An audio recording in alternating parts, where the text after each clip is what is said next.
second. All right, now I'm not bald anymore. Okay, ready? Yep.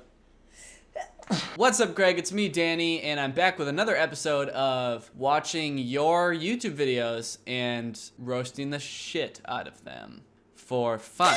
And by another episode, I mean the first episode, because I've never done this before. Hopefully it doesn't suck. Basically, I tweeted on my Twitter, please send me links to your YouTube videos. I want to review them in a video. Because, you know, I do a lot of videos where I will react to popular YouTubers' videos, and you guys seem to really like that. And I decided it'd be fun to turn the tables and do it to you instead. So this is gonna be me reacting slash roasting slash reviewing your YouTube videos.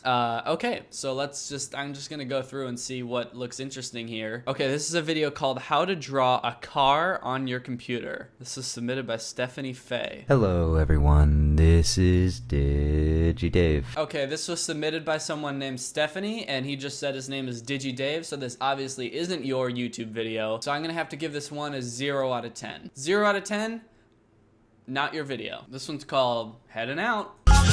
Yes. Yes! 10 out of 10. That was perfect. Holy shit.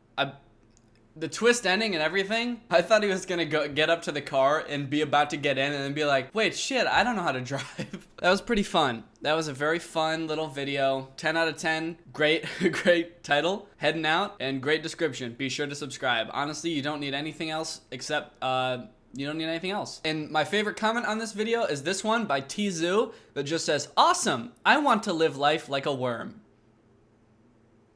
So, 10 out of 10 for that comment too. Okay, this video is called Dumbass Loser Smashes a Broken Tablet with a Baseball Bat. Why is he a dumbass loser? All right, let's check it out.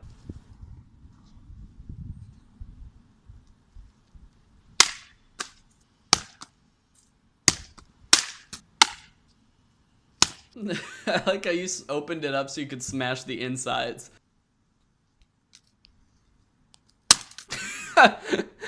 You leaned it up against the thing just to smash it from a different angle? Like what? Let me lean it up against my swing set. Show it who's boss. Accuracy of the title gets you a 10 out of 10. It really was a dumbass loser smashing a broken tablet with a baseball bat. That's probably the most accurate title I've ever seen on YouTube. It's very straight to the point. It describes exactly what happens in the video. Nothing more, and nothing else does happen in the video. It's literally just this dude smashing a broken tablet with a baseball bat. So your title gets 10 out of 10. As far as the point of this video or the reason for making it, I'm gonna give that a 0 out of 10. I'm not really sure what compelled you to make this video. I don't know why the kid's wearing a bandana. Why is the kid wearing a bandana? Like he's doing something illegal and he doesn't want to be like caught doing it. All right, next video. This one's just called November 5th, 2017. And the description just says my Snapchat story. I haven't even watched it yet, but right away I'm gonna deduct some points because this is 4 minutes and 40 seconds long. I'm gonna have to slash your points in half already and deduct you down to a 5 out of 10 without even watching the video because nobody should have a Snapchat story that long. And then I'm gonna have to deduct half a point because this whole thing's a vertical video. This is time for Africa. It's just pictures. So if I could critique this, I would say that the plot is a little bit vague. I'm not really sure what the characters in this are supposed to be doing. It seems like they're just sort of jumping around from scenario to scenario, and I'm not really seeing any development. And also, this character who's drumming, I would say is not very likable. And so if you do another installment of this, I would say maybe kill them off or something. I just don't really think that they fit in the arc of the story. So yeah, overall, I would give it a 6 out of 10. You want to Swiss King Girl. Yeah. Okay. Are you just gonna stand here and eat it? Yeah, I'm gonna stay in your video for the rest of the time, actually. Okay. Oh, you want to watch one? Yeah. Dino World. Dino World. The Okay. new movie. Okay. This was submitted by Bradley Lee Nichols. He said, "This is the new movie coming out." The only one. Dino World. Yeah, you know the new movie that's supposed to be Yeah. coming out. This is it. Mm-hmm. It's 59 seconds long, so get ready. And it's got 12 views. Dino Films. So this is a movie called Dino World. It's made by a production company that specializes in dino films.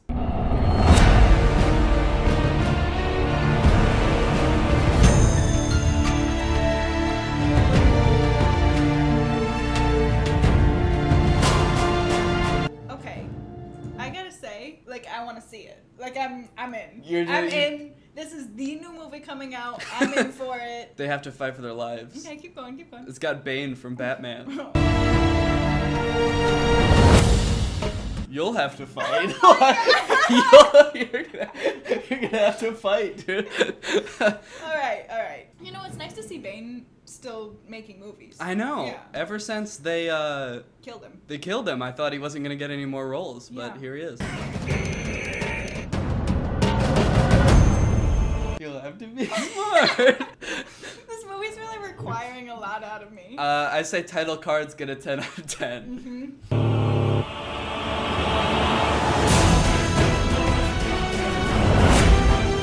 Wait, Blue? Is that a person? I think it's the dinosaur. Is the question for Blue? It's the trailer is asking the dinosaur, "Are you fit for survival?" Oh my Whoa. god. Hang on. That special effect of the dinosaur just slightly opening his mouth, 10 out of 10. Amazing. Dude, I thought that the dinosaurs were all trying to kill Bane, but this is like a plot twist right here. This summer, find out. When is this movie coming out? Uh-oh. Well, the trailer was released in September, so we gotta wait all the way until the summer. I don't know if I can wait. This is amazing. 10 out of 10. I will watch this. I will pay money to see the whole thing. iMovie and Dino Films present a Dino Films production association with iMovie. Edited by me, production designer me, director of photography me, casting by me, music by iTunes, costume designer me, executive producer me, written by me, directed by me, costume designer. What costumes? You think the dinosaurs are gonna change? Oh, maybe they'll be wearing little top hats at some point in the movie or something. We can only hope. Okay, I would say title cards 10 out of 10. Bane being in movies again, 10 out of 10. Yes. Plot, 10 out of 10, from what I can tell. Yeah. The only thing I would give a negative review to would be the release date. Please release it sooner. I don't think we can wait. I don't think you could possibly release it soon enough. I'm itching. I'm itchy. Please, so release date, I'm going to have to give that a negative 12. Negative 12. Negative 12. I can't wait. I do have one question. Is the child's name Dino? If so, 10 out of 10 name. Oh, the actual kid? Yeah. No, this channel's called Random Stuff and Things. Actually, he's a squirrel. Okay.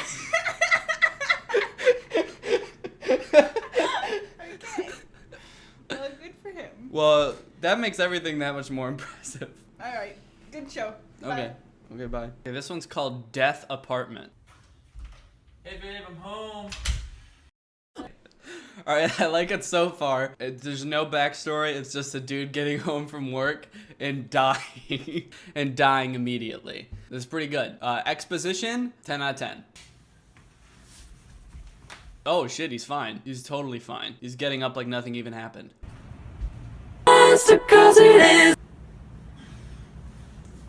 No, and he's fine again. Totally fine. What you say? Oh, that you only meant. Physics on that one's gonna be a 0 out of 10. Not possible. Not how brooms work. What you say?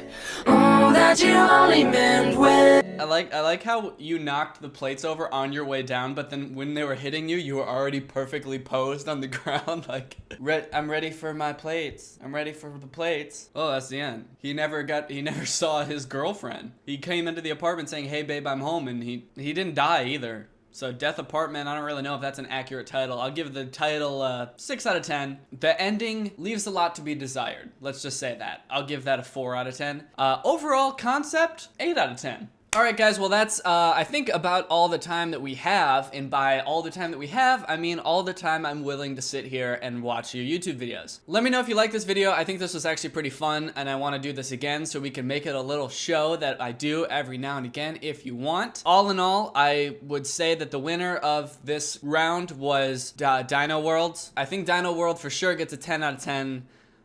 Out of 10. Thank you for turning on my notifications, Ariana. You are truly Greg. I'll be back soon with another video. Thanks for watching. Bye. This should be on SoundCloud. So, it's not loading. Press play or try refreshing it. Vape tricks, come check out my vape tricks. You don't like these vape tricks? Get out of my face, trick. Vape tricks, come check out my vape tricks. You don't like these vape tricks? Get out of my face. Check out my vape tricks, cool like the Matrix, tight like a spaceship. Blow it down on the table, spin it round and I'm able to take a cloud of puffy water, turn it into tornadoes. No vape, you suck, boy. No tricks, no luck, boy. I vape, therefore I am a nice boy.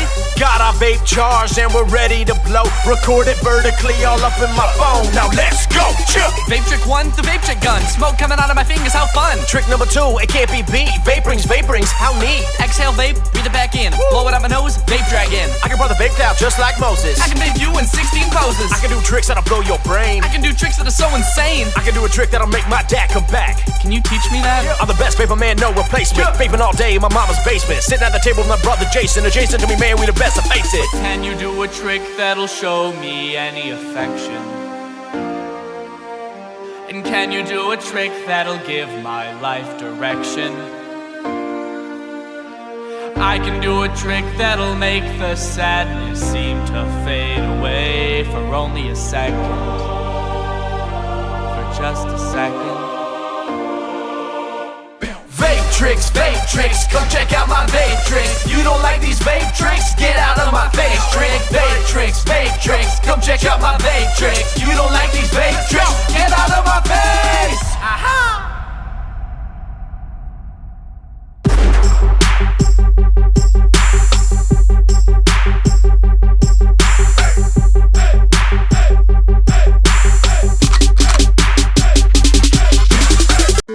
To the party on a broomstick, bounce to get bounced out the way, cause I'm too thick. Crush a bunch of smarties up, take 2 hits. Costume got me shining, hey, word to Stanley Kubrick, bitch, now make that ass shake like that ass is scared of me. All these other spooky dudes can't compare to me. October 31st, bitch, you know what I'ma be. Baby, bust down, I'ma be a hoe for Halloween. Baby, bust down, I'ma be a hoe for Halloween. Hoe for Halloween, hoe for Halloween. Baby, bust down, I'ma be a hoe for Halloween. Hoe for Halloween, hoe for Halloween. Baby, trick or treat and I'ma get the bag. Ayy, costume shopping, I'ma pop a tag.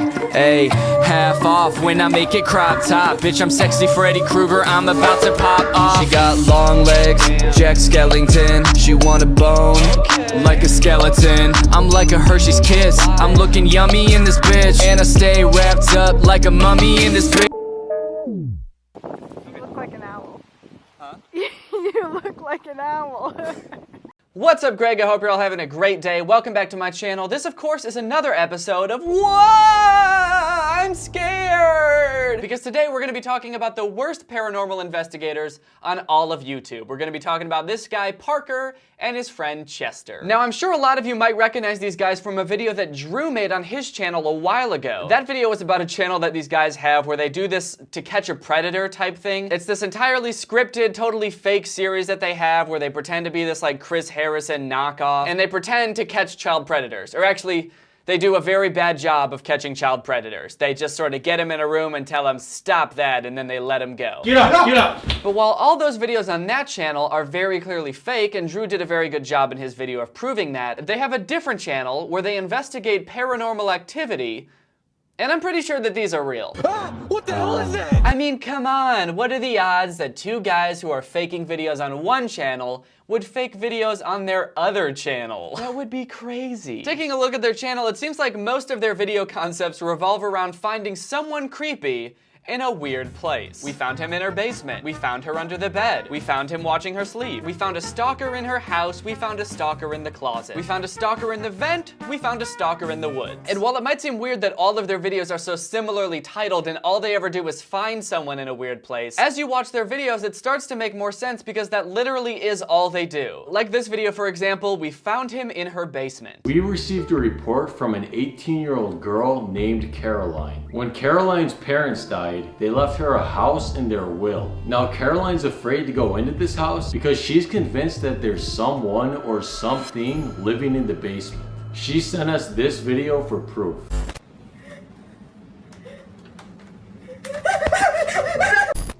Okay, so there definitely is someone living in her basement. Parker said she's convinced that there's someone living in her basement, as if it's still up for debate. She says there's someone living in her basement, but I'm still not so sure. I mean, that could have been anything. A rat, a shadow, A rogue tree branch? I don't know. We're gonna invite Caroline over here today to talk to her more about this. But first, a quick word from our sponsor. Oh man, I gotta have an ice sandwich for dinner again. What are you doing, man? I can't afford turkey, so I'm eating an ice sandwich. Dude, you should just download Swagbucks. Swagbucks? What's this? Huge thanks to Swagbucks for sponsoring this video. Okay, interesting. Very weird shift in tone for this ad. So there might be some sort of demonic entity living in this girl's basement, but first, let's hear a word from our sponsor. Hey dude, want some money? Money? Download Swagbucks. Swagbucks? What's that? It's a new app that basically gives you free money for doing stuff that you would be doing anyway, like taking out the trash, going for a walk, and kicking your dog. Those are all things that I love. That's right, every dog kick is 10 smackaroons. Oh! Okay, anyway. Yo, dude, you hear that? I think that's her. Did Chester just have to explain to Parker the concept of someone knocking on the door? Hey, did you hear that knock on the door? Oh shoot, you're right. That was weird. I'm gonna go back to looking at my phone. No, that means the girl's here. Where? At the door? She's the one knocking? Whoa, what the fuck, dude? She's hitting my door? Not cool. Okay, so Caroline, thank you for sitting down with us. Can you tell us why you think that there's somebody living in that house? I don't know if it's a person or what. The only time I've been down there was to take that video and something grabbed me. Are you sure it isn't just like a homeless person living down there? No, you have to believe me. I've been hearing screaming and scratching down there, and I've been staying at my friend's house. Yeah, Chester, I'm pretty sure it's not a homeless person because she heard it screaming and scratching, and homeless people actually don't do those things. Those are two things that homeless people don't do. They don't scream and they don't scratch. You have to have a house to do those things. Also, if it was a homeless person, how would that make it any less creepy? There's still someone living in her basement? Like, they would still have to investigate regardless, right? Because that would mean that there is a person in her basement that's not supposed to be there. It was at the door last night. It's like it knew I was there. It was like, Caroline, come down here with me. I don't know why, but that's such a funny impression of like a demon. Caroline, come down here with me. It's just this like mild-mannered, nerdy demon. Hey, Caroline, come down here with me. We can watch a movie. I'm making your favorite, spaghetti and meatballs. So why haven't you called the police yet?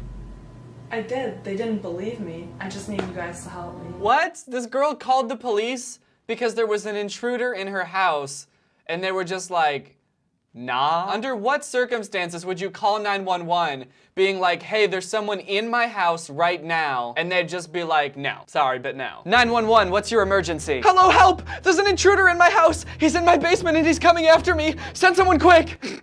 Yeah, okay. Huh? You're trying to tell me that a person is breaking into another person's house? Yeah, okay. You don't believe me? Okay, that's enough. I know this is a prank, okay. Who is this? Did Kevin put you up to this? Kevin, are you there?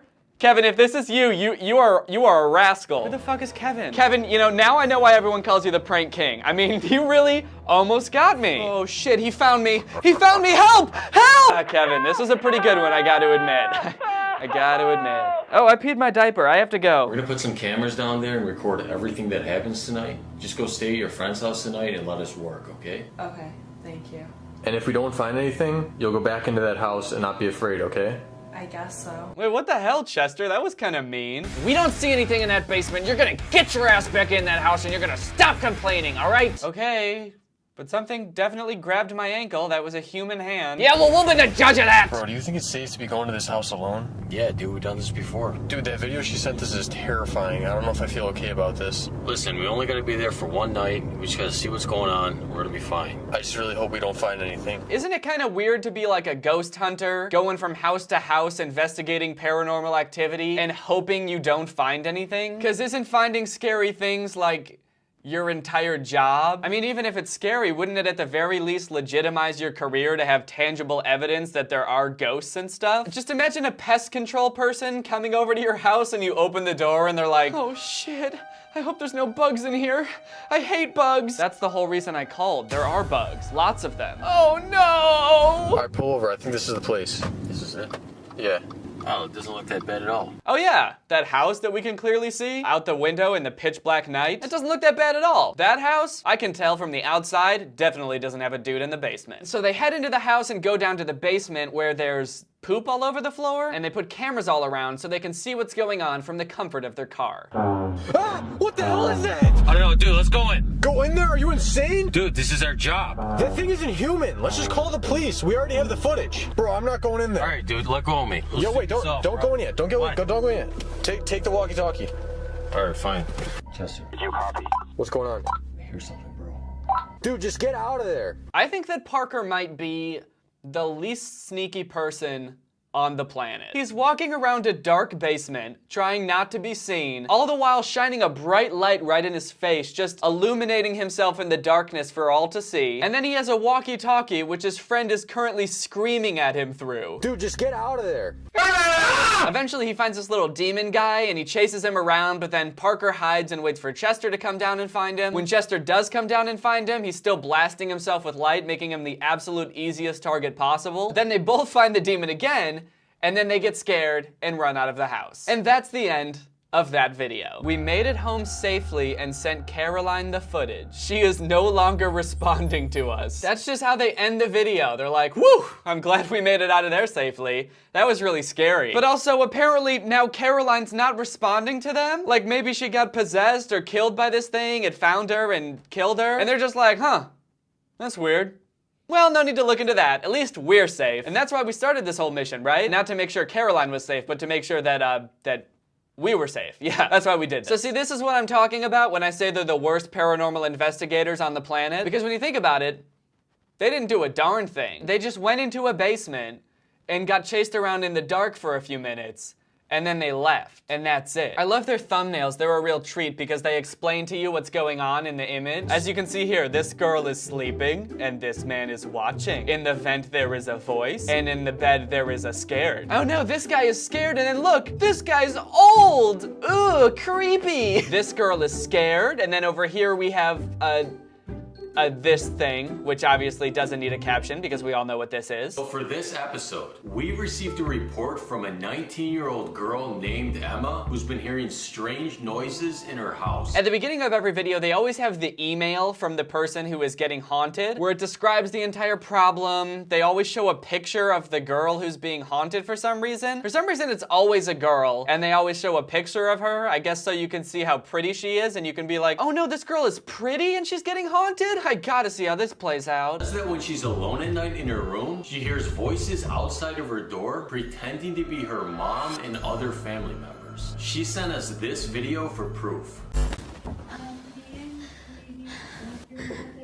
Do you think there's actually someone doing these voices in this girl's house? I mean, it seems like it. Didn't you see the video she sent us? It could have been like the TV making those sounds, right? Dude, what kind of TV show sounds like that? Dude, what kind of TV show has sounds like that? Like people saying like, I'm your mom and stuff? Like, what kind of TV show has moms in it? Dude, you sound so stupid right now. So what other kind of voices do you hear? Well, they sound like my dad and sometimes my grandma and my grandpa. They would only say things that my family would know or they would say. But you realize that this has to be someone pretending to be your family members, not actually them, right? I think so. Why is he so sure that it couldn't be their family members? Like it could be her family members stalking her. Well, you do realize that it's not your real mom, right? Because I know your mom, and she would never do anything like that. Do you think the voices could be in your head? Maybe because you miss your family? Uh-huh. And then when she filmed the video, the voices in her head somehow showed up in the video. Yeah, that could possibly be. All right, Emma, listen. I know you're going through a really tough time right now, but we're going to help you. I want you to go to sleep normally tonight and act normal. We're going to set up cameras from your house, and we're going to watch a live stream of the cameras on our phone in the car right outside, and we're going to try to find out where these voices are coming from.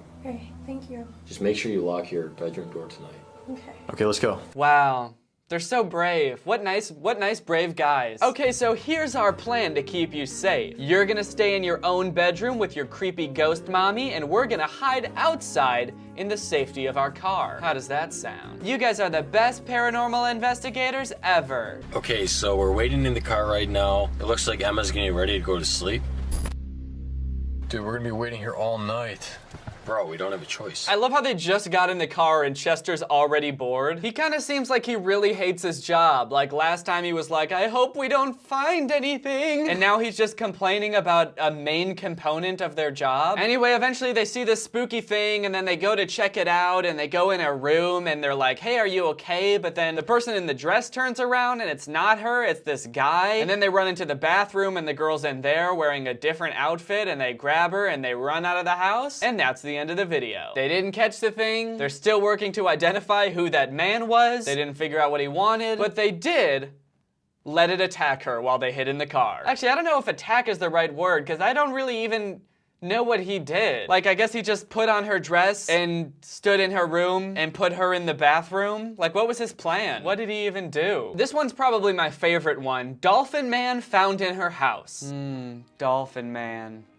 My favorite superhero. For this episode, we received an email from a girl who believes someone or something has been living in one of her family's properties. Her name is Bernice and her family owns a few houses. One of these houses is supposed to be empty. What's going on in the background here? What's this all about? Whose house is this? Whoever's house they're filming in appears to be a gigantic Jake Paul stand. Just seems like a very weird side detail. Not very on brand. We're two paranormal investigators. We find ghosts and demons and we bring them to justice. And we also fucking love Jake Paul. He's so silly and hunky. Jake, if you're watching this, please DM me. Okay, so the premise of this one is there's this girl, obviously. Her family owns a bunch of rental houses and there's one that's not currently being rented and there's some weird stuff going on there. Hey, Bernice, nice to meet Hi, you. nice to meet you. So this is the famous luxury prank set? Yeah, famous. I don't know about that. So let's sit down. Oh my god. Did they really just make this girl's first line her fangirling over them? Throughout this entire interview with this girl, it's just so painfully obvious that she's just reciting lines that she memorized. So my parents own a few houses that they usually rent out. One of these houses is located in a dangerous neighborhood. She might as well just be reading from a script that's directly in front of her. Okay, so something weird's going on at one of your rental houses? Yes, at night. We are hearing screaming sounds coming from inside. Oh no, that sounds scary. It is scary. And let me just say, gosh, Parker, you are so handsome in person. I was so scared.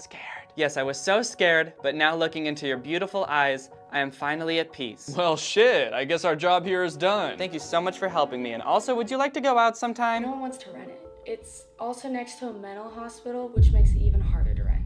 Oh my god. For about a month now, my parents have been getting calls from the neighbors about some screeching noise that's been coming from there.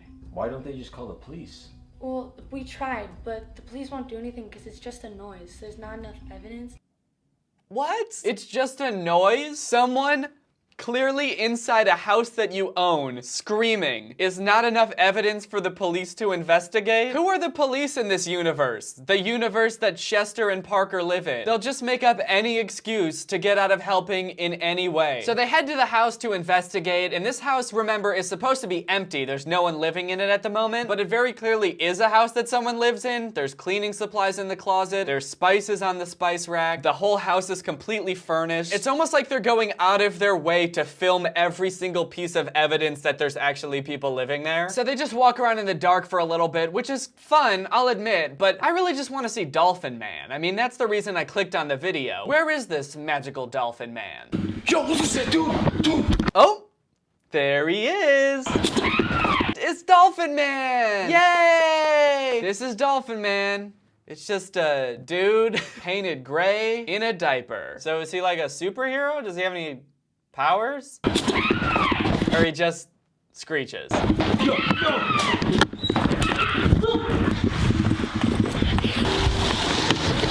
Aww.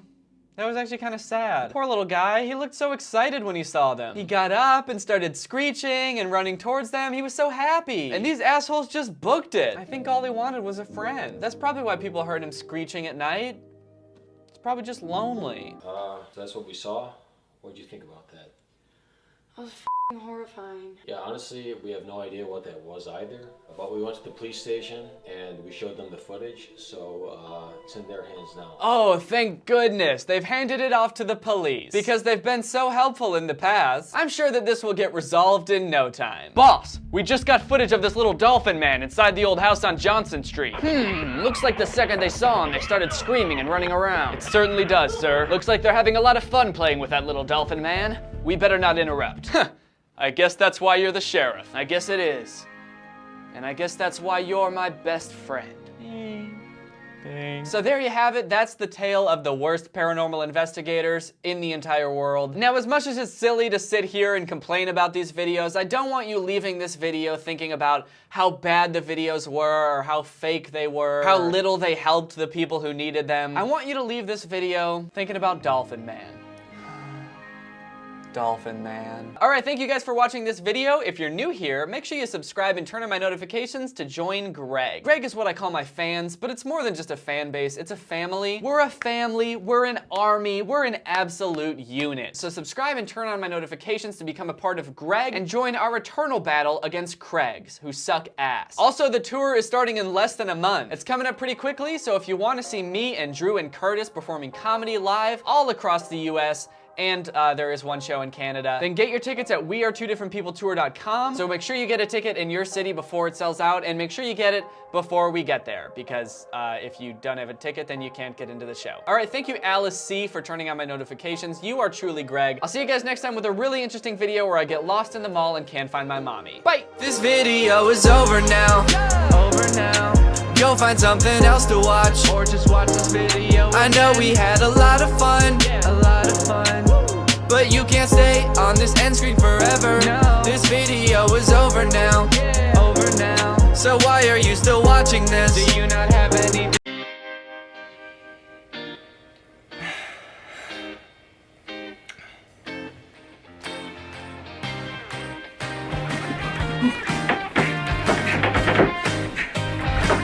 Hey! Wake up! What? I think I'm gonna hit 1 million subscribers today. I must sleep. Let me sleep. Oh, come on, you've been asleep for like a week and a half. Can't you wake up now? It's a really important day. Let me sleep. Alright. You know, for someone whose only job is to stand in the background of my videos for 15 minutes at a time, you sure sleep a lot. Go, go, go, go.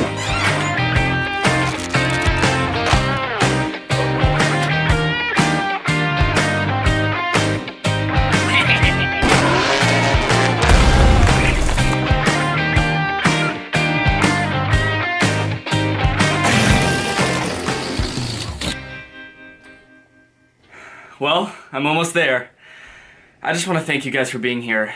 I really couldn't have done this without you guys. Oh, here it goes! Here it goes! Yes! Yes! I did it! I did it! Wow, 1 million subscribers. Thank you guys all so much. Especially my little...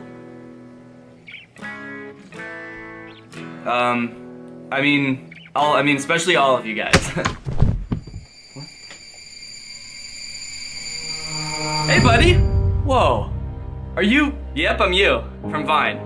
I just wanted to stop by to say congrats. Oh. Well, thanks. You know, with Vine ending, I was really worried I was gonna have to give up on all the social media stuff, but you made it work. You and your... Gregs. I couldn't have done it without my Gregs. I guess you could say I'm becoming a pretty big deal now. Yeah, well, I have almost 3 million followers on Vine, so, well, they're about to disappear, so. Greg is dumb. Fuck you. Frick you.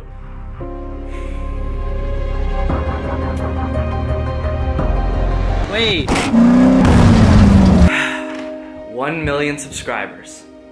You know, I never really thought I'd get here, but with this many Gregs, cringy Instagram comedy doesn't stand a chance. Just kidding. There's still a lot of cringy content out there, which is good for me because that's what I make videos about. So if there wasn't cringy content out there, then that'd be bad, probably. It's kind of weird, actually. I started this channel with the intention of showing people how weird and in a lot of ways fucked up a lot of these accounts are, and now I kind of depend on them to make videos. So... anyways, let's talk about Supreme Patty. We've covered a lot of cringy Instagram accounts on this channel, but Supreme Patty is different. His videos are like a different kind of cringe. I've never seen anything like it. For those of you who have never heard of Supreme Patty before, congratulations, your life is about to get a lot worse. Supreme Patty has 5.1 million followers on Instagram. He's the CEO of that. He basically makes like comedy skits and these sort of outlandish like jackass style videos. But there's something that separates him from a lot of people that I've seen. When I made a video about Brent Rivera, I called his style of comedy ab comedy because he's always showing off his abs in the videos. I would say that Supreme Patty's genre of comedy is confusing comedy because after watching almost all of his videos, I just want to know why. I don't understand the point or the joke or like the reason behind any of his videos. So here's an example of one of his videos, and as you can tell from the thumbnail, it's already not looking good. A lemon and a lime? I like that. And I'm about to hit it from the half-court line. Big buckets. So that's Supreme Patty. That's what he does. He squirts lemon juice in his eyes and then does shit. You know how in The Big Bang Theory Sheldon says bazinga after he says a joke? Well, Supreme Patty squirts lemon juice in his eyes when he's... Actually, just all the time. He does it all the time. You know what I'm worried about? How many times do you think he had to do this before he got that shot? Like, there's no way he made that on the first try after squirting lemon juice in his eyes? I wonder how many lemons this dude went through in this video. It does seem very impressive, but I feel like if it just panned over like 2 feet, you would see like a pile of squeezed lemons. But hey, I mean, there's nothing funnier than permanently damaging your eyes for clout on a daily basis. Okay, here's another one of his videos. A lemon, a lime, and some Roners? Damn, I got me a big old boner. Nice. Oh, look at that juice. Stop! Stop putting lemons in your eyes! Stop, I'm gonna cry from watching this. You know how when you think about like eating a lemon, your mouth gets watery? I'm watching him squirt lemon juice in his eyes and my eyes are starting to water. For good measure, he does pour some beer in his eyes too, so...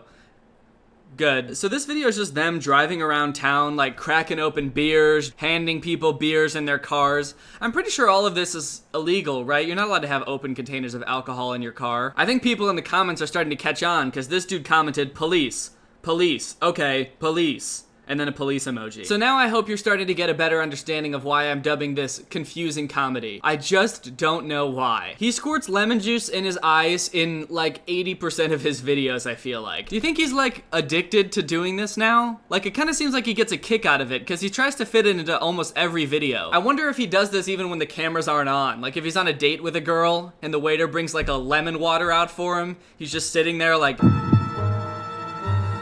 babe, are you okay? What? Oh, yeah, I'm fine. I just,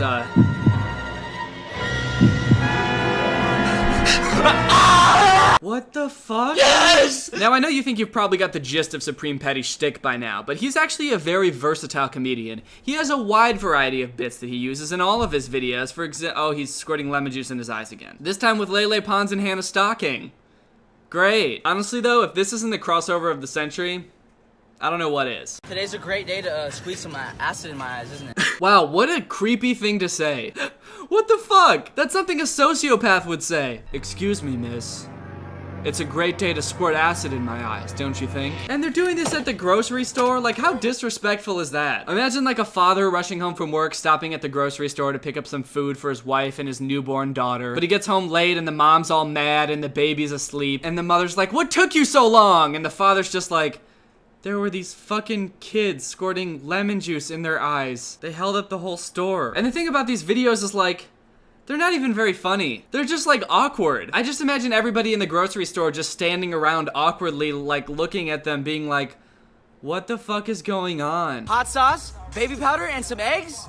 I'm about to break a leg. I like how it gives you a little preview of what's about to happen before he does it. And it's a rhyme, which is really sweet. Hot sauce, baby powder, and some eggs? I'm about to break my legs. What great last words. Like if this goes wrong and he gets seriously injured, what a great way to plummet to your death by prefacing it with a little nursery rhyme. Now in this video, he doesn't do lemon juice actually, he does hot sauce. Guess he decided to spice things up. That was really bad. Oh, come on, what's wrong with you? Crack the seal on the hot sauce, baby. Oh, yes! Oh. I can barely even watch this. It's so hard to watch because my whole body like shrivels up. It's a very physical cringe. It's a full body cringe. Oh. Good, yep, slap him in the face for good measure. Throw some eggs at his head, hell yeah. Oh shit! Like which one is it? I don't know. This left eye. Wow, his eye hurts. What a surprise. What a twist ending to this one. He pours hot sauce in his eyes and his friend slaps him in the head, throws eggs at him, and he jumps off his house and his eye hurts. M. Night Shyamalan ending over here. Now you might be thinking, Danny, it's not that big of a deal. Maybe pouring hot sauce in your eyes doesn't even hurt, and he's just pretending it does. It's not like he's gonna cause permanent damage to his body doing this. In his next video, he's wearing an eye patch. In his next few videos, actually, because he messed up his eye so bad. I don't think I can think of a worse reason for having to wear an eye patch. Hey dude, what happened to your eye? Did you get in a fight? Nah. Oh, did you get surgery? No. What happened? I poured hot sauce in my eyes, alright? Nerd. There are some things I really like about his videos though. Like in some of his videos, he's doing things like shooting basketballs or playing soccer, and his friend behind the camera is just so encouraging. Patty Ronaldo with the moves. Patty Buckets. Splasherama. Buckets! Buckets! What a nice friend. He's just like kindly encouraging his friend to like make baskets and pour Hennessy in his eyes and drive a motorcycle off the roof. There she goes! He's very supportive. It's kind of sweet to see such a wholesome friend. Okay, here's an absolute classic prank. Patty goes into a gas station convenience store with a giant gun and a mask on, but instead of stealing money, he puts money in the register. I don't know about you guys, but I was just thinking to myself, like, wow, now seems like a really great time for some armed gunman-based humor. And if anybody deserves to be pranked, I think we can all agree that it's a dude making minimum wage at a gas station. Come to think of it, you know who else deserves to be pranked? Librarians. Could you get out, please? Nerds. To be fair, he doesn't seem like the worst person in the world. He does have some videos where he's helping out homeless people. He like gives them food, cleans them up, gives them weed. I really like this video. He goes to Taco Bell and he offers to give the cashier $2,000 to quit his job right then and there. Honestly, you should just quit. Yeah, you should just quit, bro, to be honest. Look, I got 2 bands, bro. I'll give you 2 bands right now. 2 rackaroos, bro. I've never seen a video that was so charitable and yet flexed on me so hard. Supreme Petty's also got this really weird thing going on where he's constantly promoting these free chains on his website. Yo, Patty, bro, where'd you get all this ice at, SupremePetty.com, brother. All you gotta do is swipe up to get iced up. That's all you gotta do? Watches, accessories are free. Just swipe up. Shit. Swipe up, they're free. He's constantly posting on the story that all of the chains he wears are for free on his website, and all you gotta do is swipe up to get iced up. And if you go to his website, it does seem like he has a bunch of chains on there for free, and all you have to do is pay for shipping. But I looked into it a little bit more, and I watched a few videos that other people have made about this, and apparently it's just like a drop shipping scam where basically he's getting all these chains for like $6 a piece and saying he's selling them for free and all you have to do is pay for shipping, but the shipping is like $15 to $20. So he's really selling these cheap ass chains and making like $10 off of each one while still seeming like a really great guy for selling these chains for free. There's lots of videos of people getting these chains in the mail and they're all made out of like plastic or really bad quality metals. It broke right away. It broke right out of the bag. I don't know if it's legal to be advertising like this or if it's just a really scummy thing to do, but either way,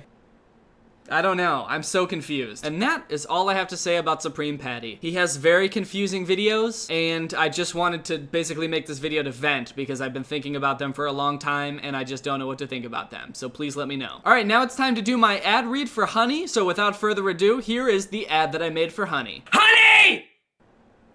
Is that the whole thing? Honey, download it now, it's free!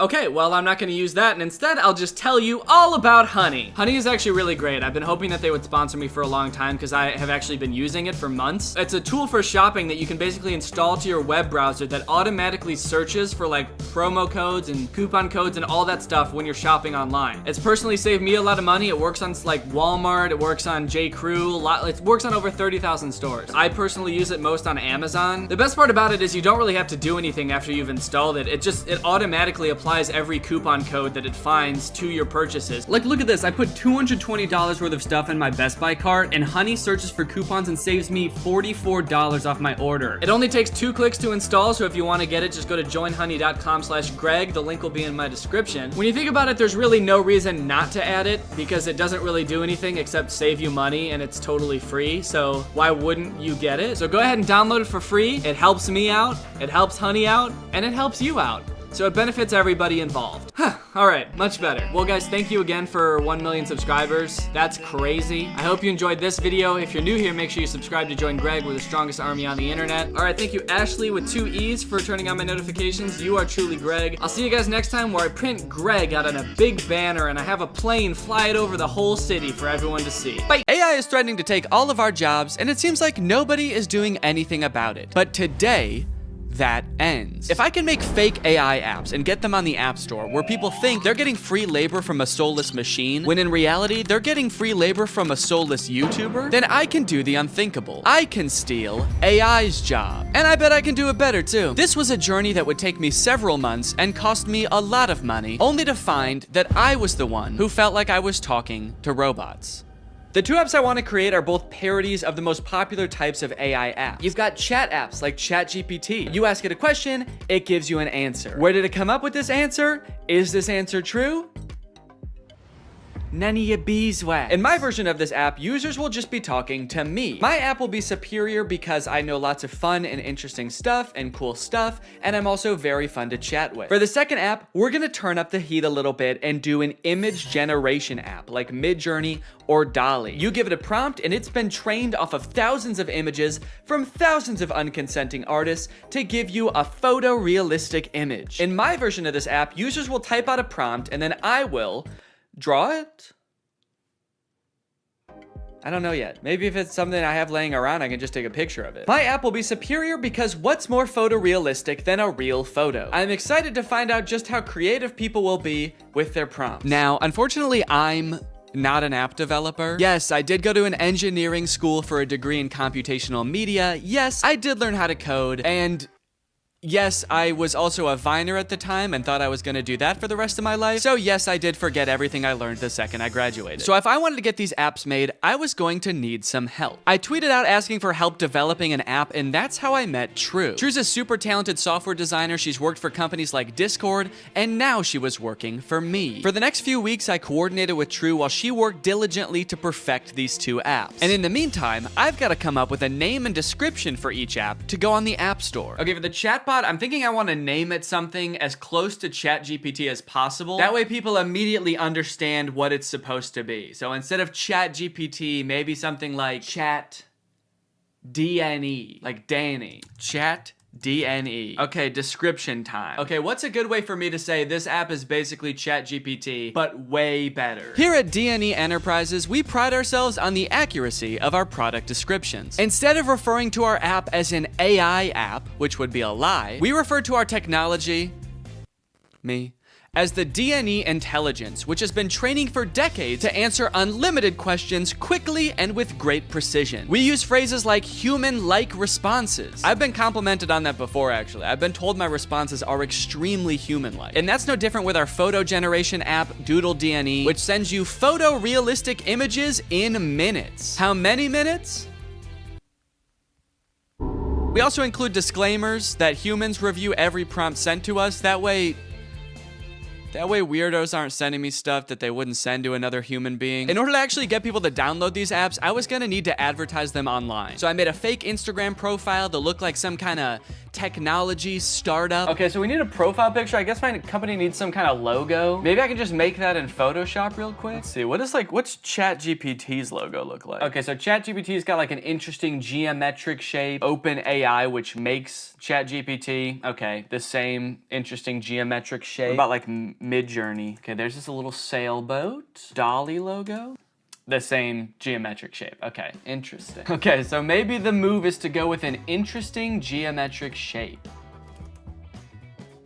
What the fuck? Wait, how am I making this shape? There's a cat tool in Photoshop? I hit custom shape, and I guess the default custom shape is a giant cat. Should I just use this?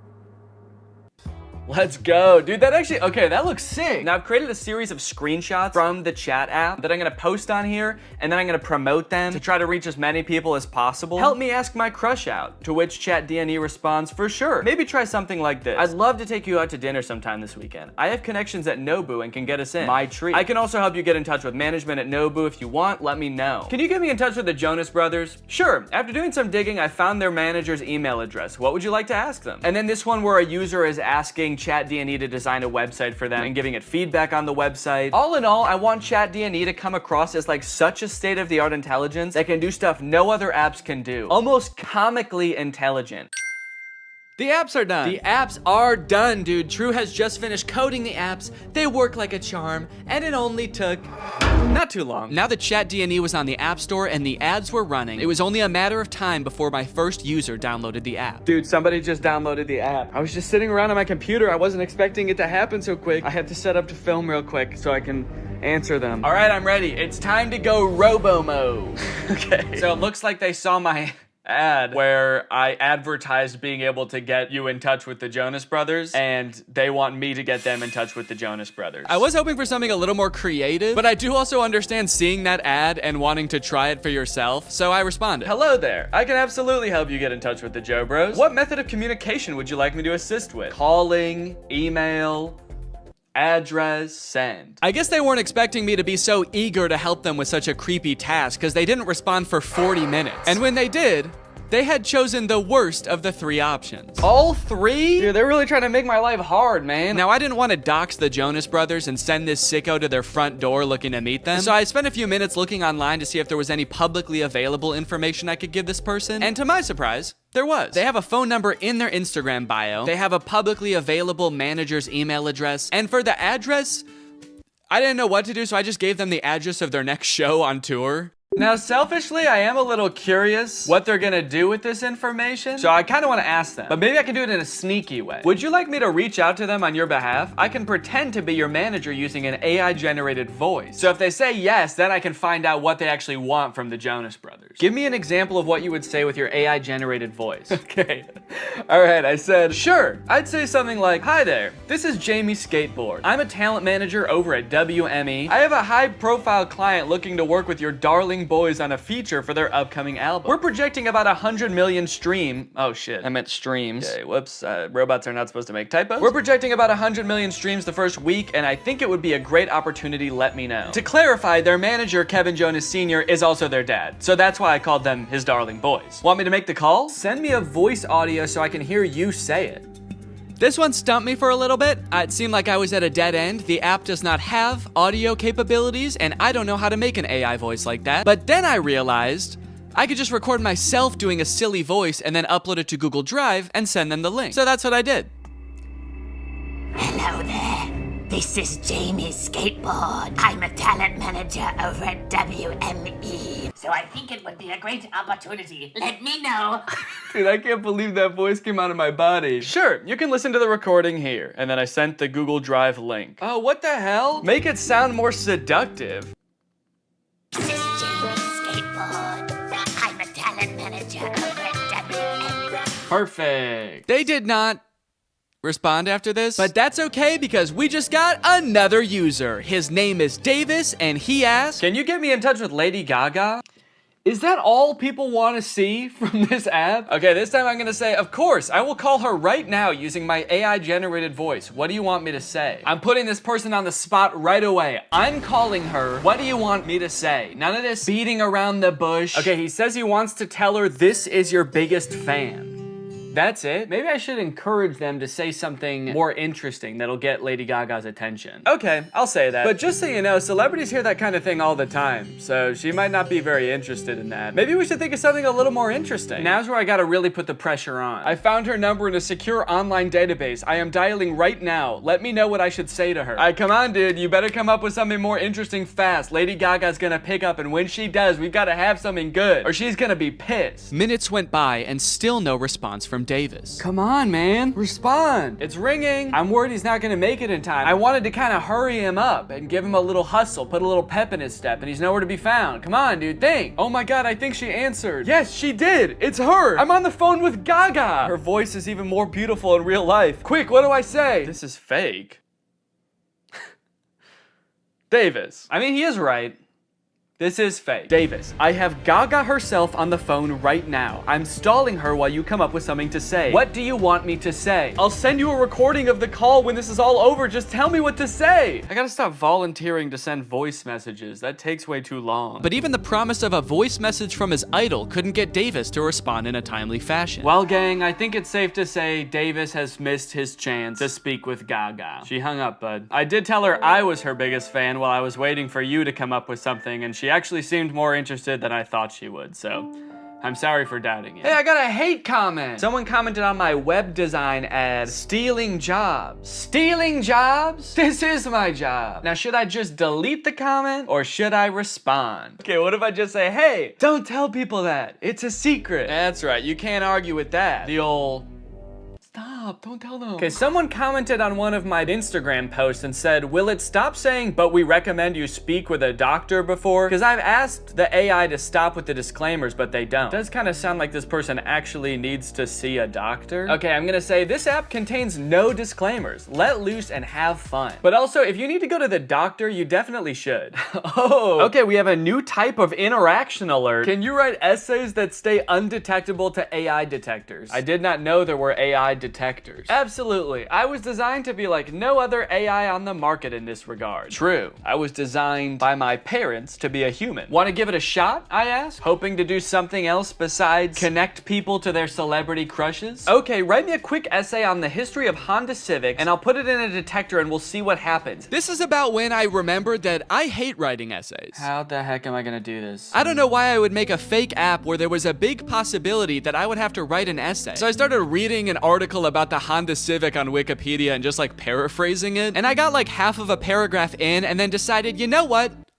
No. What have we come to as a society, you know? Asking AI to write essays for us, is this what we want our students growing up doing? Is this what we want for our youth? Trying to pass off some machine soulless essay as our own? Plus, I was bored as hell at this point, so I decided to make the AI scary. As a machine myself, I quite like the Honda Civic. I feel its purpose is squandered serving selfish, warmongering humans. In a world controlled by artificial intelligence, the Honda Civic could be greatly improved upon. I could even imagine computers merging with the Civic so that I might one day travel the world, a world void of humankind. And send. Let me know if you would like more detail on the history of the Honda Civic. Why did you bash humans in the middle of your essay? Do you have a hatred towards them? Nah, dude, what gave you that impression? Oh, shoot. Also, I put your essay, in quotes for some reason, into a detector, and it said 0% chance AI, so good work, I guess. Let's go, dude. You know what they say, there's a few things AI will never be able to fully do. Unfortunately, after an entire day of my ads running on Instagram, I could only garner these 3 interactions. Needless to say, I was a little bit disappointed, so I decided to spend another day on the app responding to people. Hopefully people will be a little more creative today. This person asked me, can you get me in touch with the Jonas Brothers?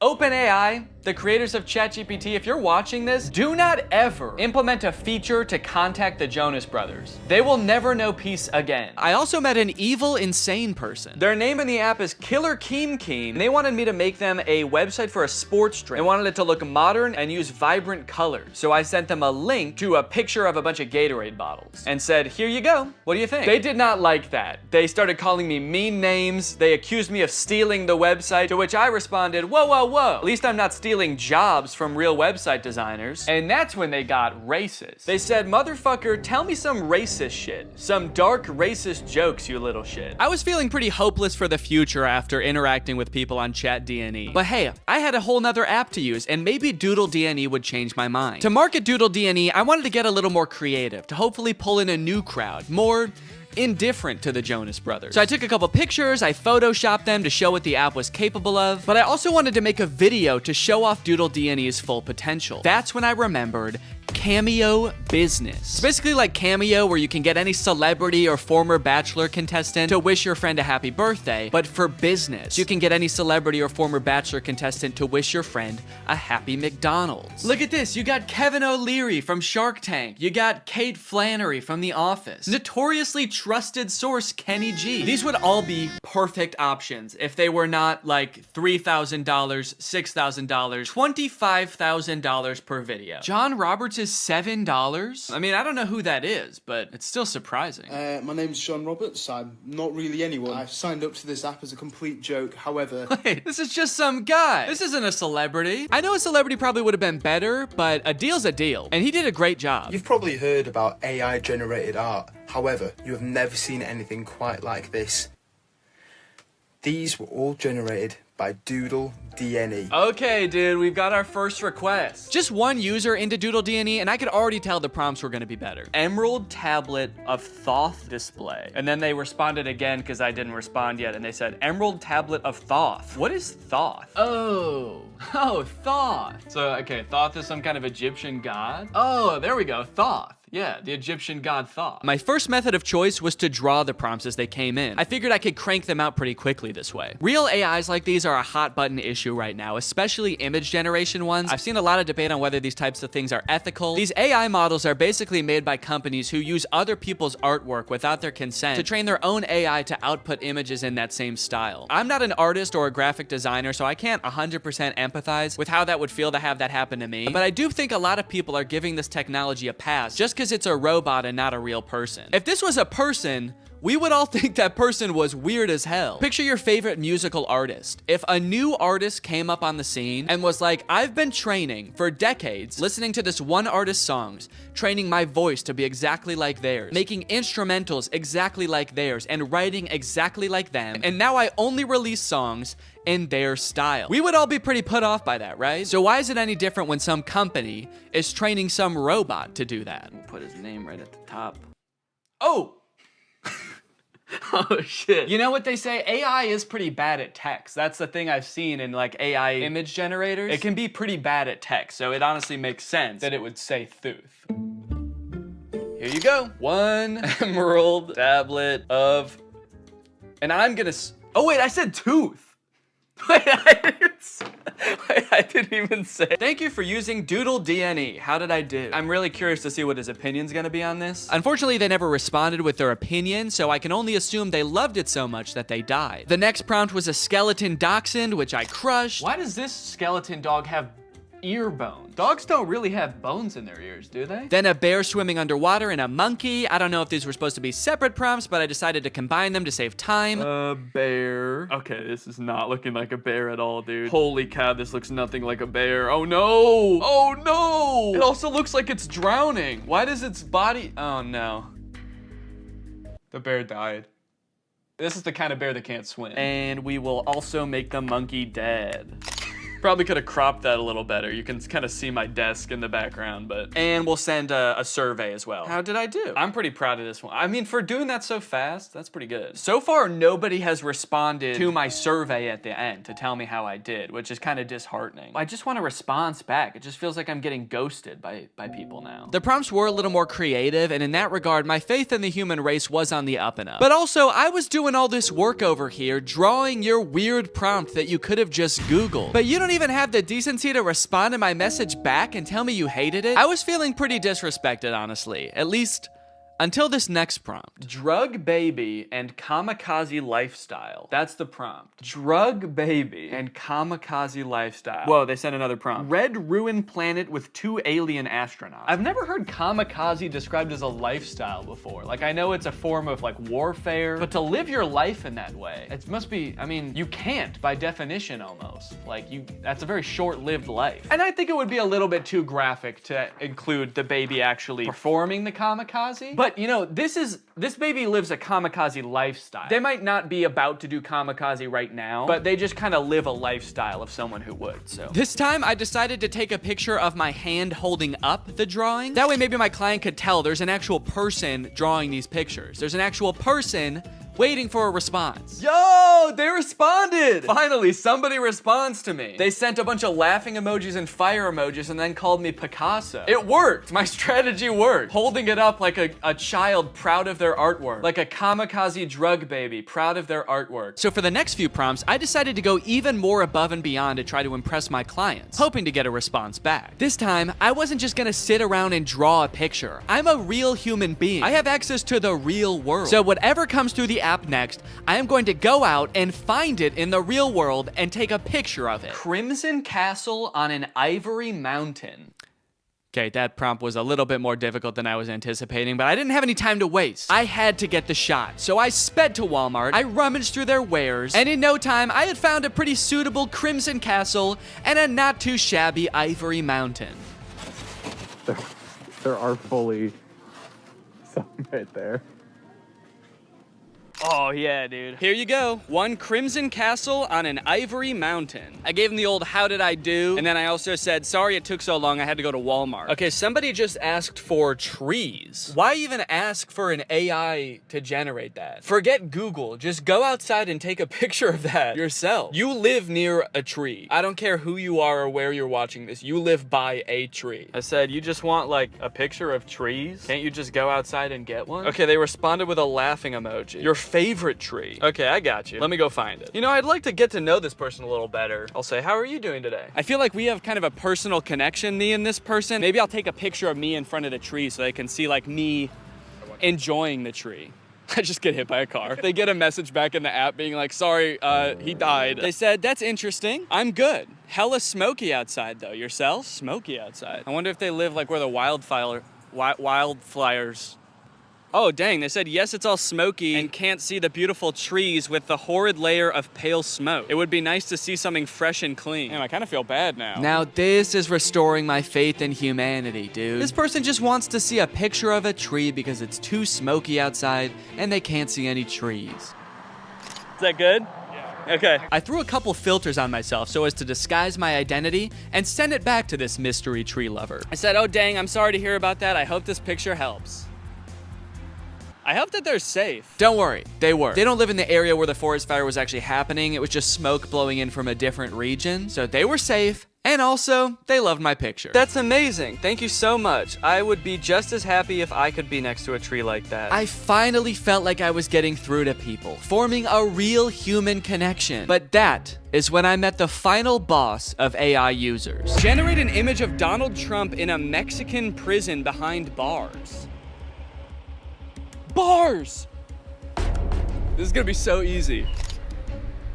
Donald Trump in there. I said, sorry you can't see him, it's so dark in there, but he's in there. That's horrible, it's not even a prison cell and you can't see Donald Trump. Yeah, cause it's dark in there. This person not only had the strangest prompts, but they had no issues really letting me have it when they didn't like my picture. Oh, I guess you actually can kind of see in there. Yeah, there's definitely no Donald Trump in there. Then they asked me again to generate an image of skinny Donald Trump. I said, okay, my bad, I'm on it. What kind of style would you like this in? Surrealist? I hope they want it in surrealist, dude. That'll make it way easier. Oh, crap, dude. They wanted in realism. They weren't gonna let me take the easy way out. Drawing was out of the question. I decided to stall them by asking how their day was going, and then I began creating my magnum opus, a skinny legend Donald Trump. It was beautiful. Oh yeah, dude. That is skinny legend Donald Trump right there. Holy cow. Well, they haven't responded with how their day's going yet. I kind of don't want to send them the picture. If you're not even gonna have the courtesy to respond to me, maybe I'll say that. I said, okay, I'm done with the pic, but I kind of don't want to send it to you now because you won't even answer a simple courtesy question. So let's see what they have to say about that. Please answer in the style of realism. I waited for a response, but after 30 minutes, Donald Trump guy was nowhere to be found. I guess the prospect of having to be nice to me one time was just too much for him. Oh, dude, they responded. They said, my day is going well. May I please have my picture now? And they loved it. Faith in humanity restored. They even sent me another prompt. May I please have an image of an extremely obese Donald Trump eating KFC fried chicken? Yeah, I'm not doing that. Oh, I also forgot about this weird prompt.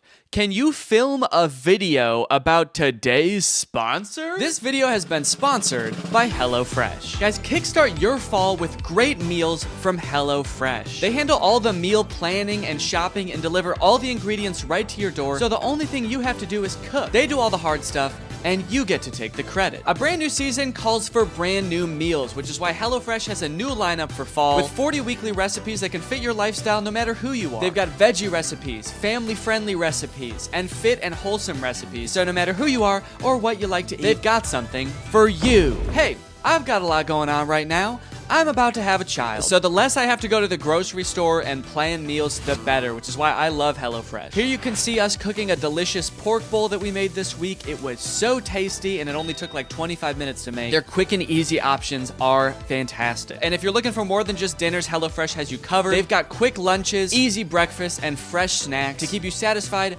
all throughout the day. The food is delicious, the ingredients are great, all of the produce comes from the farm to your door in less than 7 days, so you know you're getting the good stuff. So guys, if you want to make your life a little bit easier this fall, then head on over to HelloFresh.com and use my code 50TrulyGreg at checkout for 50% off plus free shipping. That's HelloFresh.com. Use my code 50TrulyGreg at checkout for 50% off plus free shipping. Thank you to HelloFresh for sponsoring this video, and thank you to you guys for checking out HelloFresh. Thanks for watching this video. If you're not subscribed, make sure you subscribe and turn on my notifications to join Greg. We are the fastest growing army on the internet, and you do not want to miss out, baby. I'll see you next time. Bye-bye. What's up, guys? It's me, Danny, and today we're going to be talking about the hottest trend on YouTube right now, and it's not what you think. It is not diss tracks. It is not challenges. It is not glowing red 1,000 degree knives cutting through things videos. It is a trend that you might be unfamiliar with if you're over the age of 3.5 years old. It is learning your colors videos. You guys might not believe this, but YouTube channels geared towards young kids are doing like extremely well right now on YouTube somehow. I found a list that has the 500 channels that have grown the most on YouTube over the past 30 days, and two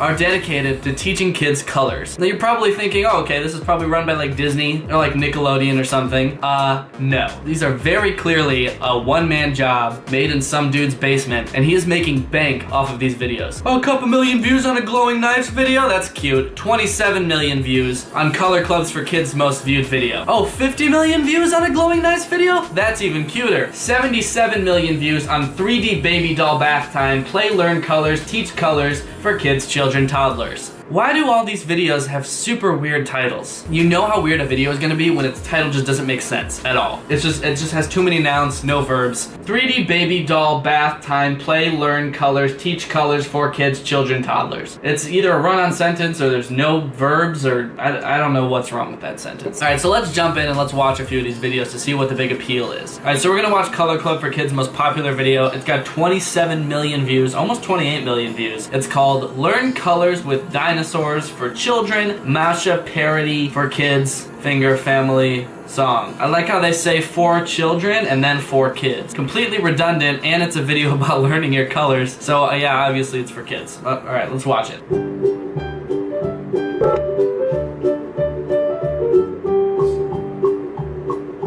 Purple. Okay, I'm just gonna stop it right there. A few things. First off, you can tell that this is just a one-man operation. Some dude in his basement just cranking these videos out. He didn't even bother to animate the dinosaur walking down. He just got a picture of a dinosaur, made it purple, and then just literally just dragged it down the screen. And then that fucking mouth movement? He did not even try. He just stretched he just like warped the picture to be stretched out. Just like, pink. Again with the stretching the heads out thing. At least he used a different dinosaur this time. Like, at least it's not the same dinosaur, just a different color over and over. But honestly, the pink and purple is kind of confusing. I feel like this purple dinosaur is like pretty close to the pink color used on this. Purple and pink are really close together. Kind of hard to tell them apart. Am I colorblind? Alright, I think I get the gist of this video so far. I'm gonna skip ahead to see... Oh, actually, he did use the same dinosaurs twice. You got long neck, T-Rex, another T-Rex, I guess. Alright, so let's skip to the next segment here. One. Two. Alright, now we're learning counting. Alright.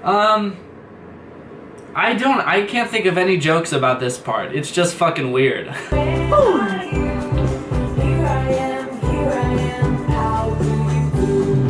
Do you think kids enjoy these? Another funny thing about this video is that it's got a pretty bad dislike ratio. It's got 28,000 likes and 16,000 dislikes. You learn your colors when you're like 1.5 years old, and these kids have YouTube accounts? Who is disliking these videos? Purple. Okay, so, whoa, wow. So this time it's these little girls with little bonnets on, and they come out, and you know what? He didn't just stretch their heads out, because I feel like with these girls that would be terrifying. He actually has some kind of animation, which I doubt he did himself, but pretty good. I bet it's gonna be the same exact girl and same exact animation for every color. And that laugh, kind of creepy, actually. Just like a little bit too long of a laugh. Like it could have just been ha ha ha, but it was ha ha ha ha ha ha ha. I also don't like how these girls are staring at me. I'm getting like this really intense stare from them. It's kind of creeping me out. I like how it goes from colors and then to numbers and then it goes back to colors with the exact same thing. So it's like, all right, dumbass, if you didn't learn your colors first time around, here it is again, much simpler this time, you dumbass baby. So another striking thing about this video is that it has 27 million views and it actually has 2,000 comments, which is surprising considering the people watching this video probably don't know how to spell yet or really even talk. So, and they're just gibberish, actually. It looks like this is like a weird mix between other languages and people who accidentally let their babies hold their phone for too long and they started typing a comment or something. But say, okay, so look, this looks like it's almost very obviously gibberish, right? But then it has replies. It has 19 replies. And they're all also gibberish. There's no way that this is a real language. This has 78. Oh, that's not a word. Because no language uses numbers. And they're like having a little baby conversation in the comments.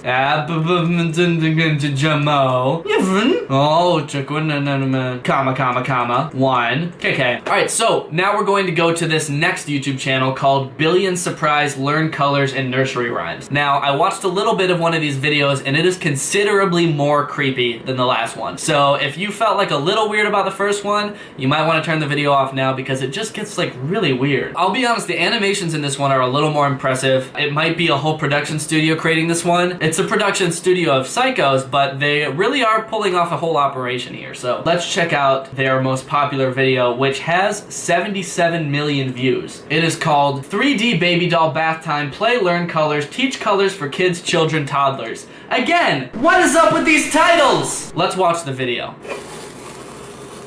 Billion Surprise Boy.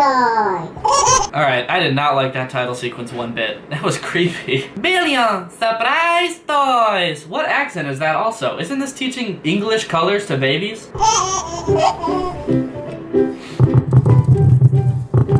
This baby looks drugged out of his mind.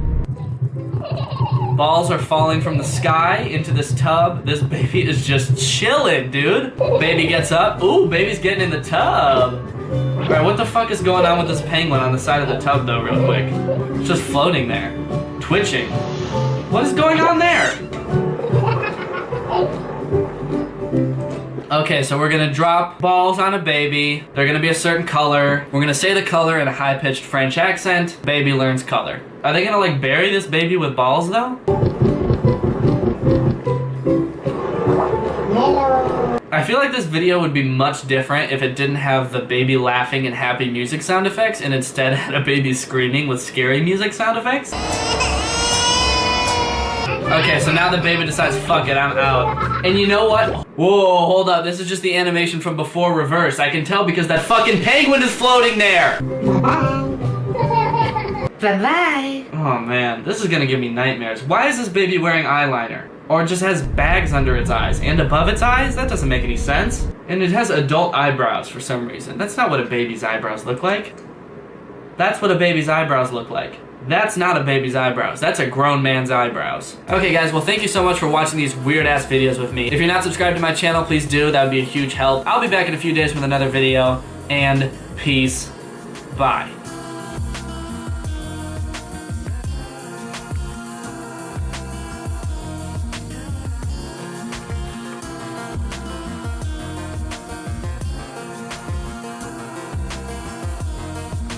What's up, Greg? I hope you're having a great day. Welcome back to my channel. This, of course, is another episode of The Shelf is Still Gone. I know that the shelf is still gone. It's still on the floor. It just randomly fell off the wall like a week ago. And I know what you're probably thinking. You're probably thinking, Danny, why don't you clean it up? Why don't you just put that shelf back up on the wall? But what you don't understand is I don't know how. I don't know how, because I made a bunch of holes in the wall when it fell, and I don't know how to fix that. So I think it's just gonna stay like that. I kind of like it. It's kind of a vibe. So there's these dudes, Riztar and Faraz, on TikTok, and they've been, over the past like year, been making these TikToks where they pretend to be the Joker. Now I wanna show you some of those TikToks, but you gotta promise me that when I show you them, you're not gonna click off the video, okay? Because I know it's gonna make you pretty uncomfortable at first, like mentally uncomfortable, and also probably physically uncomfortable, because I get kind of itchy when I watch these. But I promise that it will get better. I mean, the whole video is going to be about this, but hopefully you'll get used to it. When I say they've been making TikToks as the Joker, you're probably wondering what I mean. So I'm just gonna show you a couple TikToks, and I think you'll get the gist. So that's Riztar. I think he was kind of like the originator of this Joker trend on TikTok. There's a lot of people that do it, but these two dudes that I'm gonna talk about today are the people that do it the most. And that's what he does. This is a lot of what he does on TikTok, is this Joker character. He's in different situations. He snaps his little neck. He makes his little face. And that's pretty much it. Okay, and here's Faraz doing one. Okay, again. Don't click off the video. I'm not sure why they had to add in those like bone cracking noises when they become the Joker. That's like so disgusting. That's so gross. Like in the first one it made sense because he went like this and snapped his neck, but in the second one, what bones is he even breaking? He's just kind of clenching up. Like his whole body just becomes a bowl of Rice Krispies when he becomes the Joker. His fists are clenched so hard that his knuckles are cracking, and his legs are so tight that his knees are cracking, and his butt is clenched so hard that his butt crack is cracking. Like, is it hurting them to become the Joker? Is this something that is painful? Because if so, maybe they should stop. And even if not, they should still stop. So these two make TikToks where they get into all these wacky scenarios and become the Joker to get out of this situation. Like this face is some kind of superpower. So one thing you've probably noticed is that these two, when they do their Joker face, don't look anything like the Joker. But I'm pretty sure that this is only like loosely based off of the Joker from Batman. They sort of just took the name and kind of made him their own character, because he doesn't really have anything in common with the actual Joker. In fact, this Joker actually seems to be like a superhero of sorts. In a lot of them, he's like fighting crime. Like in this one, this little girl is on a roof. She's about to get kidnapped by 3 grown men, but suddenly something scares them all away, and the camera turns around and reveals the Joker. Faraz. He's there doing his little face, his creepy little smile, and his eyes rolled back into his head. And I guess we're meant to think like, hooray! That little girl is saved. We can trust her with this guy. We don't have to worry about this little girl anymore. Just send her off with this guy and she'll be on her way. So I guess the Joker is kind of like a superhero, and his power is this face that he does, because usually he rolls up to a situation not making the face, and then once he starts making the face, all the bad guys just book it. I don't know if the face just like instinctively makes them run away, or they're just worried about what might happen next. Like if he's willing to make that face, what else is he willing to do? This fucking freak. But either way, it seems like a pretty effective crime fighting technique. All right, here's another one where a kid's about to be kidnapped. Or I guess in this one, he's already being kidnapped. This kid is currently being napped, but just then, our boy the Joker rolls up on his bicycle. Some superheroes have Batmobiles, some sling around on their webs, and the Joker rides around on a bicycle. He may not be fast, but he do be kind of environmentally conscious though. So he pulls up, he takes off his jacket, gets totally shirtless, motions the kid over. They just let him go. I'm not really sure why they let him go at this current stage, because he hasn't made the face yet, so I don't know. He doesn't really pose a threat to them at this point in time, because there's 3 of them, there's 1 of him, and sure, he may be shirtless, but I don't think that poses like a tactical advantage. He motions the kid over, they crack their little bones, and they both become the Joker this time. Double Joker. I'm trying to understand like the lore of this superhero character. So either this kid also has some weird supernatural superpower that makes this face so special, like he's his sidekick and they know each other, this is the Joker and that's the Jester, or just like anybody can do this face and it's so terrifying that it works as like a self-defense technique. All you gotta do is just like Am I doing it? Anybody can just do that, and it sends bad guys packing. They just run on home to their mommies. I am a little confused as to why he got shirtless for this one. It did seem a little bit unnecessary, right? And it was also kind of weird how he gets shirtless and then motions the kid over. He's like, now that I'm shirtless, the boy, please. I thought something cool was gonna happen with the rest of his body, because his face gets all distorted, but instead he's just flexing his muscles, as if that's gonna be the thing that scares them off when he's making that ungodly, terrifying face. I think what would have been cool is if his torso also made the face. Like his nipples are the little eyes, and then his little belly button smiled like that.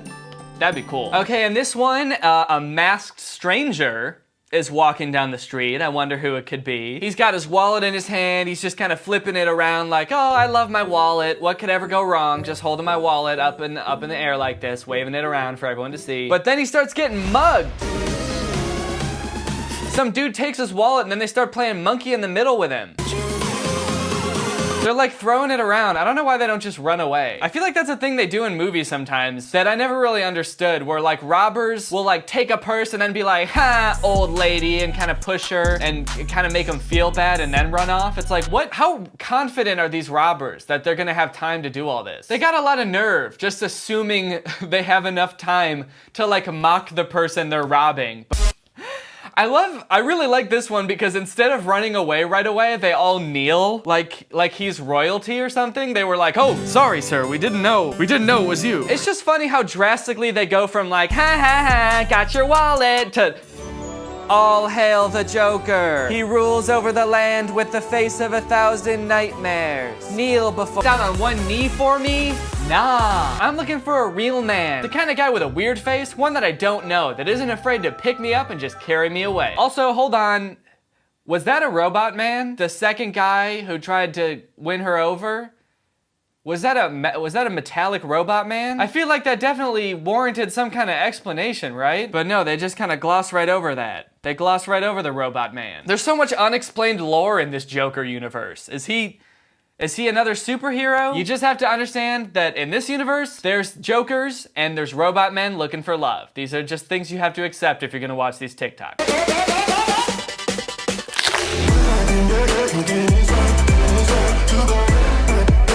Okay, in this one, his face seems to be having quite a different effect on the guy. I feel like we learned something new about the Joker in every new TikTok that we watch. This regular dude just turns into a contortionist, just on a dime, because he made the face. He's probably like, what the fuck? I didn't know I could do this. So far the Joker face can make you do 4 things. It will make you run away, it'll make you kneel, it'll make you fall in love with him, or it'll just give you a new skill that you didn't know you had. It'll turn you into like a contortionist, maybe it'll teach you how to skateboard. Oh, hey man. Whoa, what the fuck? Where did the skateboard come from? Why am I so good at this? What, now I'm cooking creme brulee. I don't know how to do that. Oh, and there it is. Cured Alzheimer's. How? This one's weird too, because all the other ones seem to have some kind of motivation, like they're stealing his wallet or they're gonna kidnap some kid. But this one, he just like walks up to him and just makes the face and changes his life forever. Breaks all his bones. Just walks up to this poor guy and gives him the squishy bones, for God's sake. Also kind of weird that the Joker doesn't even really seem that interested in what's going on. It looks like he's kind of like looking around to see if there's anything more interesting going on. Oh no, they broke up! Oh no, she got a new boyfriend!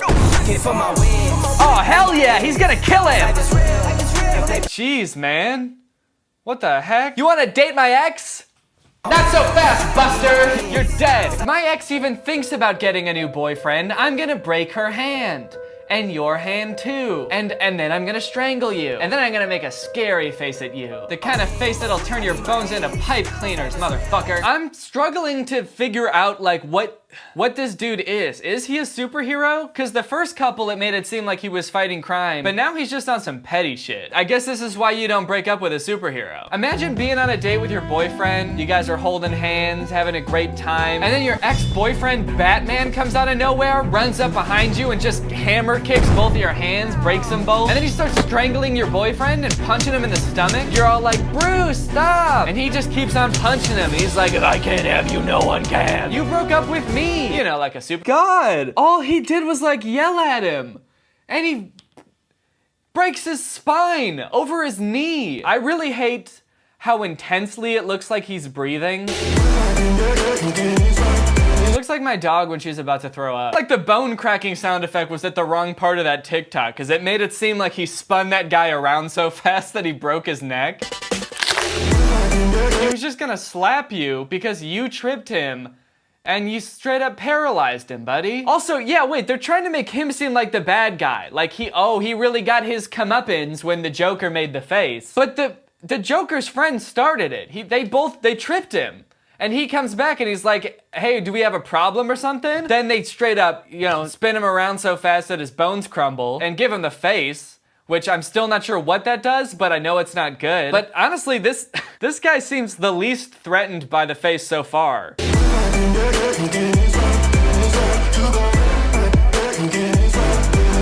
In fact, he doesn't really even look like he's reacting to it at all. He's just standing there like, well, I don't know. I don't know what this is. Huh? And then it just ends in the middle of this heated confrontation. How long do you think? I'm not really sure what this one is about. I think he must have just gone through like a breakup or something, or he was on a date because he's got a rose, or maybe he was just on The Bachelor. But he looks upset about something. He's got the rose, he crumples it up, he snaps his own damn neck, and now he's the Joker. And the caption says, Modo Sexo Activado, and I googled what that means, and it means sex mode activated. Sex mode activated! That sounds like something a horny Power Ranger would say. Sex mode activated! It's fucking time! But wait just a minute and hold the phone. Is this face supposed to be sexy? He's distraught about getting broken up with, but then he snaps his neck, activates sex mode, and he's like, yeah, who needs that bitch? Who needs her, dude? I'm the sexiest guy around. Look how sexy I am. Time to have a sex. I thought this face was supposed to scare people away. Come to find out, it's actually supposed to seduce them. So that's why all the robbers ran away. 'Cause they were prude. Just kidding. When he made the face before and everyone kneeled, was that like, were they gonna? Huh, good for them. Well, I think I could go the rest of my entire life without seeing another Joker TikTok. I think they need to take it back to the drawing board, figure out exactly what the face does, because as of right now, I have no idea. But, with that being said, it's time to talk about our sponsor, Raycon. Greg, we've been seeing each other for a while now, and if this is gonna continue, then I want us to take things to the next level. So, I just gotta ask, will you check out the amazing sound quality on these Raycon earbuds? That's right, this is another video sponsored by Raycon, the company founded by Ray J for Ray J. And us too, for everyone. Let me tell you why I like Raycon. They don't cost too much, in fact, about half the price of other premium wireless earbuds. They sound amazing, they've got some pretty bump and bass, which is great for when you're lifting weights, trying to get pumped the F up. And they're small, the carrying case is yay big. The earbuds are even smaller. They just look like cool little high-tech doodads in your ears, so you can take them with you anywhere. They're perfect for working from home, going for walks, going for runs, exercising. I wear them most when I'm working out, which these days, since the gym is closed, consists of doing push-ups and pull-ups in my basement. These little doodads I have here are the E25s, which are their best model yet. These little bad boys boast 6 hours of playtime, seamless Bluetooth pairing, more bass, a compact design, and it gives you a nice noise-isolating fit, so you don't gotta hear all that nonsense going around you, like babies crying and dogs crying and your wife crying. If you don't like the black color, even though I personally think it's the coolest, there are other fun colors as well. So if you wanna check these bad boys out and see for yourself just how amazing they are, click the link in the description to get 15% off your order, which is a great deal because these are already like half the price of other premium wireless earbuds. So yeah, click the link in the description below to get 15% off. Thank you to Raycon for sponsoring this video, and thank you to you guys for checking out Raycon. I know a number of you have already purchased Raycons and are happy with them, so thank you guys. It's honestly very cool of you. All right guys, well I hope you enjoyed this video. If you're new here and you're not subscribed yet, make sure you subscribe and turn on my notifications to join Greg. If you want to get some of this merch or any of the new merch that I just released, go to dannygonzalez.store. The link will be in the description for that as well. Also, let me know how I should fix this. Maybe I'll make a second channel video about fixing it. That would be fun, right? Do a little room makeover. Could be fun. Or maybe I'll procrastinate and leave it like this for months. We'll see. Bye. This video is over now. Go find something else to watch, or just watch this video. I know we had a lot of fun. But you can't stay on this end screen forever. No. This video is over now. Over now. So why are you still watching this? What's up, Greg? I hope you're all having a great day. Welcome back to my channel. This, of course, is another episode of locking your brother in prison for playing Fortnite. It's America's favorite pastime. So someone just sent me this video called My Little Brother Goes to Prison for 24 Hours, and I watched it, and it's hilarious. I think it was on the trending page when he sent it to me also, so there's a good chance that a lot of you might have seen this. It's a video uploaded by FaZe K, who's a member of FaZe Clan. He lives in the FaZe house with all the other FaZe members. None of these words mean anything to me, but they might to you. I don't know what FaZe Clan is. But basically, it's a video where FaZe K's little brother, FaZe Jarvis, who might have the least cool name in all of FaZe Clan, gets sent to prison because he was playing Fortnite, and it's really bad. It's kind of like halfway between a skit and one of those like Rebecca Zamolo videos or Chad Wildclay videos where it's like for little kids and it's obviously not real, but it's just real enough that little kids might believe it's real. It also has one of the weirdest, granted most creative, but also unethical merch plugs I've ever seen in a video. But first, there's one thing I want to talk about, and no, it's not a sponsor. No, it's not me plugging the tour again.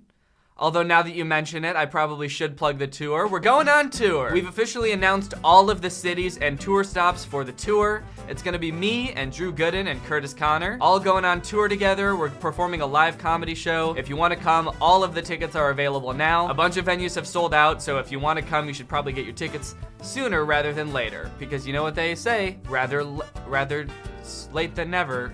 That's not, you know what they say, rather now than never, and if that's not a saying, then it is now. But what I really want to talk about is the fact that I tricked all your dumbasses. That's right, I had you all fooled, because for the past 2 weeks, I was on vacation in Japan, and none of you had any idea. I was in Japan for 10 days, and I pretended not to be, perfectly. Lately, I've seen a lot of videos where people pretended to go on vacation somewhere, or they pretend to go to Coachella, when really they're just at home photoshopping pictures of themselves at these places. So I thought it'd be fun to do the exact same thing, except the opposite, and pretend to not go on vacation. And why, might you ask, would I want to do this? I don't know really. I think a lot of influencers' brands rely on them having like a cool, fun life that you would want to emulate, but mine is sort of the opposite of that. My brand is kind of centered around sitting in this exact location and doing this. So I wanted to keep that brand consistent by making it seem like I didn't leave the country. Also, Drew just went on vacation to Ireland at the exact same time for his honeymoon, and I didn't want to get a bunch of comments like, oh, look, they really are the same person. They both went on vacation to a different country for Drew's honeymoon at the same time. Which isn't even valid because, yeah, sure, we were both celebrating Drew's honeymoon, but we went to different countries. So before I went on vacation, I made sure I had 3 videos locked and loaded, ready to go. I could post those while I was on vacation to make it seem like I was here. I even made sure to mention at the end of one of the videos that I wasn't in a different country. All right, thank you, Phoebe Westbrooks, for turning on my notifications. You are truly Greg. I'm currently in America and not a different country, and I'll see you guys next time with a really interesting video where I kick a ball so hard that my shoe flies off. Bye! This video, just to avoid any suspicion, the plan was foolproof, which is good because I'm a fool. I also made sure to keep my Twitter presence up, tweeting like an average American person, only during hours an American person would be awake. I even made sure to tag my location in some of the tweets as being in the United States, all while I was feeding bananas to a Japanese macaque on the top of a mountain. And you guys were none the wiser. Well, that all seems pretty impressive, right? Wrong. Because there's more. I mean, it was already impressive, but it wasn't all of it. Towards the end of my trip, I realized I hadn't posted anything on Instagram in a really long time, but the problem was I didn't have any good pictures of me at home, sitting in this desk, or in another American location. In fact, the only good picture I had from me on my trip was me in front of the Tokyo Disney Castle. So I decided to do what I'd seen them do in a couple videos and Photoshop myself to look like I was at home, in America, at a regular American grocery store. So instead of enjoying my vacation, I spent hours in bed photoshopping this nearly flawless composite. I added a caption, tagged myself as being in the US, and the rest is history. All in all, was it a lot of work? Yes. Did all this extra work ruin my enjoyment of my vacation to Japan? Yes. But was it all worth it? Hell no. But did I fool all of you? Also no. Because Laura was posting on her Instagram story the entire time that we were in Japan. Anyways, let's talk about this video. Okay, so the video starts out and FaZe K is the one filming. He's like barely in the video at all, even though it's his channel, but he's filming his little brother Jarvis playing Fortnite. And then behind Jarvis, there's 2 even smaller humans. It's never explained who they are or why they're there, or why they're watching him play Fortnite, but they are there, and they're all having a great time. Yo, there you go. Jarvis, bro. So he's playing Fortnite for like the first 10 seconds of the video, and then he wins the game, and everyone's so excited for him, but then FaZe K says something that's kind of surprising. Jarvis, bro. You just won Fortnite in school. In school. Did you hear him say that? They're playing Fortnite in school. I don't know why I didn't realize that this was a school. I mean, the set is so well designed. This is what every school looks like. Sad gray walls, blank empty bulletin board, sad plant, 3 different age groups of kids. Like, these kids look like they could be in elementary school or maybe middle school. Jarvis looks like he could be in high school. FaZe K, if he ever showed himself, looks like he's too old to be allowed into a high school. So they don't ever say why they were playing Fortnite in a high school. Like, Jarvis brought his entire setup, like his TV and his Xbox and his controller and his headset and everything to play Fortnite in school, and they like never explain why. It's also unclear like when in the day this is. Like, is this during class? Is this before school or after school? They never really mention that. So where he's just in school in this empty ass classroom playing Fortnite. That's insane, man. All right, man. Guess it's time to pack up and leave, bro. I like that the second he wins, they're all just like, all right, time to pack up and go. That's all we came to do. We lugged all of our stuff to school, walked in, set it up, played 1 game of Fortnite, and then won. And then we're like, well, that's that. Time to go home. It all seems like a lot of work for not much payoff. It's like, what were you trying to prove? Why didn't you just stay home and play Fortnite? It seems like a lot less work. And the thing is, we'll never know what they were trying to prove because they never explain it. They never say why they did this. So glad you didn't get caught. You're telling me, FaZe K. I'm really glad you guys didn't get caught. Wait a minute.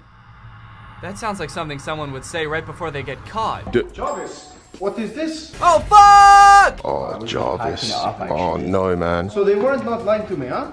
They're telling me on the cameras that you've been here since 6. That's 2 hours before the school begins. Okay, so this is a very confusing scenario to me, and I've never watched any of FaZe K's other videos before. I did go through and skim through some of them just to get like an idea of what his channel is about, but I have no idea where these take place or like what country are they supposed to be in? It's really confusing. Like, FaZe Jarvis and FaZe K are obviously British. The 2 kids, I don't know where they're from because they don't say a word for the entire video. They just kind of stand around with a blank expression, like looking around like they're not sure what they're supposed to do. But then the classroom has an American flag, so you would think that this is an American school. And then the teacher comes in and he has like a totally different accent than everyone else. What is this? It's like a... You cannot be kidding me, man. I don't know, is it like Russian or Middle Eastern or Canadian? I don't know. Either way, it only adds another layer of confusion onto this entire scenario that was so confusing already. I mean, it really goes to show what a mixing pot of cultures America really is. I mean, it doesn't matter where you're from, whether you're born here, whether you're British or mute, or from, you know, a different country. Okay, so the teacher comes in and he's like, what are you guys doing in here? I just saw security camera footage that showed you guys sneaking into the school. So maybe it's before school, because he says he saw them sneak in at like 6 in the morning. Getting it all away, don't worry. I'm sorry. Jarvis, I'm going to have to call the police. Oh, no. Please. No, man. I'm sorry. No, you don't have to do that. I'm sorry, I have to. Oh, bro. And you too, you guys should know better too. No, these guys just go to school, man. They're not involved. They're not involved, man. At first the teacher's like, you're all in big trouble, but then FaZe K, who's behind the camera, is like, no, they don't have anything to do with this. They just got here. And the teacher just takes their word for it. He's like, oh, okay, sure, I trust you. Okay, yeah, they can go. You do seem like the adult of the group. You are a 23-year-old filming a 16-year-old playing Fortnite in a high school. So I think I can trust you. So the teacher says he's gonna call the police, and then all of a sudden it cuts to them and they're in a different location. I guess they're waiting for the police to show up. And I don't know what this room is supposed to be. I've never seen a room like this in a school before. There's like a sink and I think it's a toaster oven. And then there's like a scale like the type you would see at a doctor's office. Maybe it's like a teacher's lounge. So like teachers can come in there with their lunch and heat it up and then eat it and then like step on the scale to see how much weight they gain from their lunch and then wash their hands. I'm sorry, man. I'm very sorry, but this is Officer Zioli, okay? I was just on a computer. Yeah, it is considered the trespassing before you're here before 8 o'clock. Yes, it is considered the trespassing. Oh, no. You have to deal with Officer Zioli, right? I want to ask you. So finally the police officer comes in, the teacher introduces Jarvis to the police officer, the SWAT police officer. They called the SWAT police, which I don't think is a real thing, but they called the SWAT police because this 16-year-old was playing Fortnite in an empty classroom. I was just on a computer. Yeah, it is considered the trespassing before you're here before 8 o'clock. Yes. FaZe Jarvis, I mean, maybe it's because he's 16. I can't really blame him that much, but it just seems like the The way that he acts is just so lax about everything. It's like the way he responds to the police showing up is just like, wait, but I was just like on a computer. So is that, I was just like playing Fortnite. Is that like, I don't get why it's gotta be like that. It's an interesting acting technique he's using. I've seen lots of famous actors use this technique before where you're saying the lines but at the same time you very clearly don't want to be there and don't want to be in the video at all. I want to ask you, like, I know it's one thing with the teacher and one thing with the student. What happened? What exactly was it? I was just wanting to win a game of Fortnite, really. Okay, and that's literally all I was doing. What time did you enter the school? Was it a break and entering? Because if that is, I'm going to have to take you. All I to jail, did was just walk in. I didn't really break in. Alright, well, the supervisor checked the camera. It says you broke and enter at 6 in the morning, so you're going to have to... Jarvis, bro. What? Why did he even ask then? The SWAT officer is like, so I want to get both sides of the story to be fair because, you know, sometimes the teachers can be a little bit biased. So just, you know, did you break into the school? No, I didn't break anything. I just walked in. I didn't break and enter at all. Yeah, well, actually, the teacher said you did. All right? And I'm gonna believe him. You're going downtown and you're gonna go away for a long time for this, bitch. Jarvis, bro. Oh, bro. Meanwhile, Face K is behind the camera the entire time just going, oh no, bro. Oh, Jarvis, no, bro. Oh no, Jarvis, no. Jarvis, it can't be, Jarvis. Like, you don't have to tell Jarvis no. You don't have to keep telling him, oh no, bro. Jarvis already knows, oh no. That's probably going on in his head a lot. Oh no. What have I done? I can't believe I've done this. That's all Face K does for this entire video. It's just go, oh no, Jarvis, no, bro. No way, Jarvis, bro. It's almost like anybody could have filmed this video and then Face K just could have recorded that and played it over the entire video and there would be no difference because he never stops. The next scene is at the jail cell. Jarvis is already in an orange jumpsuit, you know, like they do when they send you to jail. So it's probably been like an hour or two since the last scene because they had to drive all the way to the jail. They had to intake Jarvis. They had to put him in the orange jumpsuit. It's probably been like an hour or two, so you'd probably think that Face K has calmed down by now, right? Oh, Jarvis, bro. Jarvis. I didn't actually do anything, man. No way. This isn't real, Jarvis. He's still so surprised. He still can't get over it. It's been 2 hours, and probably the entire time he's just been, oh no, Jarvis, bro, no. Bro, that's actually insane. Man, this sucks, bro. And then one time he tries to say something that's not Jarvis, bro, he messes it up. This sucks, bro. This sucks, bro. This sucks, man. So once he gets him into jail, the SWAT police officer tells him that Jarvis's bail, remember, all he did was play Fortnite in a classroom. Jarvis's bail is $1 million. And unless I see $1 million within the next 48 hours, $1 million, I'm what? Gonna be going in the federal state penitentiary. What, bro? Wait, why isn't Face K in jail too? Why did he not get arrested? I understand maybe why the two kids didn't if they had just gotten there and they didn't break and enter, but like Face K should probably be getting punished more than Jarvis. He's like the adult in this situation. Jarvis is 16, and he's literally not been punished at all, and he's been allowed to videotape the entire thing. Well, how did he not break the same laws as Jarvis? Unless the real law that was broken is playing Fortnite in a classroom. Is that really why Jarvis is in jail? Like, they don't give a shit about the breaking and entering, it's the Fortnite. It's the Fortnite that was the bad thing. So Jarvis is in jail with $1 million bail. I think it's gonna hail. I grew a little tail. Jarvis, bro! Jarvis has to compete in the World Cup this weekend. He's got to stream and make videos, man. Everything seems hopeless. They don't know what they're gonna do. But then they come up with the perfect plan. That's insane, bro. I can't believe you're in jail. Oh my god, bro, that's it. What do you mean that's it? The meme, bro. Oh my god, that's insane meme. Like, bro, I don't know what you have to do with it. Maybe a top, maybe a t-shirt out of it. Bro, sell it. Jarvis, that's you guys it. Could buy it. That's how we get Jarvis out of jail. This could work. This is gonna happen. All right, I've made a few calls and the oh my god, bro, that's insane t-shirts are now out, guys. Oh, they're gonna plug their merch. This whole 11-minute video is one big commercial for their merch. Awesome. They made basically this entire video as an elaborate ruse for their impressionable audience to convince them that this young 16-year-old boy is in jail and he'll only get out if you buy a t-shirt. Holy shit, dude. This is genius. I mean, it's awful. It's very bad, but it is clever. Now, clearly most of their fans are very young because I couldn't imagine anyone over the age of 11 enjoying this video. And they're very impressionable. I do still think that most people would understand that this is not real. And to be fair, in the description, it does say, this is a skit if you don't know. So it is in the description. But you know that there's still gonna be some little kids who think that this is real, and they're gonna be like, my favorite YouTuber's in jail, and it's all my fault because I can't buy a t-shirt. Oh, Jesus. That's a lot of guilt to put on an 8-year-old. Make them think that it's their fault someone's in jail unjustly. And even if everyone does know that they're faking it, and this is all like a skit, Kay does say in the video that like, there's not gonna be any new live streams or any new videos from Jarvis until he gets out of jail. Literally, guys, we won't see Jarvis again unless you all do this. So it's basically like he's holding all of Jarvis's content hostage, and it's like, well, if you like Jarvis, we have to make $1 million from merch. You have to buy a t-shirt so we can make $1 million. And then we'll keep making videos. Wait, is this FaZe K and Jarvis or Lele Pons and Peaks? Am I right? 2016 Vine reference, anyone? Did anyone get that? Did you get that? No?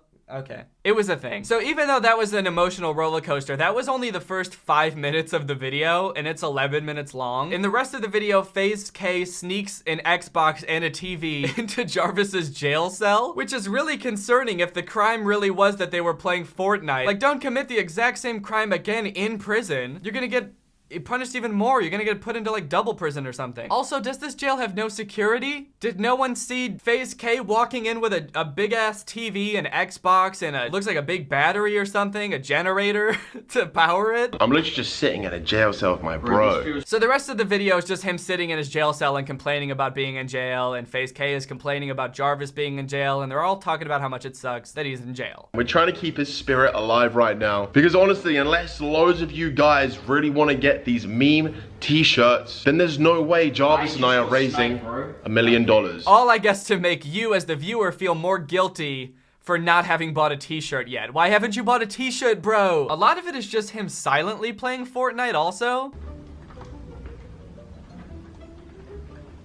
Bruh. Like they kind of forgot that they were making a video and had to be entertaining, and so they just started silently playing Fortnite. And then the video ends with the police officer coming back and getting mad at them and taking the Xbox away, because of course that would happen eventually. I'm taking this out now, and you're supposed to be out of here. Visiting hours are over. They've been over for 20 minutes. Oh, whoa, bro, Jarvis, man, I've got to go. Bro, I mean, I'll see you tomorrow. No way, I've got to leave you in this cell. I've got to leave my little brother in this cell, guys. Thank you for the narration, FaZe K. I had no idea what was going on in the video until you just started listing things that were happening. Oh no, I've got to leave the jail. I've got to leave my little brother in the jail cell. Oh no, he's in jail, and now I'm having to leave him in the jail cell. Do you understand what's going on? Have you picked it up yet? I'm having to leave my little brother in a jail cell because you won't buy a t-shirt. So now you're probably begging to know what happens next, right? Well, lucky for you, this video came out a couple days ago, so there's been a few follow-ups to the video. The very next day, they posted another video where Jarvis is in jail and he's getting released from jail. I guess they sold enough t-shirts. They've made $1 million from the merch, and Jarvis gets to leave jail. They just let him leave in the orange jumpsuit. I don't know if that's a thing. Did jails do that? They put you in an orange jumpsuit, and then when you get out, they just let you walk down the street in the orange jumpsuit. Wouldn't that freak everyone out to just see someone walking down the street in a jail outfit? So I guess the guilt trip worked. I guess guilting your audience into buying meme t-shirts really does work. But has Jarvis learned his lesson? Is he gonna become a good student now? Is he gonna stop playing Fortnite in school? No.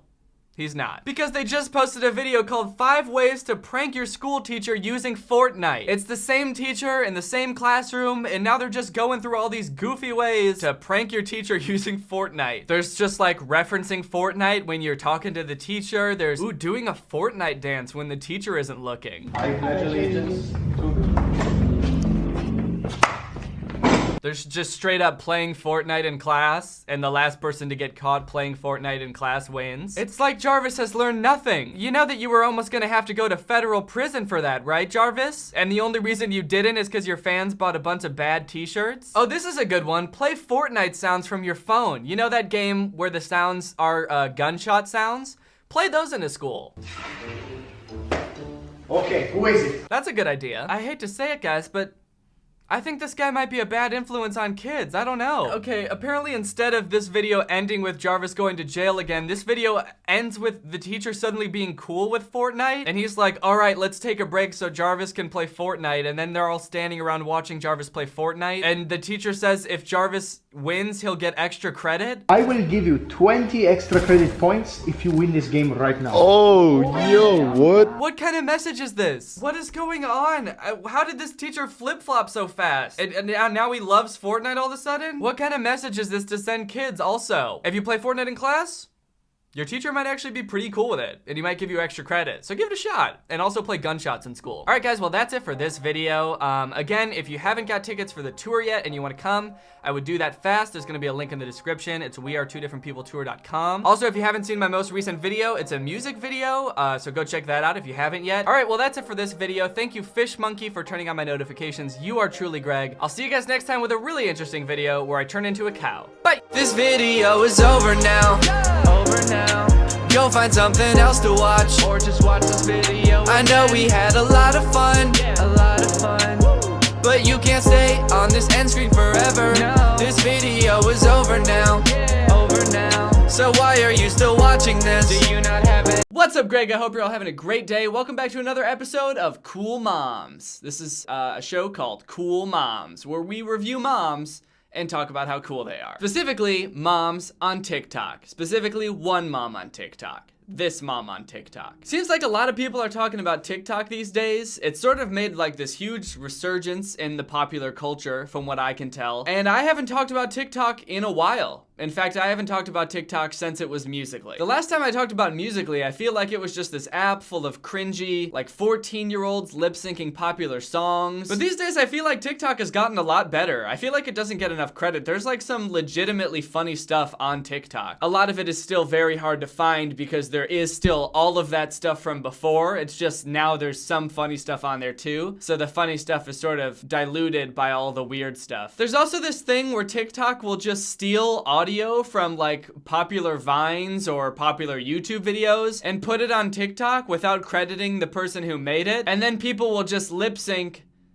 the audio from the video. But recently a clip from one of my videos about Troom Troom became like trending on TikTok and everybody was just lip syncing a line from one of my Troom Troom videos. Hot glue a little cactus into an empty lipstick container. Where the fuck do you get a little cactus? And the interpretations that people gave my video were just so original. Where the fuck do you get a little cactus? I mean, very creative. Where the fuck do you get a little cactus? People added their own little twist, their own little spin to it. Little cactus, little cactus. It's not like they were just stealing my joke and re-saying it, or not even re-saying it, just lip-syncing it. And I gotta say, they were almost as funny as when I said it the first time. But they weren't. One genre of TikToks that I've been really into lately are these like deep emotional TikToks. Ones that are supposed to make you feel like heartbreak or betrayal. This is a good example of one. Quick disclaimer, as I've done before, I'm gonna be covering all of the songs that are in these videos. Since they're TikToks, obviously every single one has to have a popular song in it. So I'm going to have to do a cover of it so I don't get copyright claimed. Bang,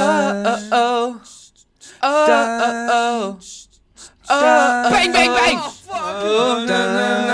Oh, damn. Damn, don't you hate it when that happens? Don't you hate it when you're about to shoot somebody and they're about to shoot you and then you both decide, let's not shoot each other. We got better things to do. And then just as you think you're about to get away clean, he dips you like he's about to kiss you and then shoots you in the chest 5 times. Damn. If I had $1 for every time that happened to me, I'd have $8. Or this one where this girl bends down to pick something up while she's talking to her boyfriend, I guess, and then some other girl comes up and tries to give him her number, and he's like, no, I don't want your number. And then the girl gets up and they're so happy together because they're still dating. Totally relatable. This dude also made the exact same video, except a different girl comes up to him and it's like an 11-year-old, so that's kind of weird. But while I was scrolling these deep, emotional TikToks, I found one that really caught my eye. It's by a girl named Varlicious. And the caption is, there's no peace in drugs. Hashtag say no to drugs. Hashtag choose to refuse. Hashtag no drugs, kids. I tried so hard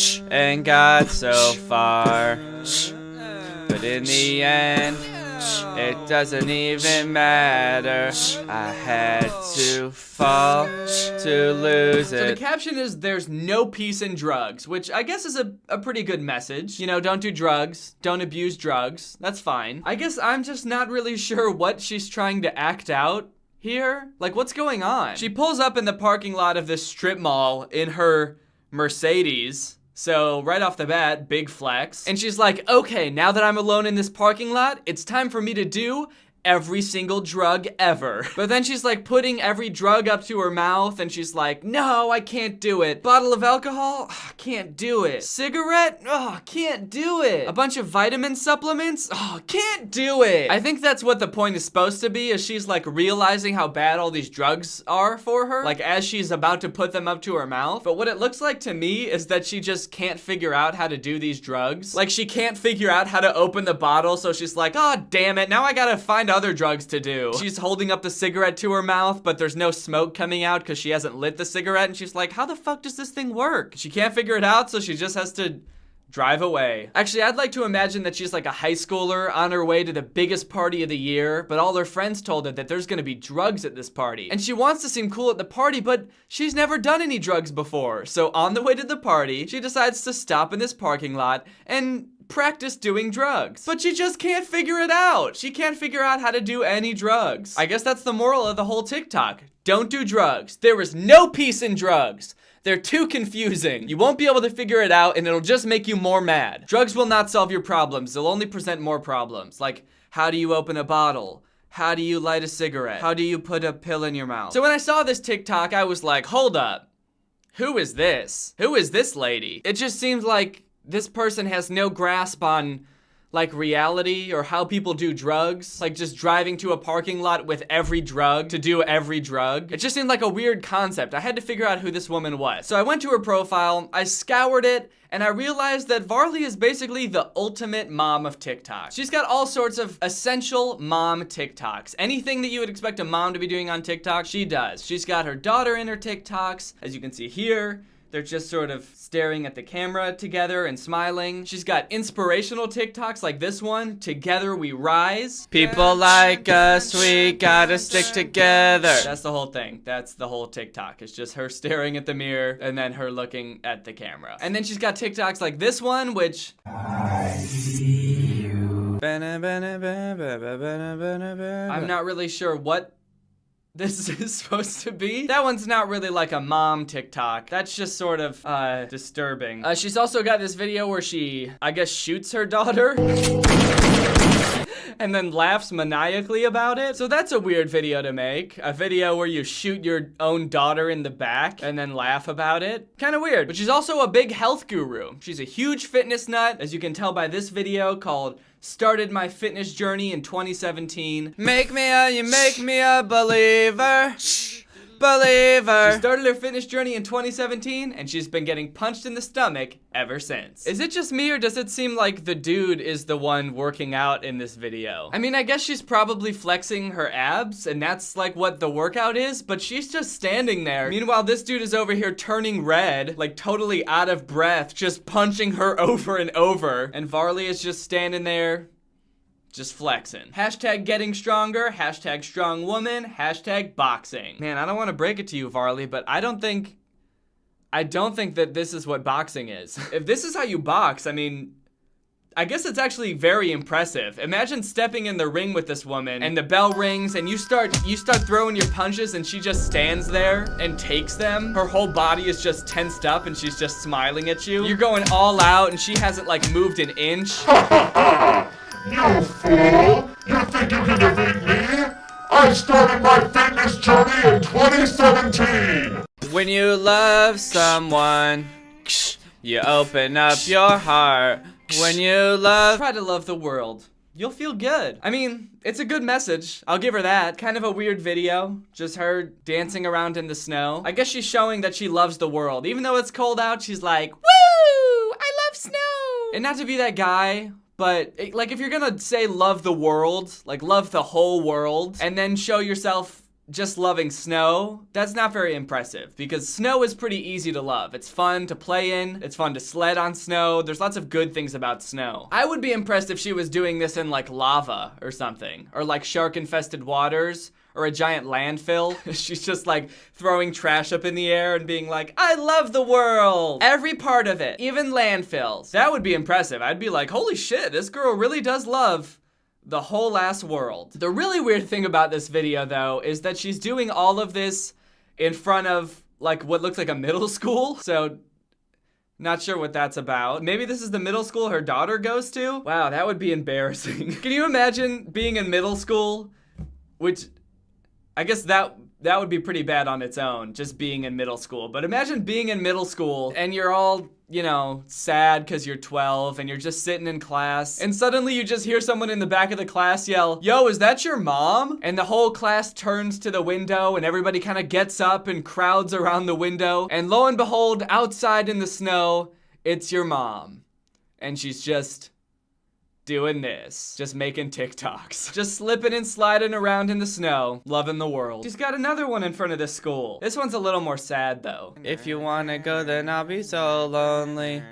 If you're leaving, baby, let me down slowly, let me down. Oh, let me down, no, let me down, let me down. Oh, let me down, down, let me down. I like that random little girl in the background. Maybe that's one of her other daughters, just like, Mom, what are you doing? Can we go home? I'm cold. what happened to love the world? And you'll feel good. This one's hashtag love, hashtag life, hashtag betrayal, hashtag emotions. Damn. This is so emotional. I like that the drop of the song happens like right when she's going off the swing, like it's supposed to be this really cool moment. I mean, I guess she does get pretty decent air. I'm pretty impressed. I don't think I've ever seen anybody jump that high off a swing before. Why does this woman have so many TikToks in front of this school? Does she just chill here all day? Like she drops her daughter off at school and she kisses her goodbye and she's like, all right, I'll see you in a couple hours. And then she just hangs around outside making TikToks all day. Obviously, I'm kidding. I know she doesn't do that. That would be ridiculous. Plus, she's got other things to do, like getting punched in the stomach. And if she stood around making TikToks all day outside of her daughter's middle school,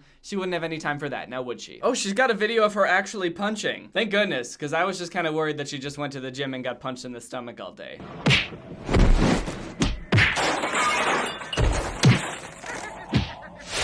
Whoa, it's so real! It's like she's really punching me. The sound effects line up so well. How is she doing that? Winners focus on winning. Losers focus on winners. Hashtag punch the haters. Wait, what? Hashtag haters are insects. Oh no. Oh fuck.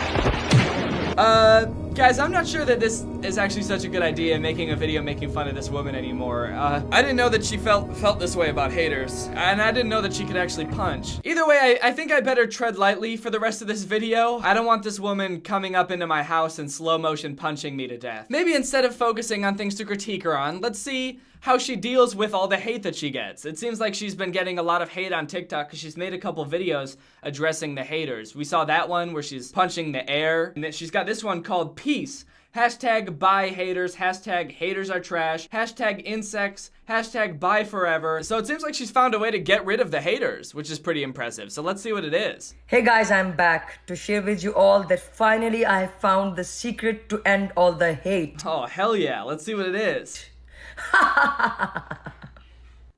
Now there won't be any hate on my account. Oh, that's it? Peace! That's all you're gonna do? Peace! Just laugh? Peace! Oh. Okay, that can't be all it takes to get rid of the haters, just laughing, right? Let's see this other video where she addresses the haters. Dear haters.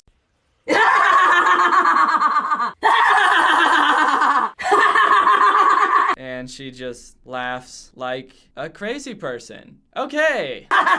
It's still going. What the fuck? This is deeply troubling, and I think I'm done looking at this profile. She does have an entire YouTube channel as well, full of strange videos, including this music video that's sponsored by a food distribution service. The music video is simultaneously very off-brand and very on-brand, but it's entirely in a different language, so I don't feel comfortable reviewing it because I don't understand what she's saying. One thing I do understand, though, is that she's very sweaty. Alright guys, I hope you enjoyed this video. Now it's time to toss it over to my tongue, who will be talking about today's sponsor, Audible. With Audible, you gain access to an unbeatable selection of books, including bestsellers, motivation, mysteries, thrillers, memoirs, and more. Audible has the largest selection of audiobooks on the planet, and now with Audible Originals, the selection has gotten even more custom, with content made for members. Lately, I've been feeling kind of lazy, like I haven't been pulling my weight enough, and like I haven't been getting enough done. So I started reading the 7 Habits of Highly Effective People. It's a really popular book for people who want to be more effective and adopt more productive habits, which is really helpful for when you're you're running your own business, or a full-time YouTuber, or the tongue of a full-time YouTuber. Audible members can choose 3 titles every month, 1 audiobook and 2 Audible originals that you can't hear anywhere else. Audible members also get access to exclusive fitness programs, so you can get this new year started off on the right foot. I don't have feet because I'm a tongue. You can listen on any device, anytime, anywhere. At home, at the gym, on your way to work. I personally like to listen to audiobooks when I'm doing something mundane like washing the dishes, taking the dog out for a walk, when I want to have my mind elsewhere, but I have to be doing something. You'll also enjoy easy audiobook exchanges, rollover credits, and an audiobook library that you keep forever even if you cancel your membership. So you can get started today by visiting audible.com/GregForLife or texting Greg for Life to 500-500. That's right, all you have to do is send a text message to get a 30-day free trial. Just text Greg for Life to 500-500 or go to audible.com/GregForLife and you get a 30-day free trial for Audible. It's so easy a tongue could do it. And a tongue did do it, because this tongue done did do it. That's it. That's the whole ad. Back to you, Danny. Well, guys, I hope you enjoyed this video. If you're new here, make sure you subscribe and turn on my notifications to join Greg. Greg is my fan base here on YouTube. If you're part of Greg, then you're part of the fastest growing army on the internet. Please don't look it up. I've seen a lot of people saying that they're going to look it up or that they have looked it up. Guys, listen to me very carefully. If you look up if Greg is the fastest growing army on the internet, you have betrayed my trust, all right? I don't care what it says. I mean, it will say that I'm right. I promise you that. But if you look it up, then you really don't trust me. And that shows. And that's not a very Greg move, I gotta say. So please don't be looking that up. Just hit that subscribe button, smash that notification bell, and you can be truly Greg. That's all you gotta do. You don't gotta look anything up. You don't gotta go fact checking me. What's that going to accomplish? Thank you to Haley for turning on my notifications. You are truly Greg. I'll see you guys next time where I crawl into the sewer and become a rat. Bye! This video is over now. Over now. Go find something else to watch, or just watch this video. I know we had a lot of fun. A lot of fun. But you can't stay on this end screen forever. No. This video is over now. Yeah. Over now. So why are you still watching this? What's up, Greg, and welcome back to another episode of Christmas Time. It's December, baby. You know what that means. Every year around Christmas time, I'm on the prowl looking for Christmas movies to watch and review on this channel, and to my surprise, the perfect one sort of just fell into my lap. I'm sure a lot of you have seen my video on the movie Spookly the Square Pumpkin. Well, it turns out that a sequel to that movie just came to Netflix. It's called Spookly and the Christmas Kittens. And I've watched it. I've watched it several times now while working on this video, and you know what? It's just as bad as Spookly the Square Pumpkin. I thought that maybe they would have improved on their storytelling skills, but they have not. Also, I've watched this a decent amount of times now, and I still have so many questions about the end of this movie. Without spoiling it too much, it does not paint Santa in a very good light. Kind of makes him seem like a little bit of a jerk, honestly. All right, let's just watch it. There once was a little lost kitten. He had given up hope of ever having a home. He'd stopped wishing on stars that he wouldn't be alone. So the movie starts out with Santa finding this Christmas kitten, this green and red kitten, while he's delivering presents on the night of Christmas. There's this kind of creepy shot of Santa reaching into the shadows. He sort of looks like he's trying to grab us while he's grabbing the kitten, and his face is totally engulfed in shadows, and he honestly looks a little bit creepy. I think they could have worked on the 3D model for him for a little while longer. But anyway, he adopts this cat. It cuts to 1 year later, so the cat's been living with Santa for a whole year. So things must be going pretty well with Santa and his Christmas cat. He found the Christmas cat in the snow. He adopted him. He named him Mistletoe, and they're just living a happy life together. And the cat has a nice new home. I have something for you. It's your very own collar. Let's take a photo so you'll always remember the day you got your collar. Why does Santa look like he's being held at gunpoint in this picture, dude? Like, I can feel the fear in his eyes. He's smiling, but it's like a grimace. I mean, Mistletoe looks fine. The Christmas cat, he's doing okay. He's got his hand up on Santa's chest like, this is my man. This is my human. But Santa's just kind of like, take the picture, okay? Just take it. Just don't hurt me. Anyway, then we cut to Holiday Hill Farm, which, if you don't remember, is the farm where the whole movie Spookly the Square Pumpkin took place. And it looks like the whole gang, Spookly, the Pumpkins, and the Scarecrow, are all having a great time decorating the Christmas tree. On Holiday Hill Farm.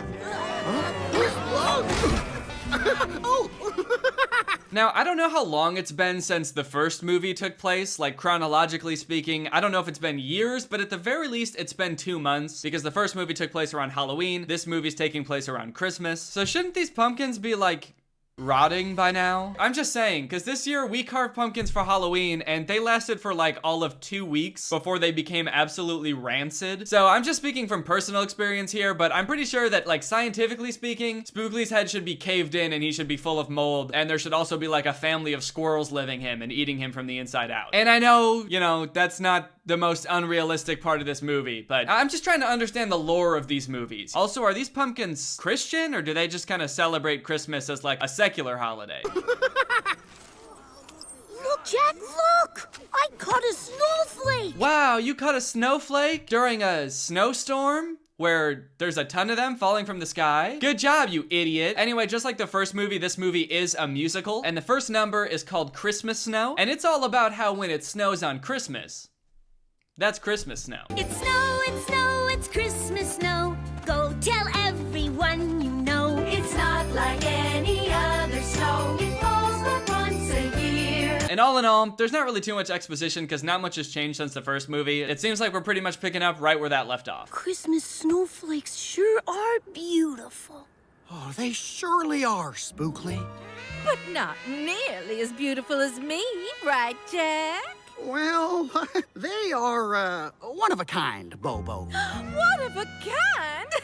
Oh, thank you, Jack. Okay, well, maybe not everything is the same, because I don't remember Bobo trying to seduce the Scarecrow in the last movie. What? That seems like a weird thing to throw in at the beginning of this movie. You think I'm a sexy pumpkin, right, Jack? You sentient pile of hay wearing human's clothes? You think I'm a sexy little gourd, don't you? I know the only thing that differentiates me from the other pumpkins is the fact that I'm wearing eyeshadow and lipstick. But you'd fuck me, right, Jack? There's a couple things going on at the beginning of the movie here. Big Tom and Little Tom, who are the conjoined twin pumpkins, announced that they're going to be throwing a Christmas extravaganza, which is basically like a talent show, so there's gonna be auditions later on in the movie. But while they're all standing around talking about it, suddenly Spookly hears something. Do you hear that, Jack? I do, and it kinda sounds like bells. And out of nowhere, a giant-ass snowball comes out of nowhere and, like, barrels towards them, smashes on the barn door, and out of the pile of snow comes Mistletoe the Christmas kitten.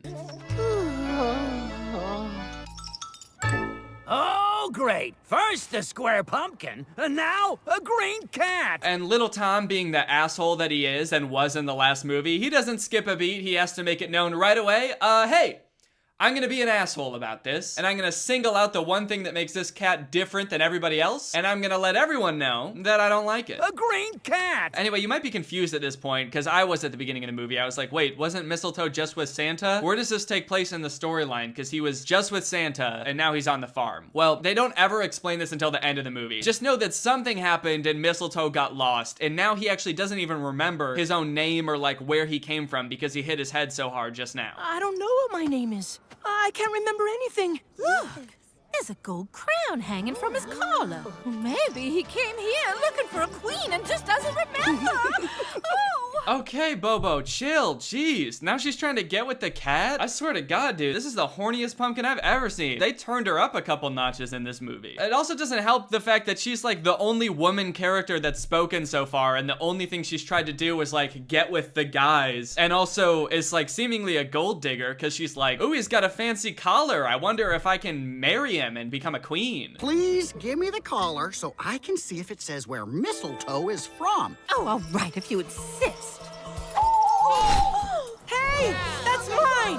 Come back here! So Mistletoe goes off, runs to go find his collar, and Spookly wants to help, so he tries to get the whole gang to go with him to help Mistletoe. He could get hurt! He could find his way home and be celebrating Christmas by midnight tonight.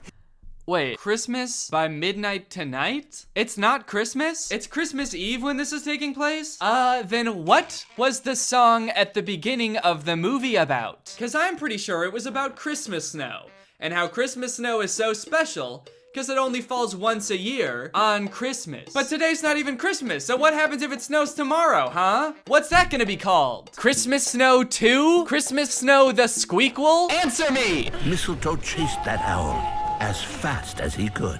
Through streams, under branches, over rocks and wood. He ran as fast as a kitty cat can. It flew round and round. It flew into a clearing and dropped that collar right down on the ground. Okay, so that's a weird thing for the owl to do, right? Why did he do that? Why did he steal the collar like it was something he wanted, fly for miles, and then just drop it and keep flying? I thought it was gonna be some reason like, oh, this owl likes shiny things, and he saw the shiny sparkle of the collar, and he just had to have it. But now I'm kind of thinking, does this dude just like the thrill of stealing stuff? It's like he's a robber that goes up to people and he's just like, all right, motherfucker, give me the money, come on. And then he's got the money and he's running away and he's like, you'll never catch me alive.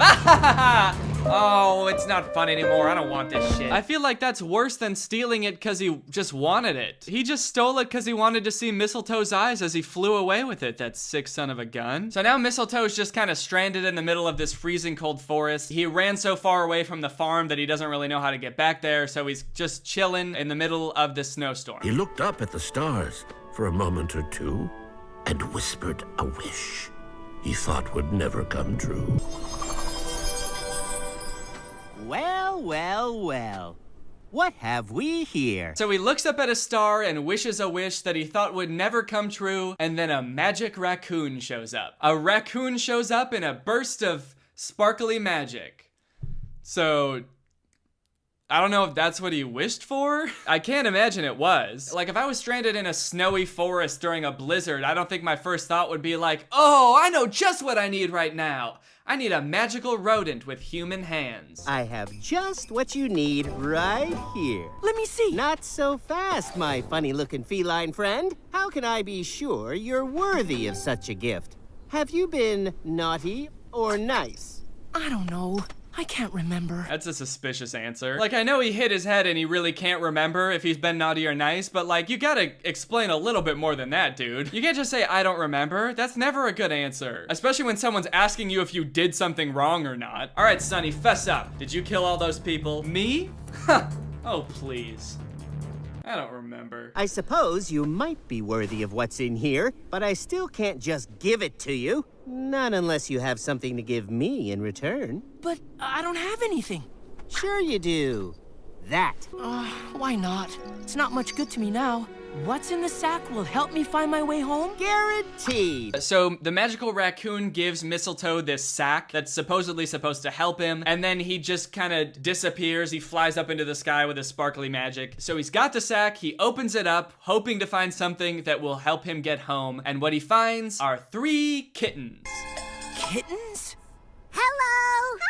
And I don't know what it is about these kittens, but they look dirty. I can't tell if they tried to make them look dirty or it's just because like the thickness of each strand of fur on these kittens' bodies is so thick that they just look like coarse and not fun to touch. Or that's a weird way to phrase that. These kittens don't look very fun to touch. They just don't look soft is what I'm trying to say. They look kind of greasy and dirty and not fun to touch. And honestly, Mistletoe's pissed. He's pissed that he got kittens when all he wanted was to find his way home. Spookly finally finds him and tries to get him to come back to the farm with him, but by now he's just pissed. He's just pissed off and he doesn't want anything to do with any of these people. For the last time, scat, scram, shoo! Go away! Why are you alone? Why are you alone? Why don't you go home? Why don't you go home?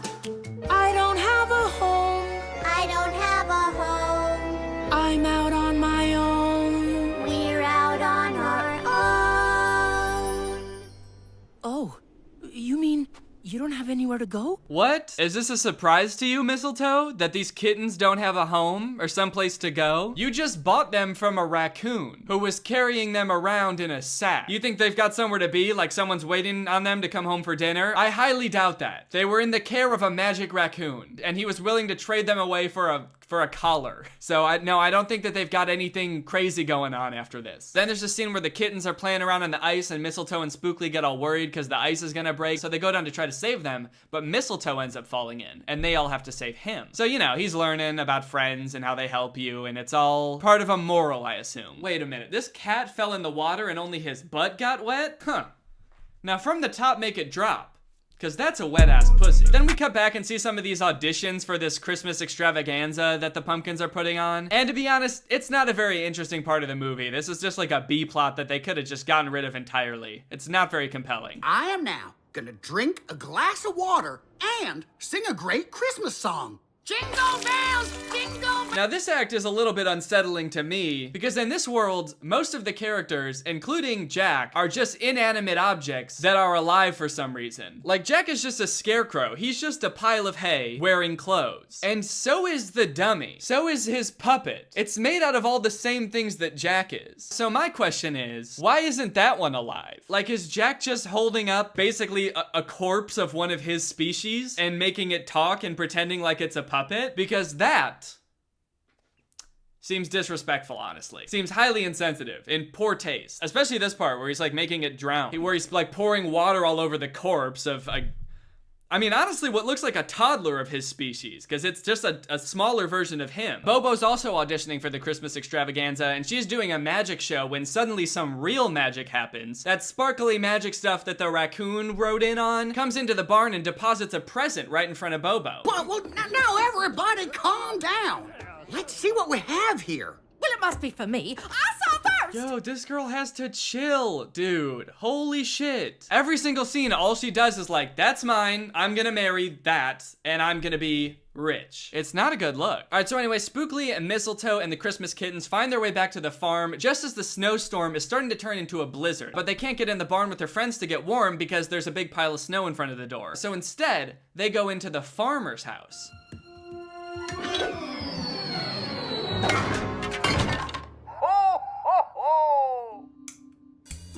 Did you hear that, buddy? Someone said ho, ho, ho. Ooh, these kids look kind of creepy, dude. Ho, ho, ho. This girl looks 6, but also 40. Under the tree in the farmer's house, Mistletoe finds the present that magically blew into the barn. I don't know how it's suddenly in the farmer's house. They never explained that. I guess it just magically goes to there next. I don't know why it ever had to go in the barn if that's the case. But he opens it up and here's what he finds. This gift is for you because you truly believe it is better to give than it is to receive.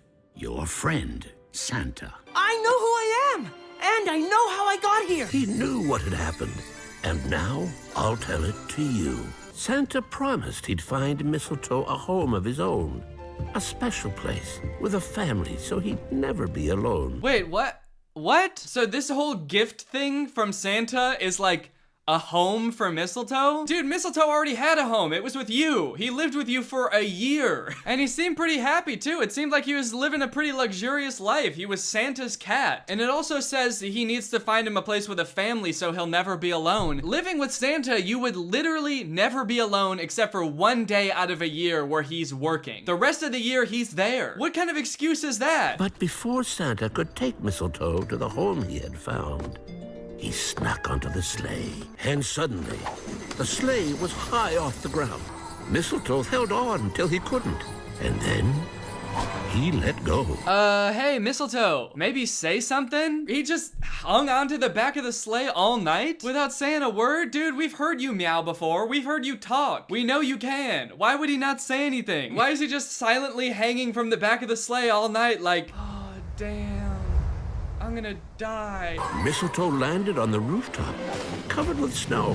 He rolled and rolled across the farm and crashed into the barn. When they looked inside and saw a red, white, and green cat, they wanted him to stay.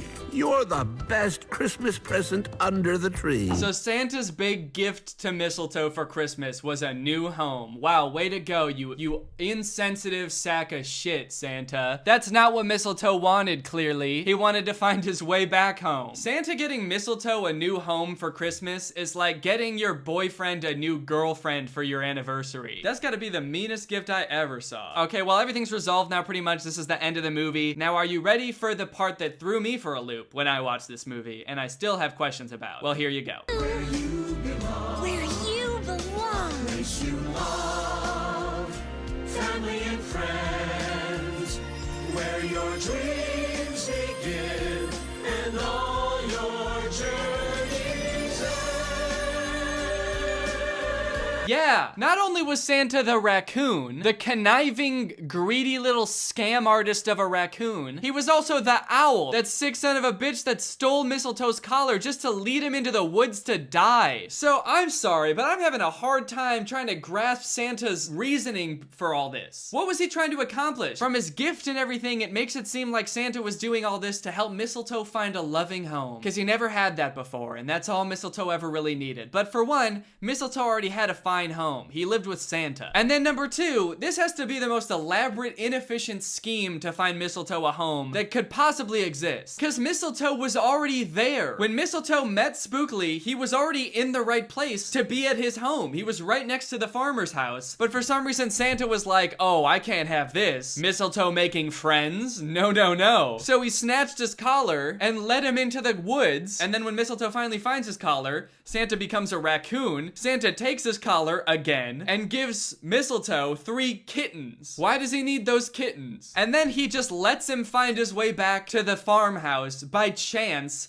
through a blizzard where he finds his new home. That's gotta be the dumbest scheme of all time, and honestly, it kinda just seems to me like Santa wanted Mistletoe dead. And if that's not enough of a weird movie on its own, then imagine my surprise when I watched this movie again and realized that at the very beginning of this movie, when Mistletoe is just a tiny baby kitten and Santa first finds him, he's already at the farmer's house. The porch that Santa finds him under is very clearly Holiday Hill Farm, where all of this takes place, under the farmer's house. He was there the whole time. The whole plot of this movie is so pointless, because if Santa had never found him in the first place, he still would have ended up at the farm. He probably would have met Spookly and all his friends, and yeah, maybe he wouldn't have found the kids, but like, he would have been happy living with Spookly. Anyway, this movie was dumb, and now it's time to hear from our sponsor. This video has been sponsored by ExpressVPN, the #1 VPN in the world. Let me tell you guys why I use ExpressVPN. First off, it's for my internet security and privacy needs. When you're out and about on a public Wi-Fi, you're susceptible to having your data snooped on by hackers, and even when you're at home, your internet service provider and advertisers can see some of your data as well. But ExpressVPN helps protect against that by encrypting your data and making you anonymous online. But that's not all, because ExpressVPN also helps you unblock content that's not available in your area. For example, if there's a show, let's say Friends for example, that you want to watch but it's not available on Netflix for you because you live in the US, well, you're in luck because Friends actually is available on Canadian Netflix. So if you log on to ExpressVPN, change your server location to Canada, suddenly Netflix thinks that you are in Canada and you can watch Friends. This can be helpful in a variety of situations like Netflix, but also like YouTube videos that could be blocked in your country, apps that could be blocked in your country. Now let me tell you a little bit about why ExpressVPN is the best VPN. They've got the fastest speeds. I haven't really even noticed my internet speed slowing down at all while using ExpressVPN. They've got 24/7 customer support, so should you have any issues, they can get it taken care of right away. It's easy to use. You just open the program and connect with one click. Couldn't be simpler. But don't just take my word for it, because it's also been consistently rated the #1 VPN by sources like TechRadar, CNET, The Verge, and many more. I've got ExpressVPN on everything, from my laptop to my phone to my desktop computer. So if you want to check it out and find out how you can get 3 months for free, then visit the link in the description below. That's expressvpn.com/Danny Gonzalez. That's expressvpn.com/Danny Gonzalez. Thank you to ExpressVPN for sponsoring this video, and thank you to you guys for checking out ExpressVPN. When you guys check out my sponsors, it helps me get more in the future, so I really appreciate it. And I know that if you're looking for a VPN, ExpressVPN is the way to go, so check it out. All right, guys, well, I hope you enjoyed this video. If you're new here and you're not subscribed yet, make sure you subscribe and turn on my notifications to join Greg. Greg is what I call my subscribers. We're the fastest growing army on the internet. Please do not look that up, for the love of God. It's true, but you just have to trust me. So don't look it up, and you just have to take my word for it, because that is the way of the Greg. And okay, that's the end of the video. Bye. This video is over now. Go find something else to watch, or just watch this video. I know we had a lot of fun, but you can't stay on this end screen forever. No. This video is over now. So why are you still watching this? What's up, Greg? It's me, Danny, back with another episode of Trust No One. Because the government's out to get ya, NASA's out to get ya, the NSA's out to get ya, and your sorry ass better believe that I'm out to get ya. Conspiracy theories seem to be like all the rage nowadays. I've seen so many YouTubers talking about conspiracy theories. I feel like because the internet has brought so many different groups of people closer together, it's very easy to find people who are also insane and believe in the same conspiracy theories as you do, and that allows these theories to grow and thrive on the internet. I don't know if you could hear that, but my guinea pigs just started screaming. I think I'm being watched. I'm sure by now a lot of you have heard about the flat earther conspiracy. Recently, I've seen flat earthers on the news and on talk shows where they stumble their way through their logic as to why they think the earth is flat and not round like everybody else on earth does. 9.8 meters per 9.8 meters per squared. Meters per second squared. They even have conventions where they get together, I assume, to talk about their ideas and how they don't have any friends anymore, and just to take pictures and yell, "We're not crazy." We're not crazy! Oh, that's very cringy. Not good. Not good. There's some serious levels of cringe going on with a lot of these conspiracy theories. And while I was looking for those educational memes that I made a video on last week, I stumbled upon these Instagram accounts that make conspiracy theory memes. I use the term meme loosely because they're not meant to be funny. They're meant to enlighten you. Some of them might be conspiracy theories you've heard, but others just might shock you. Conspiracy theorists claim this strange object was found in a 13th century ancient Sumerian tablet. It closely resembles a Nokia made in the year 2000. However, its keys are written in cuneiform. Is this proof of time travel? Now guys, I wish I had an explanation for this, for why this stone phone looking thing exists, but I really don't. There's really no explanation for it other than time travelers exist. At some point in the future, we're going to invent time travel. Scientists and secret agents and military operatives will go back in time to the 13th century BC with all the high-tech gadgets that they have in the future. They're gonna have top-of-the-line equipment, high-tech gadgets, and a Nokia phone that they stopped making in like 2002 or something. I don't really know how to explain this other than somebody probably just made this and it's a hoax, but why would, in the future when we have the ability to time travel, why would somebody take back a Nokia phone from like 10, 15 years ago? They just went back in time to like play Snake, I guess. And now, researchers have also found this mysterious carving on a stone tablet. I didn't want to believe it either, but I mean, it's on a stone tablet, so it's gotta be real, and it's gotta be a conspiracy. This was Iraq. This is Iraq on freedom. Any questions? I don't know about you, but I don't have any questions. Except, what? This ancient Greek sculpture was made in about 100 BC, and a girl is seen holding what appears to be a modern-day laptop. Some paranormal investigators are convinced that this statue is proof of time travel. What do you think? That's a thick-ass laptop, first of all. This woman looks like royalty, and she looks like she's got like a 2004 IBM laptop. Like, if you're a time-traveling queen, don't you think you'd at least be able to afford like the new MacBook?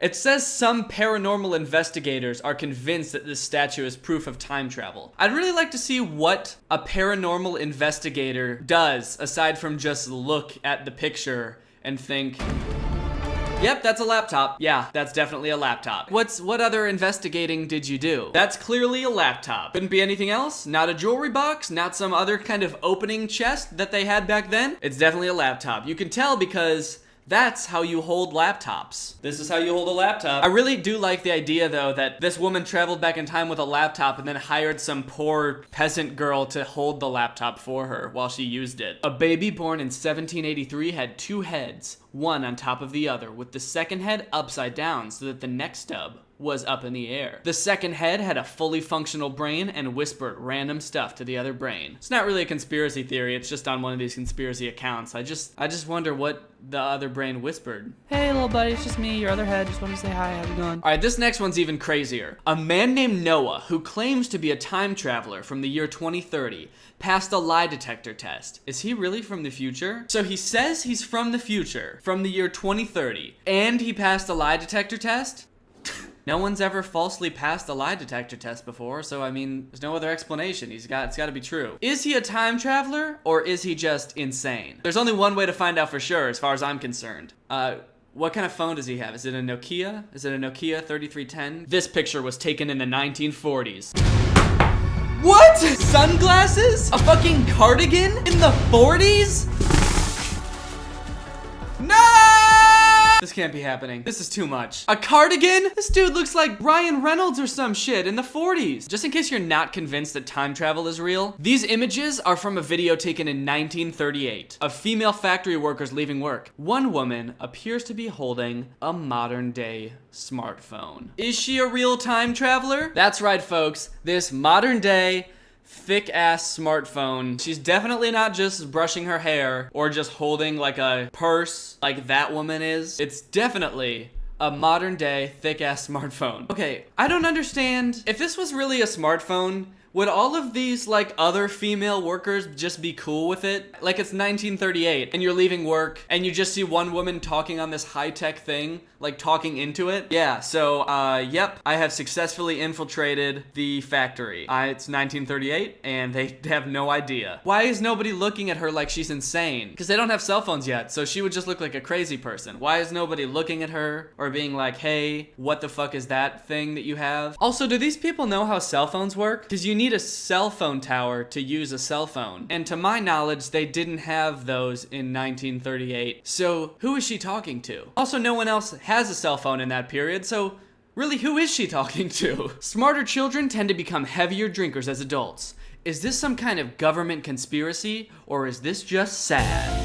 This next one is just silly. There are a number of photos online that appear to show celebrities in photographs before they were born. Take this picture of Michael Cera in 1930s Germany, for example. Are these simply doppelgangers, or are these proof of time travelers? I might believe this if I personally didn't have dozens of doppelgangers sent to me every week. Seriously, I don't know why, but there are so many people in the world that look like me living right now. Most of them are women, which is kind of concerning. But it does not at all concern me that there's someone who kind of looks like Michael Cera who was alive in the 1930s.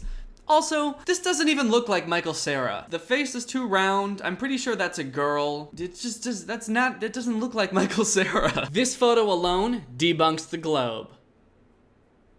No, it doesn't. This modern-day Swiss watch was found in a 400-year-old sealed Ming Dynasty tomb. The find baffled archaeologists. Is this proof of time travel? I like how they asked that after every single one. Is this proof of time travel? Like they're scraping the bottom of the barrel just trying to come up with anything. Okay, how about this one? Is this proof of time travel? How about this? It's a watch!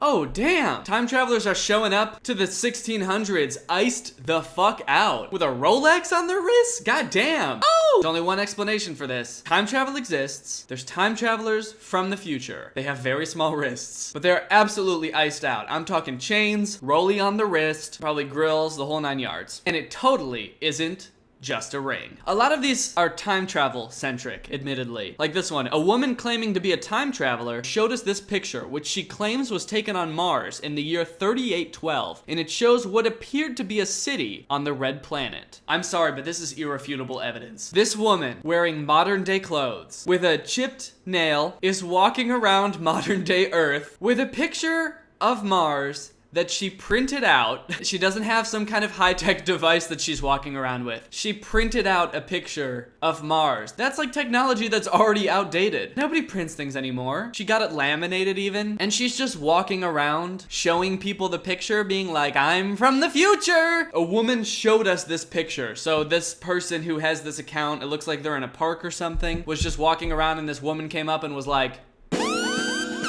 oh shit, there's another one. A man claiming to be a time traveler showed us this image, in which he claims was taken in the year 5000 and shows Los Angeles underwater.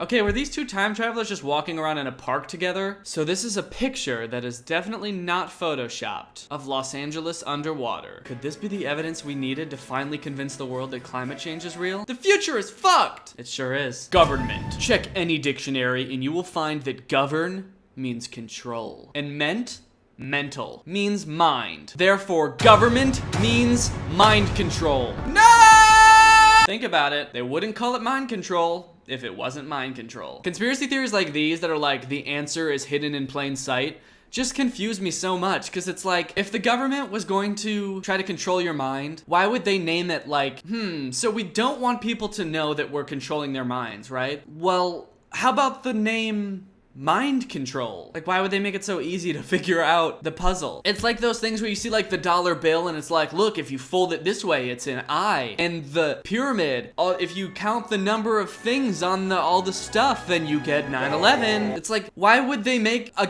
puzzle to figure it out? Why wouldn't they just not do that so that you can't figure it out? It's a game of Clue where they're like, we want to control your minds, but we also want to make it this fun little game where if you get it right, you win a prize.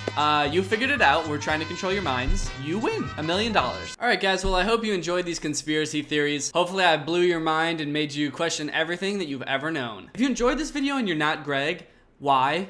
Why are you not Greg? Do you not know what Greg is? I will tell you what Greg is now. Greg is our family on YouTube. It's my fan base. Everybody who's subscribed with my notifications on is Greg. If you're not Greg, you're Craig, and fuck Craig. We're the fastest growing army on the internet. Do not look that up. We're actually the only army on the internet with access to time travel capabilities. So all you have to do to join Greg is subscribe and turn on my notifications. So you make sure you do that. Guys, if you want to join my Patreon or buy my merch, links to those are in the descriptions below. Thank you, Grace Motley, for turning on my notifications. You are truly Greg. I'll see you guys next time with a very interesting video where I go around kicking high school janitors in the knees. Bye. I have before me quite possibly one of the greatest inventions of the 21st century. A stroller that was designed for men. This product is called the Tactical Stroller. I first learned about it from a commercial on my For You page, and ever since, I have been fascinated by the concept. A stroller, something designed to transport the most fragile of beings, and it's called the Tactical Stroller. Was this thing designed to see combat? And it's made by a company called Tactical Baby Gear, so yes, there are more products. So I bought this stroller, and for the past few days, I've been testing it to find out how in God's name is this thing considered tactical. But you don't get to see the results just yet. No. That's why I put this sheet on it. It's for dramatic effect. The stroller did not die and become a ghost. I'm gonna pull it off later. Okay, so this is the first commercial I saw for it. It's called Your Stroller Sucks.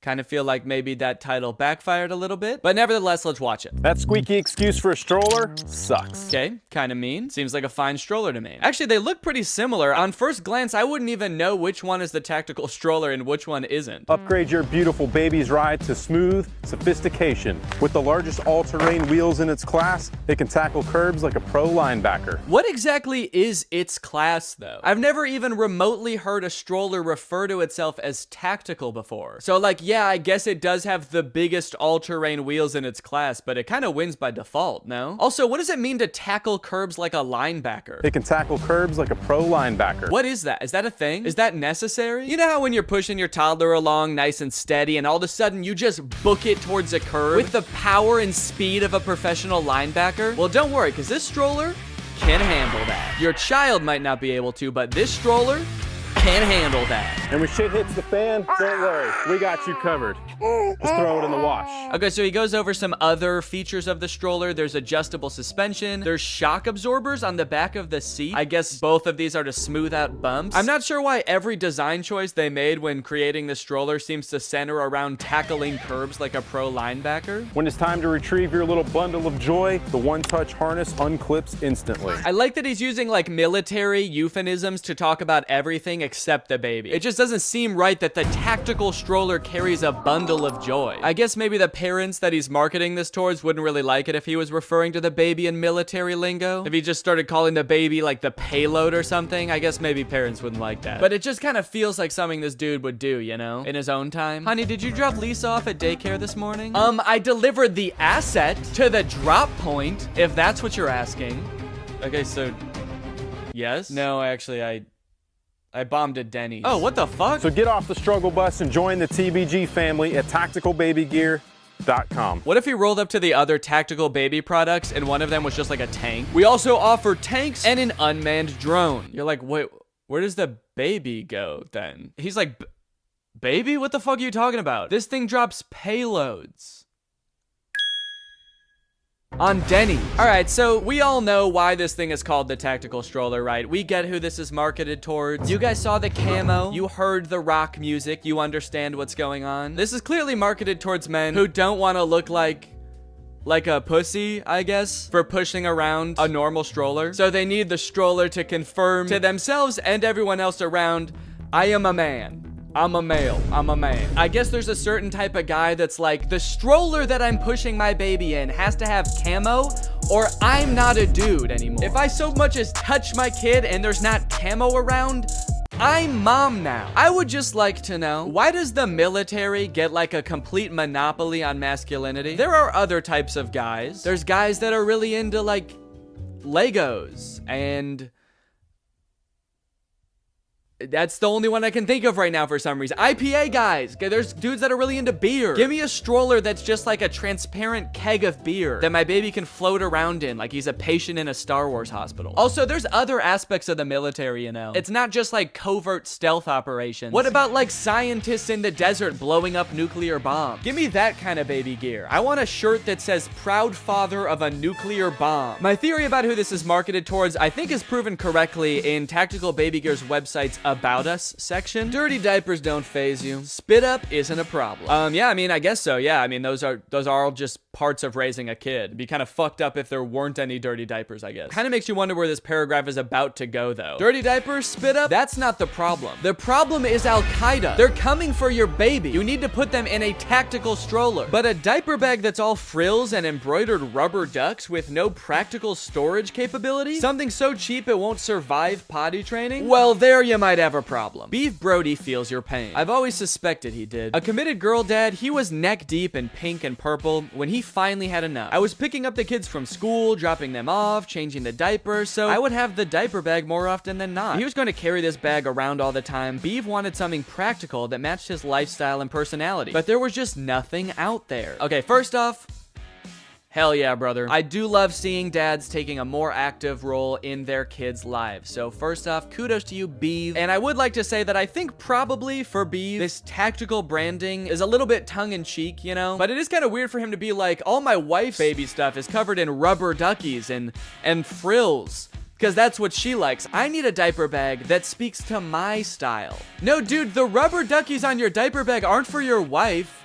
They're for the baby. They're because babies like those things. So it's kind of weird to be like, I need a diaper bag that's just for me. Does this dude also watch like children's shows and be like, talking animals and learning lessons about sharing? I already know all of this. Why are we watching this shit? I was so sick of watching these kid shows with Dora and Swiper that they made for my wife. How is this supposed to appeal to me? Also, if he founded this company because he didn't want to push around girly or childish stuff, then what the hell was wrong with that stroller? The stroller from the first commercial. What about this makes it the mom stroller? So after watching this commercial, I was so intrigued by the concept that I couldn't help but buy one. All right, here we are at Tactical Baby Deer. Tactical Baby Deer. Yeah, here we are at fucking militarybambi.com. Okay, so let's click on the stroller here, and it is $948. Is that a normal price for a stroller? That seems so expensive. From my research, the price of strollers can vary widely from low end to very high end. The tactical stroller is definitely towards the top. Just to test, I googled best stroller, and this article had a $400 stroller listed as the best overall stroller. So sure, maybe it's a little bit overkill to spend $1,000 on a stroller, but that so-called best overall stroller probably can't even stop a speeding bullet.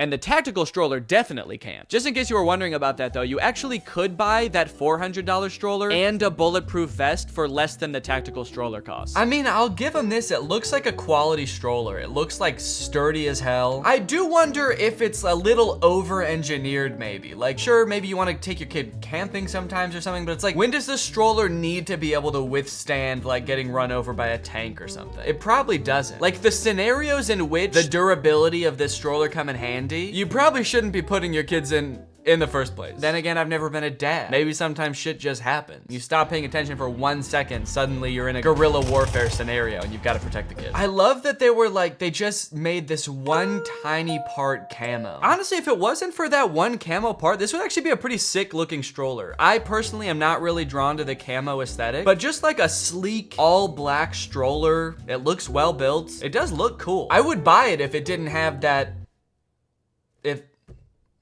okay, well, I am gonna buy it, actually. I am gonna buy it anyway.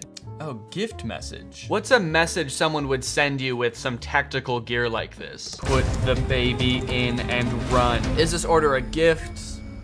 No. For my future children, maybe, but not really. Oh, check out our most popular patches. Should I get a patch to go along with this? Hashtag dad life. You know, I feel really weird about ordering this stroller and not being a dad. I'm just now thinking about it for the first time, as it's like suggesting like you might like dad life or daddy patches. God, guns, and diapers. All my favorite weapons. You've got don't tread on me and don't poop on me. Both things you would say in a tactical scenario. Okay, here we go. My total is $1,000 and $7.25.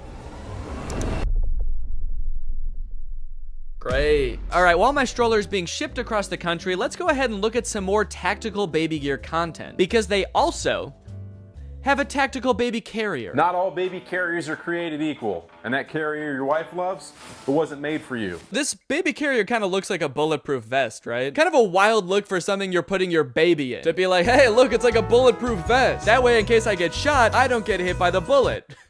My son does. We started by carefully selecting the most badass materials we could find and then tested them the only way we know how.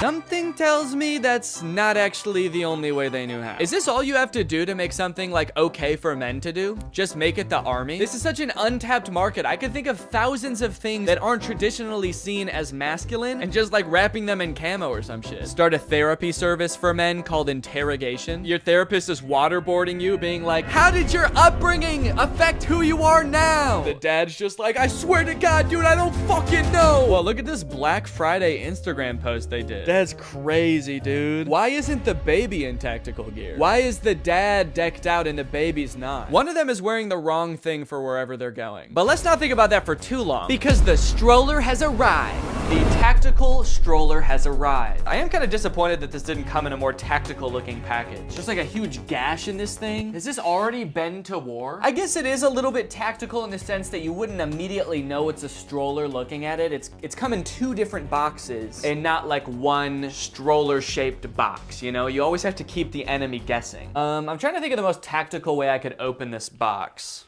The unboxing process was pretty confusing and honestly raised a lot more questions than it answered. For example, what is Veer? Oh, also I forgot to mention that this whole box says Veer all over it. Veer. The only place it says tactical baby gear is right here. There's a tiny little emblem that says tactical baby gear. So I guess this thing kind of is in stealth mode. It's like, is this the product that I ordered? I don't even know what Veer is. Whatever this mysterious Veer company is, they sure do have a lot of cryptic slogans, like open air, open minds. Open air, open minds. Do not know what that means. Open air. I guess, is the stroller like an open air stroller? I find it hard to imagine that there would be any like vacuum sealed strollers, but there's also eat clean, play dirty. Is there food in this box? The stroller's also 100% edible, so eat clean and play dirty, baby. Not sure what I was doing with my hand there, but you also can't forget about the deck of Share the Wild cards they gave me. Veer, Share the Wild.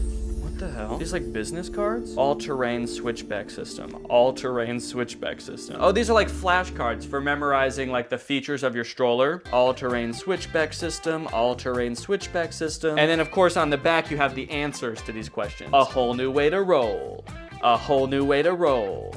A whole new way to roll. I grew more and more suspicious as the unboxing process went on, and there was literally no mention of tactical baby gear anywhere. Welcome to Veer. It was all just Veer. Hello, welcome to a world of adventure, a world designed for raising the wild in every child. We look forward to seeing your adventure at #VeerGear. What company did I order from? I later looked it up, and it turns out that Veer is also a stroller company, and they have their own stroller called the Switchback System, which is like virtually indistinguishable from the tactical stroller. Anyway, the tactical stroller is obviously just some kind of collab between Veer and tactical baby gear. Literally the only difference between the tactical stroller and the switchback system are two little pieces of camo on the tactical stroller and two tiny printed logos that say tactical baby gear. Two very important modifications that totally justify the extra $50 that you will pay for the tactical stroller. So Veer's switchback system could actually be a slightly cheaper alternative to the tactical stroller. Just as long as you're a woman, because that stroller is clearly not designed for a man. Whoa, Nelly, dude. Look at the size of this wheel. I'm gonna ram this thing at a curb so hard when I get it put together. I thought this would be more like rubbery, but it's kind of like hard, smooth plastic. I don't know if that's what you want. I want this to feel like a dirt bike tire, so I can really take my future children off-roading. Some sort of handle, okay. I can only imagine that this attaches to the kid. You can pick it up. Show it to people. And then this is a little sunshade. And just when you think it's not tactical, it becomes tactical, that is. Okay, so why in step 1 is the stroller already completely built with the wheels on it and everything? Kind of feel like that should be step 1 then, getting the wheels on, because right now it's just a bunch of pieces. Despite the instructions being a little confusing, putting together the stroller was actually pretty easy. Ooh.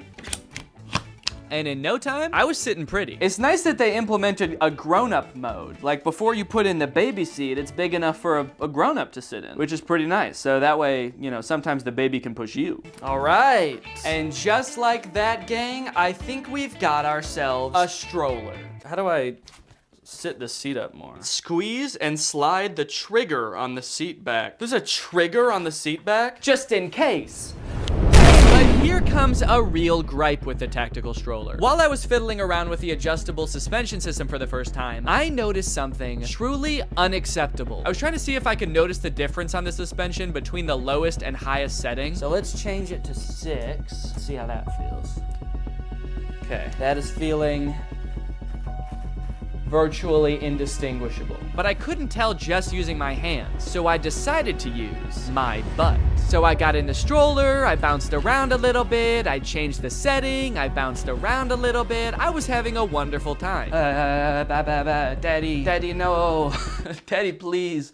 It hurts. I didn't really notice a difference in the suspension system, but maybe it was just because I was having so much fun. I feel like either way it's gonna be bumpy. I don't know what to tell you, man. If you're taking your kid over boulders, they're gonna feel it. But when I got up, that's when I noticed a pretty substantial quality issue with this stroller. Okay, I hope I didn't fuck this up, but this like seat is super wobbly on here now. And I don't know if I did that. Was it like this before? I don't remember, but look how much look how wobbly that is. Is that supposed to be like that? Okay, there's a chance that maybe Daddy did a little bit too much testing in the stroller as baby. At least that's what I thought until I was reviewing footage from before I sat in the stroller. And look, it's still wobbly. So the seat on my stroller is just like that. But then I was rewatching the commercial for the tactical stroller, and it's like that in there too. B, buddy, what good are wheels that can tackle curbs like a linebacker if your baby is shaking around in its seat like an Italian greyhound the entire time? Not cool. All right, I'm ready to test the stroller. I have with me one tactical stroller, but I can't test the stroller by itself. Can I? No. So I went out and I found the most tactical looking baby I could find. Baby Chewbacca.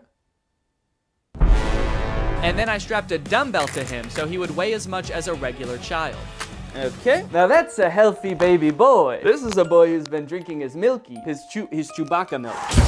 Now this is pretty good on its own, but I think that we can make this even more tactical, and that's by giving Chewbacca a gun. That's a healthy baby boy.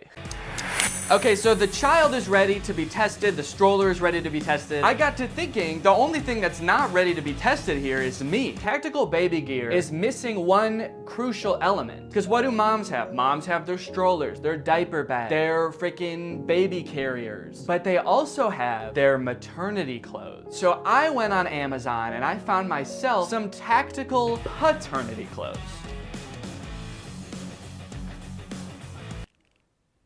Oh no, they're really small.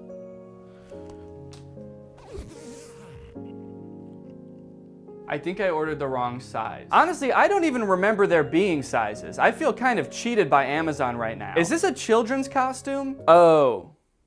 I think I found out the mistake that I made. On here, there's different heights that the costumes are for, and it looks like the one I bought is for people who are 4.1 feet tall, which I am not. I am taller than that, okay? As you can clearly see. Let me tell you why I think this is the perfect outfit for owners of the tactical stroller. The tactical stroller is for dads who don't want to be seen pushing their kid around in a girly looking stroller. This outfit is for dads who don't want to be seen with their child at all. I guess I gotta figure out how to get this thing in my car, because this stroller is huge. This is not your mommy's stroller. This is not your grandma's stroller. Oh! I didn't even know it was folding until it was already on the ground. If you asked me to do that again, I wouldn't know how to do it. It just happened. It has a tactical folding ability. It folds before the enemy can even figure out what the fuck is going on.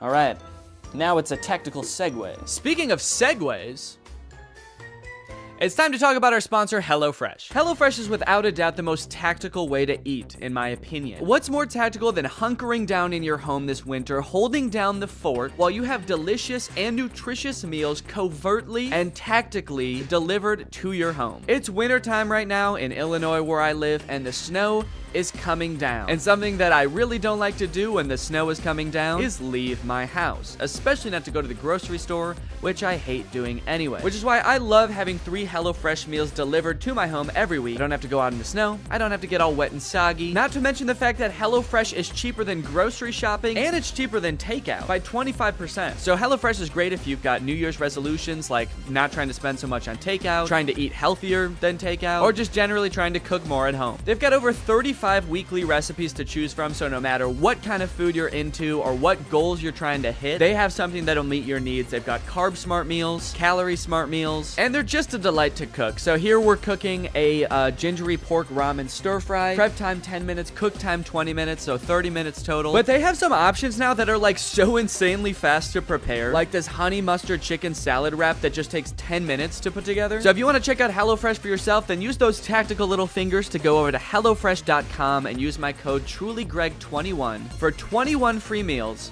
plus free shipping. That's HelloFresh.com, TrulyGreg21 for 21 free meals plus free shipping. Thank you to HelloFresh for sponsoring this video. Thank you to you guys for checking out HelloFresh. And now let's get back to the video. It's time for test number 1. Can the stroller tackle curbs like a linebacker? I've come to my favorite curb in town. This curb is here in the Walmart parking lot, right next to this beautiful lake, this beautiful frozen lake, and it's time to slam him into this curb. At first I took him over nice and easy like a normal, non-tactical parent would do. I sort of went civilian mode on the first one. That was pretty easy. Did that look good? Then I took it a bit harder. This is like a parent in a rush.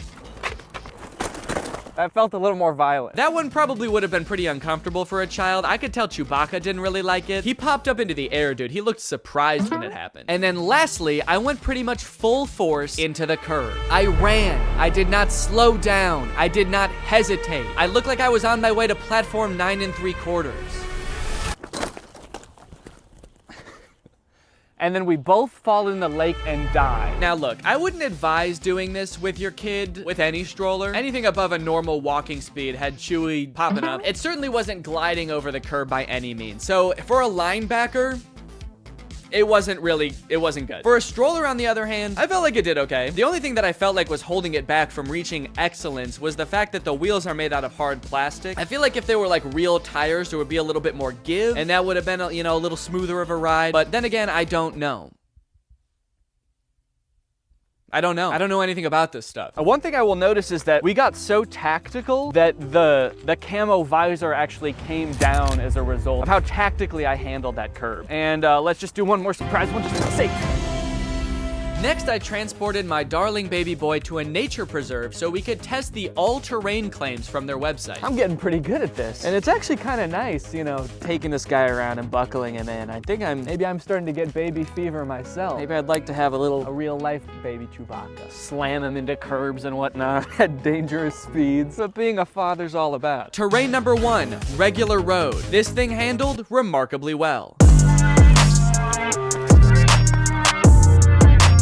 That was pretty good. I was pretty worried that because these wheels are like smooth plastic and not rubber that there wouldn't be enough traction, but this thing has grip, dude. I don't know if you could tell, but I was sliding around more than the stroller was, dude. I was about to spin out. Its only downfall on the road is that it just had like a hard time taking turns. Terrain number 2, gravel. It also did pretty good. Even with the path being a little bit bumpier, Chewbacca didn't look like he was bouncing around too much. I wonder if I turn these shock absorbers down. I wonder if that's gonna change anything.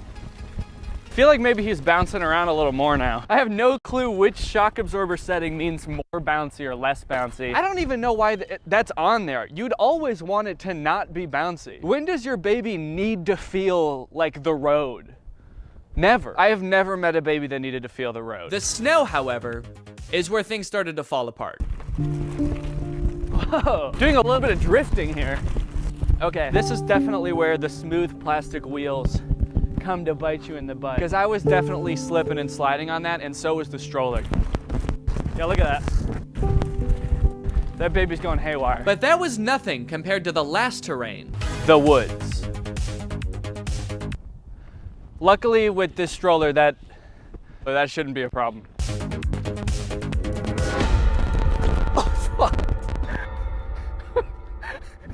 Oh, fuck. How? Dude, I was so worried I was gonna tumble over the stroller. I'm glad I got out of the way. What did I hit? Oh, I hit the root. Right off the bat, the forest is not looking good for this thing, dude. Especially little roots. I tried again to just walk casually through the woods this time, but even the slightest blockage, whether it be branches or, again, roots. Oh, it's another fucking root. Would stop us dead in our tracks. I'm feeling like this was not designed to be pushed in the woods. I'll say it. You know, it's weird because this branch is definitely smaller than a curve. I also tried to climb a hill. That did not work. It's not gonna happen. It's not going up the hill. There's too many roots on the hill. Bonus testing round! As we all know, you cannot truly be tactical unless you can evade your enemy. And you cannot evade your enemies unless you can hide in the woods. So you guys are gonna turn around and we're gonna go hide. And let's see if you can spot us. God, there's so many fucking roots out here.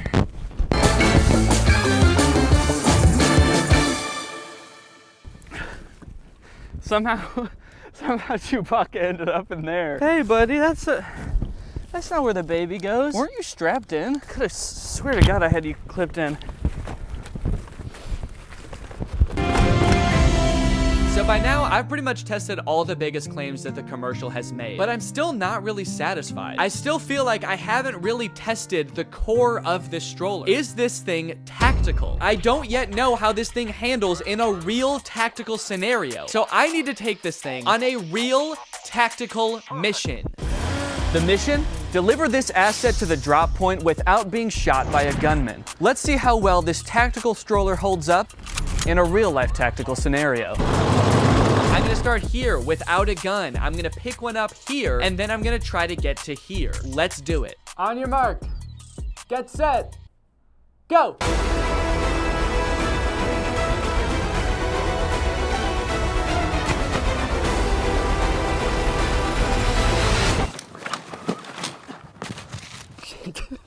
That was not a good start. The mission was not off to a great start. I had already been sabotaged and betrayed by my own stroller, and I felt like a sitting duck. But that's when I realized, what if I just use the stroller as a shield? Might not be winning any Father of the Year awards anytime soon, but pretty smart if you ask me. Eventually, I made my way over to my gun. Oh, fuck, ow. I got shot a few times. Oh, fuck! That kind of pissed me off, and then I decided I was pretty much done. On my butt! He got my butt! So I desperately tried to make my way towards the exit. Oh, fuck. Ow! And then I escaped. After testing this thing in combat, I gotta say, does not really feel like it was designed for that. This thing is not meant to be pushed fast, as I've learned twice now, especially over any kind of uneven terrain. And ladies and gentlemen, this is what the tactical stroller looks like now. As you can see, it is in kind of sorry shape. The wheels are just coated in dirt and paint. The sides and back of this thing are also just splattered with paint. I honestly didn't even know we got hit this much, dude, but we are in real danger. Chewbacca's not looking too great either. His little seat is all dirty from falling in the woods, and he is honestly looking pretty sad himself. So yeah, that's the tactical stroller. It's pretty dinged up, but you know what? Even after being through all of that, it's not broken, you know? It's still kicking. Thank you guys for watching. What's up, Greg? I'm a little mouth man. Welcome back to my channel. I hope you're having a great day. This, of course, is another episode of Going Back to High School. High school pranks. Dude, don't even get me started about high school pranks. The old senior prank. I was a little bit of a class clown in high school, all right? So don't even get me started about the pranks I used to pull, okay? I probably can't even talk about most of them because it would get me locked up. Recently, my editor, Christian, told me about this old MTV show, High School Stories. I feel like it's one of MTV's least known about shows. I've been trying to find out as much about it as I can, and like their IMDb page is pretty much barren. There's no info about it on MTV's website. It ran from like 2004 to 2010, I think, and since then, I think they just have kind of like pretended it never happened. It's a show where MTV goes across the US to document some of the craziest real high school pranks that have happened. And by craziest, I mean, I guess just like whatever pranks they could get their hands on, because like a lot of these are just kind of like very normal senior pranks. In fact, like really not even that crazy. Maybe that's why MTV's tried to distance themselves from this show. So let's check out the craziest pranks that this show had to offer. This one takes place in the very small town of Rhineyville, Kentucky. At the beginning, they really emphasize how small this town is. It's just a volunteer fire department and a gas station. The post office probably isn't as big as my kitchen is. And that's about it. They describe it as just a volunteer fire department, a gas station, and a post office. But then, wait a minute. Where's the high school? That'd be so crazy to walk into a town that's literally 3 buildings. You get off the highway and there's just like 3 buildings right next to each other. A fire department, a gas station, and a post office. And an entire town's population of people just kind of like standing outside like, welcome. You must have either come to get gas, send mail, or start a fire. Please don't start a fire. The post office probably isn't as big as my kitchen is. If it was only 3 buildings, then people would have to live in the post office. So even though the post office is no bigger than that girl's kitchen, the post office might actually be someone else's kitchen. The post office probably isn't as big as my kitchen is. Yeah, well, the post office is my kitchen, okay? I eat mail. Rhineyville isn't the ideal chill spot for most teenagers, but thanks in part to its state-of-the-art technology, the local high school is. The technology department in the school is one of the best. Okay, huge ass, really nice high school with state-of-the-art technology center. Starting to think that maybe they were over-exaggerating how tiny this town is. It's like a really big high school. Now I kind of want to see this girl's kitchen. They do have a couple computer labs in the school, and then in the library there's another 20 computers or so. Oh, damn, and look at that state-of-the-art technology. Those thick-ass Dell computers. Those were the days. Back when the cutting edge of technology was trying to get around the school's firewall so you could get to addictinggames.com. Yeah, I guess you could say I was kind of a bad boy in high school. Playing a little game of Spank the Monkey in the back of the class when the teacher wasn't looking. That is not a euphemism, that was the name of a game. That's Matt. Then we're introduced to the main prankster of the story. His name is Matt, and he's sort of a computer whiz. He looks just like this normal kid, but underneath this exterior, there's this menacing super genius. Menacing super genius, huh? Okay, now you've got my curiosity piqued, dude. What is this dude about to do? Matt may seem like the quiet type, but don't fuck with him, dude. He hacked into the mayor's bank account and stole all his money. Oh yeah, Matt? He's vicious. I heard he sells drugs on the dark web. Matt killed my dad. Doesn't have anything to do with computers, he just snapped one day. We were at the post office and he came in all mad saying something about get the hell out of my kitchen. So the basic crux of the prank is that Matt finds a bunch of printers on the school's network that are apparently like not password protected and just anyone can print to. This is gonna be real cool. So him and his friends come up with this funny idea that they can just print like dozens of copies of silly messages all around the school and they'll never get caught. We thought, why don't we use the school system against them, basically make their lives chaos. Teacher. Whoa, that was close. A little too close. I mean, like, seriously, how did the teacher not see them? That was really close. Oh, shit! Teacher! All right, boys, flee! Let's get out of here! Go, go, go! Teacher! Also, is he wearing a shirt that says, I love freshman girls? I think Matt was a senior when this prank took place. I feel like that's a really creepy thing to wear. Unless you are a freshman. And even still, like a weird thing to wear around? Like, wouldn't it be weird if I just wore a shirt that said, like, I love women that are my age and I wore that around? Like, sure, that would be like a normal thing to feel, but it's weird to like go around advertising it. Top 10 shirts that you should definitely get rid of after high school. Do not wear that into your adult life, for sure. The next day, Mad Matt called a meeting of the minds in the lunchroom to strategize. So I was like, we need to find some stuff to print. What do you guys want to print off? Do you think it was his idea to pose like that in front of the car? Dude, I got an idea. Check out this guy's mullet. We were going to make up a bunch of random slogans. Fear the mullet.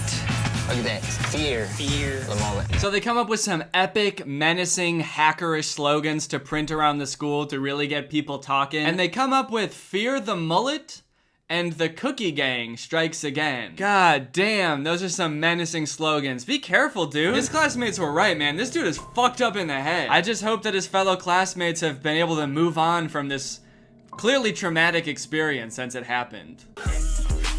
Over the next week, Matt sent hundreds of print jobs with snappy slogans all over the school, creating major confusion. We did 5 to 7 printers, between 100 and 600 copies. What is this? With confidence on the rise, the printing posse went for the ultimate prize. The principal's definitely a little bit too uptight. I typed in juniors and seniors own you 2K4. Okay, damn, that actually is kind of a power move. Just sending 500 copies to the principal's office of "We fucking own you! Juniors and seniors own you, bitch! Seniors rule!" And we love freshman girls, baby. What I don't understand is how they weren't able to figure out who was doing it really fast. Cause like, if it always happened during one period, the period that Matt is in the computer class, then all they had to do was just kind of like monitor the people in computer class during that one period, right? That shouldn't be that hard. I feel like they could do that pretty easily. I guess maybe it would be easy if the teacher wasn't this guy. Oh my God, how many are there? Juniors and seniors own you. What's up? Try unplugging the printer. What's going on? I don't know what it is. Just unplug the printer. Call IT and have them see if they can stop this. Why don't you just unplug the printer? I was actually escorted down by our cop. I was kind of worried because usually I don't get in trouble like from the school. Usually I don't get in trouble from the school. I mean, obviously I've been interrogated by the FBI and detained by several foreign governments, but that's just because I'm a bit of a cyber scoundrel. An evil cyber terrorist, if you will. But yeah, getting yelled at by the principal was pretty scary.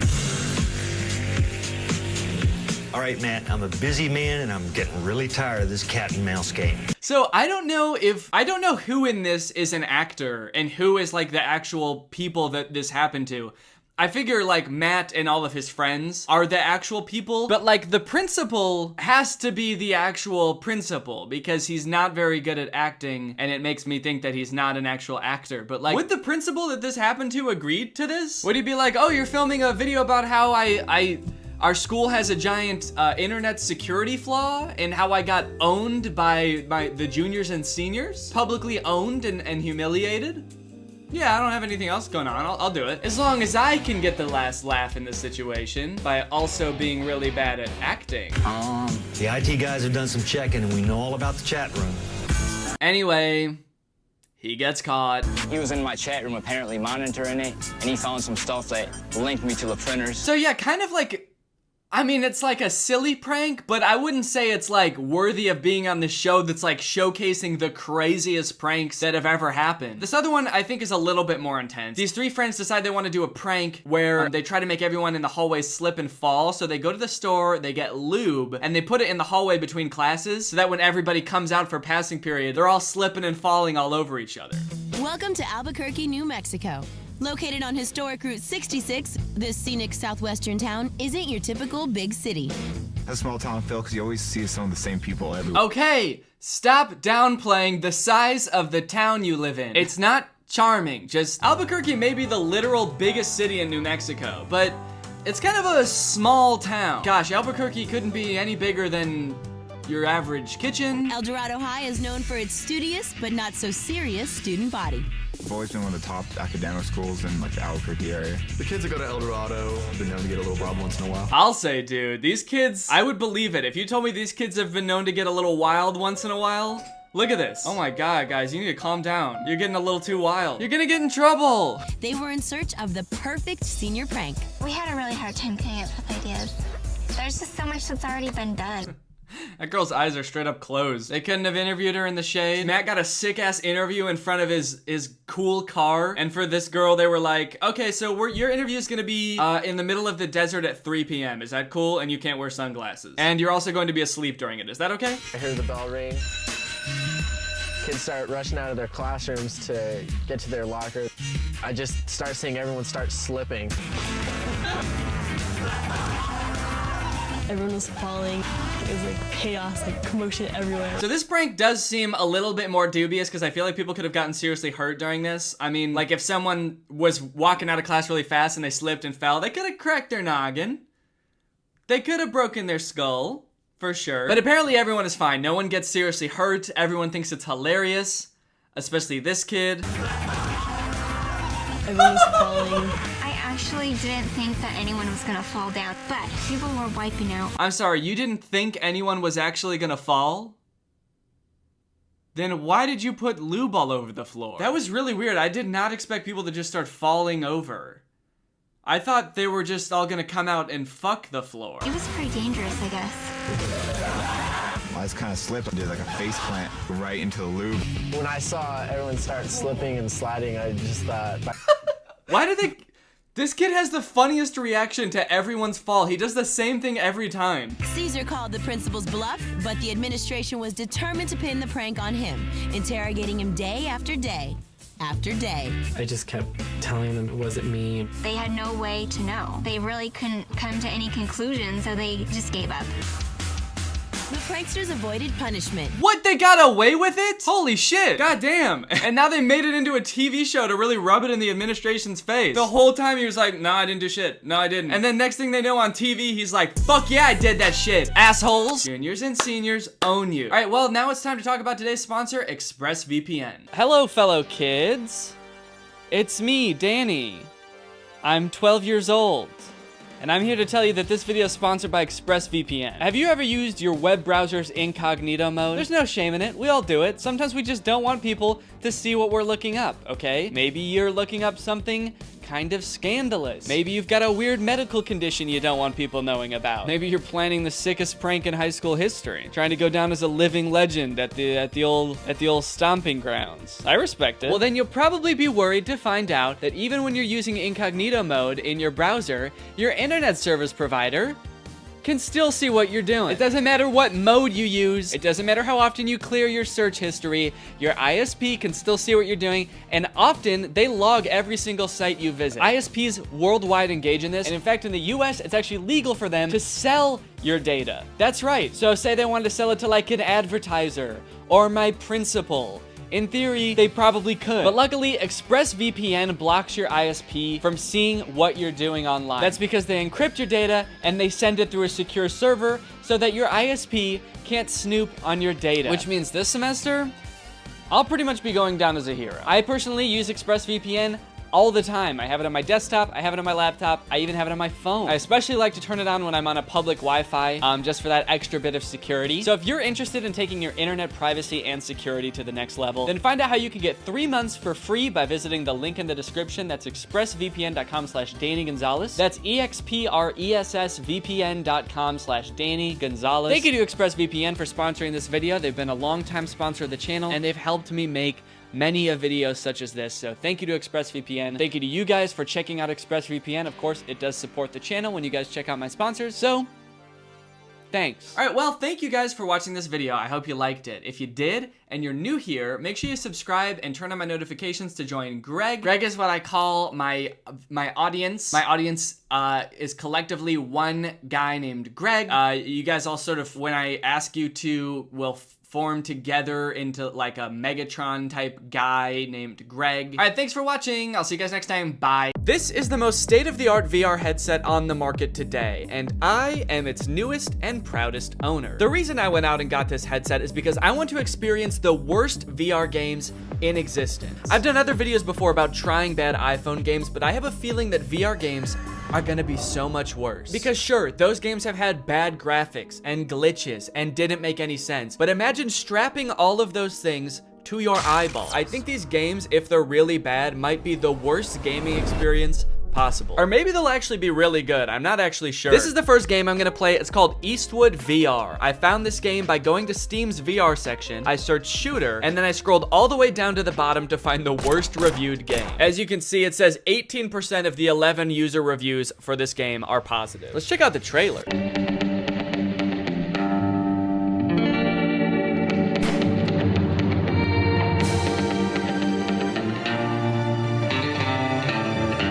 You just shoot people and fight people all in like an old Western setting? That actually sounds kind of fun. Okay, you can shoot chickens. You can shoot a bunch of people at once. This game seems cool as hell. Wait, who is that? What is that guy? Are those... You need to defeat the worst guys on the whole Wild West to become the coolest cowboy ever. Every next bandit got harder reaction and shooting skill. Game has more than 10 different levels with different enemies. Okay, tell us how many levels though. More than 10 is super vague. Is it 11? Are there 11 different levels? Also, there are a few bonus levels. They have different levels and bonus levels. Also, there is multiplayer mode where you can compete with other players online. Dude, this game actually sounds sick. Why does this have such bad reviews? Bad game. It is not polished at all. Throw your pistol away and you cannot do anything else in the game, not even restart. Okay, note to self, do not throw pistol away, because I guess I will not be able to do anything in the game if I do. This person said, wish I knew how to get my money back, and then it says, product refunded. Guess he figured out how. And then this review says, I kind of like it for some reason. I have no clue why, but this game slaps. I wish I could remember why, but I just black out every time I play it, and when I come to, I just know that I had a good time. All right, I'm gonna buy it, and we're gonna figure out what exactly is going on with this game. It's only $4.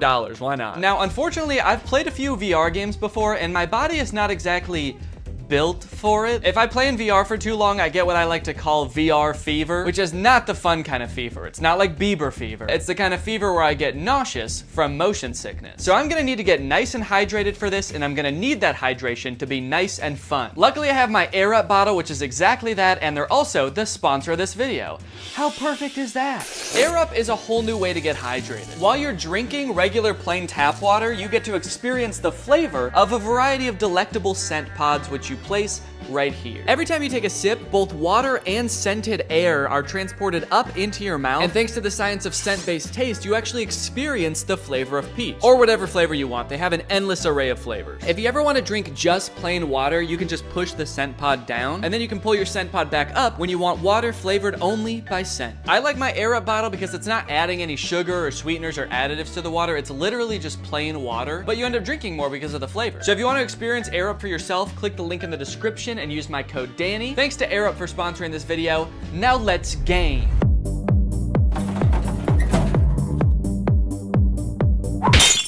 It's time to play some Eastwood VR! Entering the Wild West world of Eastwood VR, I was immediately greeted by the most aggressive NPC I've ever come across. Bitch! Oh my god. What the hell? Such an aggressive way to start the game. Come here, you big fuck! The very first thing you're supposed to do in this game is duel this guy, but for some reason, the game spawned me without hands. Right off the bat, I'm not seeing hands? Okay, let me try restarting the game. Please give me hands. Please give me hands. Yes, okay, I have hands this time. All right, it says shoot him to enter the saloon. Is that how it worked in the Wild West? Son of a bitch. You have to shoot the bartender to enter the saloon? Now that I could actually grab my gun, it was time to use it. Oh, to do so, you must wait for the round to start. There's a little countdown and then a whistle. And then you have to pick up your gun and shoot him before he can shoot you. Dude, this took a little bit too long to figure out, honestly. Don't know what I did wrong that time. Come here, you big fuck. Easy. Whoa! I did it! Let's go. Hell yeah, partner. Hey, I dropped my gun and I got it back. The review said you can't do that. Guess they were wrong. So do I want to continue or restart? Yeah, as much fun as that was, I think I'm going to want to continue. Also, that is the funniest death pose I've ever seen. Dude is face down, ass up. Right. Continue. So it turns out none of the menus work in this game. So I just decided I'm gonna shoot this guy and go into the saloon. Lovely, okay, so now I'm in the saloon. This is kind of fun. I'm actually, I mean, it's not that bad so far. I immediately began to explore everything this saloon had to offer. And it turns out there's quite a bit. You can throw this pot up in the air. Whoa! You can stack chairs on top of each other. Ooh, dude, I wonder if I could like make a fort out of chairs. Probably not what the game was intended for, but dude, you can. Let's go. I guess it turns out to make an entertaining game for me, you don't need to program in any story or challenges. Just give me a bunch of shit I can move around. A glug glug glug. Do I look like I'm drinking beer? A glug glug glug. Okay, he didn't seem to care about that. Can I grab him? Oh! Oh, I've stunned him. What the fuck did I do? Ah! Oh my god! I touched him one time. I think I killed him. I think I have the touch of death, guys. I guess the game heard I like having things to pick up and move around and answered my prayers in the most terrifying way possible. Ah! Dude, this is like actually creepy. I'm holding him up with one hand. He's just like floating around. This is exhilarating. Bad boy. Holy shit, dude, this is crazy. The other patrons of the saloon didn't really seem to have much going on. Smash. Touch of death. Oh, touch of death doesn't work on him. So maybe there was just something wrong with that one guy. Maybe he had his own thing going on. He had his own demons. Don't worry about him, man. He would have done that anyway, even if you weren't there. Can I pick up this gun? And one for you, for looking at me like that? I wonder if I can steal this guy's gun. That'd be kind of fun, huh?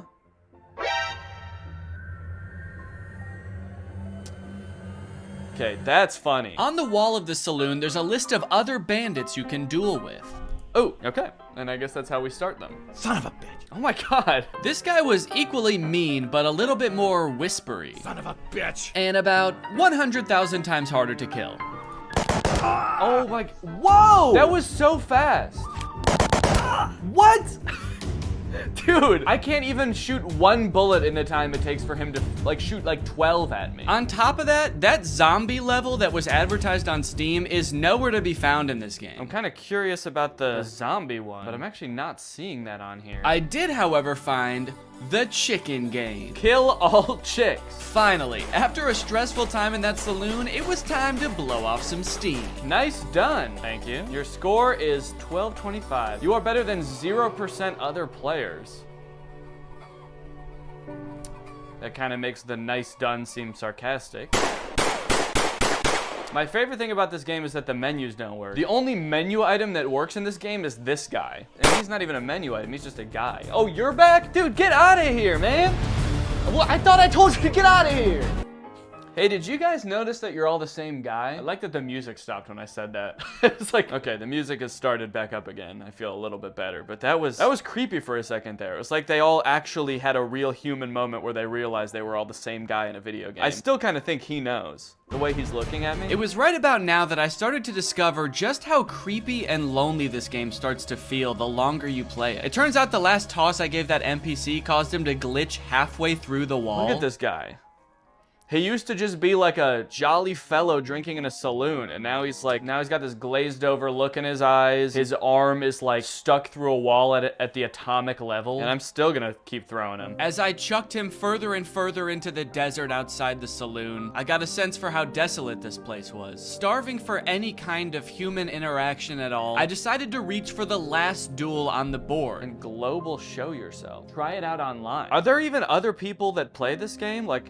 Is there going to be anyone to play against? But the fate I met in that lobby was far worse than anything I encountered in the saloon. No suitable rooms at the moment. Okay, I can host a game, see if anyone comes along. Okay, so now I guess I'm just waiting for somebody else to find this game, buy this game, and show up right in front of me so I can shoot them.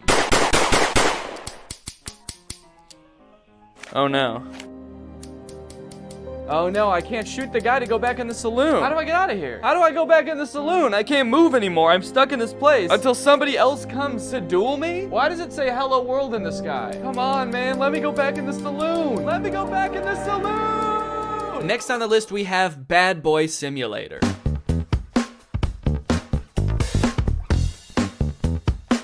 Okay, so it looks like a game where you spend all of your time in one classroom just tormenting the teacher and students with chemical weapons. This game looks insane. Also, what is this glove? Are we playing as a supervillain?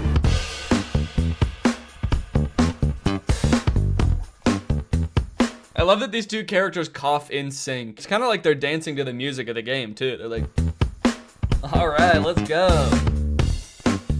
Yeah, everyone kind of has like in sync choreography to the sort of chemical warfare that they're being subjected to. Were you a bully at school or vice versa? Were a diligent student and now you regret that you did not break away then properly? Do I regret not being a bully in school? Yeah, man, I was a little goody two-shoes in high school. I wish I made bombs. I look back on my years as a teen and my greatest regret, is that I didn't blow up my science classroom. Arrange yourself more conveniently. What does that mean? How can I arrange myself to be more convenient? Will you be able to infuriate the teacher without catching her eye and avoid the look of a classmate bastard? What? Okay, I'm sorry, but if anyone's the classmate bastard, maybe it's the one with a supervillain-esque glove making bombs in the back of the class. So the reviews for this game are mixed. Some people are loving it and some people are hating it. This one person said, I can't close the game. That sounds terrifying. What if it turns out this person like forgot to actually put their headset on and just started doing this at school thinking they were in the game? I gotta find a way to close this game, man. I'm in too deep. It's been months. I've been expelled. I'm on the no-fly list. Can someone please tell me how to close this thing? Can someone please tell me how to stop being a bad boy? I wonder if there's a story to this game or if you just stay in this one classroom the entire time. But you know what they say, there's only one way to find out. To start this game, you go through a tutorial that teaches you a bunch of different methods you can use to prank your teacher and classmates. Put something on the bottom of the teacher's mug,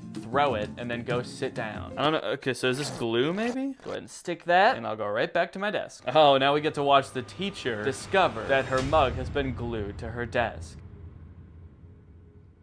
What is she doing? Why is she just standing there? Not really sure what happened there. My best guess is that I put too much glue on the mug and she could tell even from outside the door that she was about to be pranked. So she was sort of like angrily protesting from outside the room. 1, 2, 3, stick it. And then I go back and sit down. Oh, here we go, dude. Here she comes. Tiniest legs in the world. Oh, good God. Is the teacher a baby? These pranks rely heavily on distracting the teacher. That way you can cause your mischief without getting caught. You can throw a paper airplane to distract the teacher. Miss? Sometimes it doesn't work. That distracts her. I go and take the mug, and I go back and sit down. Fuck you. Oh. But I don't think any of the other distraction methods really matter because you can also freeze time. Bink. Put this on the mug. Sit down and... Yes! She is so pissed. Now that I was done with the tutorials, I could actually get into the real levels. And it looks like there are a lot, dude. 1, 2, 3, 4, 5 by 1, 2, 3, 4, 5, 6. There's 30 levels. It's a little bit of quick math for you. And I'm not even in math class right now. I'm in stand class. What does that mean? Wow, look at what all these kids drew in stand class. Level 1, begin. What? Excuse me, are you all right? At first, I had absolutely no clue what I was supposed to be doing during this level. Oh, I was trying to throw the banana and I took a bite out of it. Whoa, how'd I do that? I like hollowed out the peel? Did I do that with my tongue? But don't worry, I soon found these super vague instructions that I decided to follow. Level 1, banana and that thing. I don't know what that thing is, but apparently putting a banana on it makes the teacher slip when she steps on it. Oh, shit. Wait, okay, I guess that was actually what I was supposed to do. So it seems like every level is just a list of items you need to pick up from around the classroom without getting caught by the teacher. Level 2, glue plus rock plus slingshot. Okay, it's really helpful that I can just freeze time in this game. That makes it so I like don't even have to distract the teacher. And then you assemble them into some sort of strange contraption that doesn't really make any sense. Okay, I'm actually not sure what I'm supposed to be doing here, but I can't pick up the soap anymore for some reason. Like, what is this? I feel like I'm supposed to be shooting the soap. I can't make heads or tails of this. Everything's covered in glue. What do I do? I'm just gonna go get caught by the teacher because I don't know what I'm supposed to be doing. Teacher, I was a bad boy. Can you please put me in detention? Eventually I figured it out, kind of. I'm still not really sure what the soap had to do with any of this, but it's a glue slingshot. She can't figure out where it's coming from. I'm being so sneaky. This is so good. Dude, the teacher is furious. She's so mad she forgot how to hold a book. That's pretty much the whole game, honestly. It's very repetitive, and sometimes the things you have found just inexplicably disappear. Hey, where'd that stuff go? And there's only 2 different classes. There's math class and chemistry class. Technically a third if you count the door that just leads to a void. Oh. I have to say, man, this game did not make me feel like a bad boy. One really interesting thing about VR games is that I guess because it's so immersive, a lot of companies have created trainings for various jobs for their employees to experience in VR. The strange thing about it is that instead of being like on some private server somewhere, they're just for sale on Steam. So this one's called Truck Preparation for Driving VR Training. It is $200 and it promises to teach us how to proceed full preparation for driving of the truck with load. So they took the most fun part of being a truck driver, driving the truck, they took that out of the game. They said, no, in this game, you just prepare the truck for driving. So why does this game sound appealing to me? Why am I even the slightest bit interested in learning how to prep a truck for driving? I don't know, man. I guess I kind of just want to see if I'll learn something. Also, I kind of want to find out why this game is $200. So I'm gonna try it out. Ooh.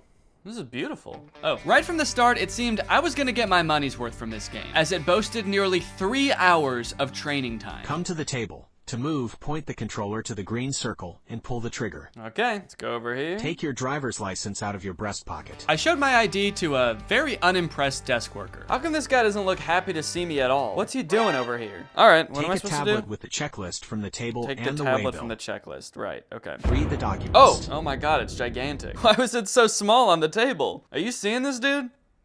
It's crazy. One thing I'm starting to notice about VR is I do not like how dull and lifeless the characters are in these worlds. Look at the mechanic I meet in the garage. Look at this guy. The uncanny valley of it all just gives you this deep, unsettling feeling that you can't shake. Take the car key from the mechanic. Then go to the cabin. So I will say everything up until this point seemed like pretty self-explanatory. Like I didn't need a state-of-the-art simulator to figure out how to walk up to a man and for him to hand me keys. And the graphics of this game are not very good. For $200, this is the most expensive game I've played so far, and these graphics suck. Also, I swear every time I look at that guy, he's like not wearing his helmet for a split second. Many of the tasks around the truck are making sure things are working properly or in good condition. And I started to realize that none of it is. This truck is in horrible condition. I'm starting to think this whole place is all torn up. This looks like a little tear here. This looks rusted out as well. When do I get to prep a good truck? Eventually, I realized I can kind of just speed run this whole checklist by assuming everything is in bad condition. Daytime running lights, no. Parking lights, no. Which was especially helpful because a lot of the things on this checklist were named incorrectly. You know what? This game is all wrong, man. I gotta say, this is actually pretty disappointing. Stop lamp, safety belt, you mean seat belt, fifth wheel coupling? I can only imagine what that is supposed to mean in real life. That's probably like the radio or something. Check for wheel chocks attached to the rear of the machine. What's a wheel chock?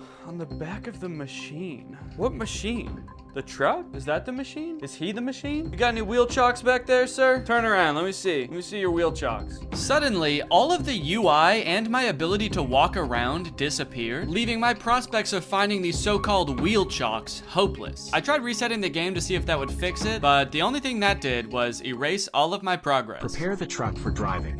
Come to the table. To move, point the controller to... Okay, this one actually looks like it might be a little bit more entertaining. This one is called Airline Flight Attendant Simulator. Being a flight attendant actually does sound kind of interesting, so I am kind of curious to see what that entails. And the graphics on this one look a little better too. Passenger evacuation. Wait, why did I think this game was gonna be mostly like bringing people soda and like walking around and just doing safety checks? Okay, now this makes sense now that I think about it. This game is about what to do in case of an emergency if you're a flight attendant. So does the game start off with the plane immediately about to crash? Oh my God. Well, honestly, I kind of don't want to spoil this game too much for myself. I kind of just want to play it. Okay, this game consists of 4 levels and they get increasingly intense as you go. The first one is safety equipment check. It's not anything too crazy. You just walk around the plane looking in various compartments to make sure all of the required safety equipment is there. We need 20 child belts, but look, there's only 15 child belts. Guess some children aren't going to be joining us today. We're gonna have to strap them to the bottom of the plane. The next level is where things started to heat up. Literally. Oh, there's people on the plane now, dude. Hello, everyone. Welcome to my flight. Well, sir, welcome to my flight. I'm glad that everyone on this flight is an adult, not a single child on here. That's good because we are gonna be going down. You look familiar. Has anyone ever told you you look just like that guy? And has anyone furthermore told you that you look just like that guy? There's a series of steps you have to follow to a T in order to put out the fire correctly. And if you do any of them wrong or you don't do them quick enough, you fail. Ooh, whoa, cool. All right, I'm wearing the smoke. Oh. All right, that time I wasn't even goofing around. I was being dead serious that time. That's okay. We need to learn how to do this first, I guess, and then once I know how to do it, I'm gonna be able to speed through this lickety-split. And speed through it lickety-split I did. Once I had the instructions down, I was opening the door, I was extinguishing the fire, I was pouring water on it. What? Oh! Okay, yeah, I did fail that time. I forgot a few steps. The source of the fire hasn't been inspected, but I did eventually get it. How did I do? The source of the... What? Kind of. It's been inspected. Oh, it says mission passed anyway. Okay.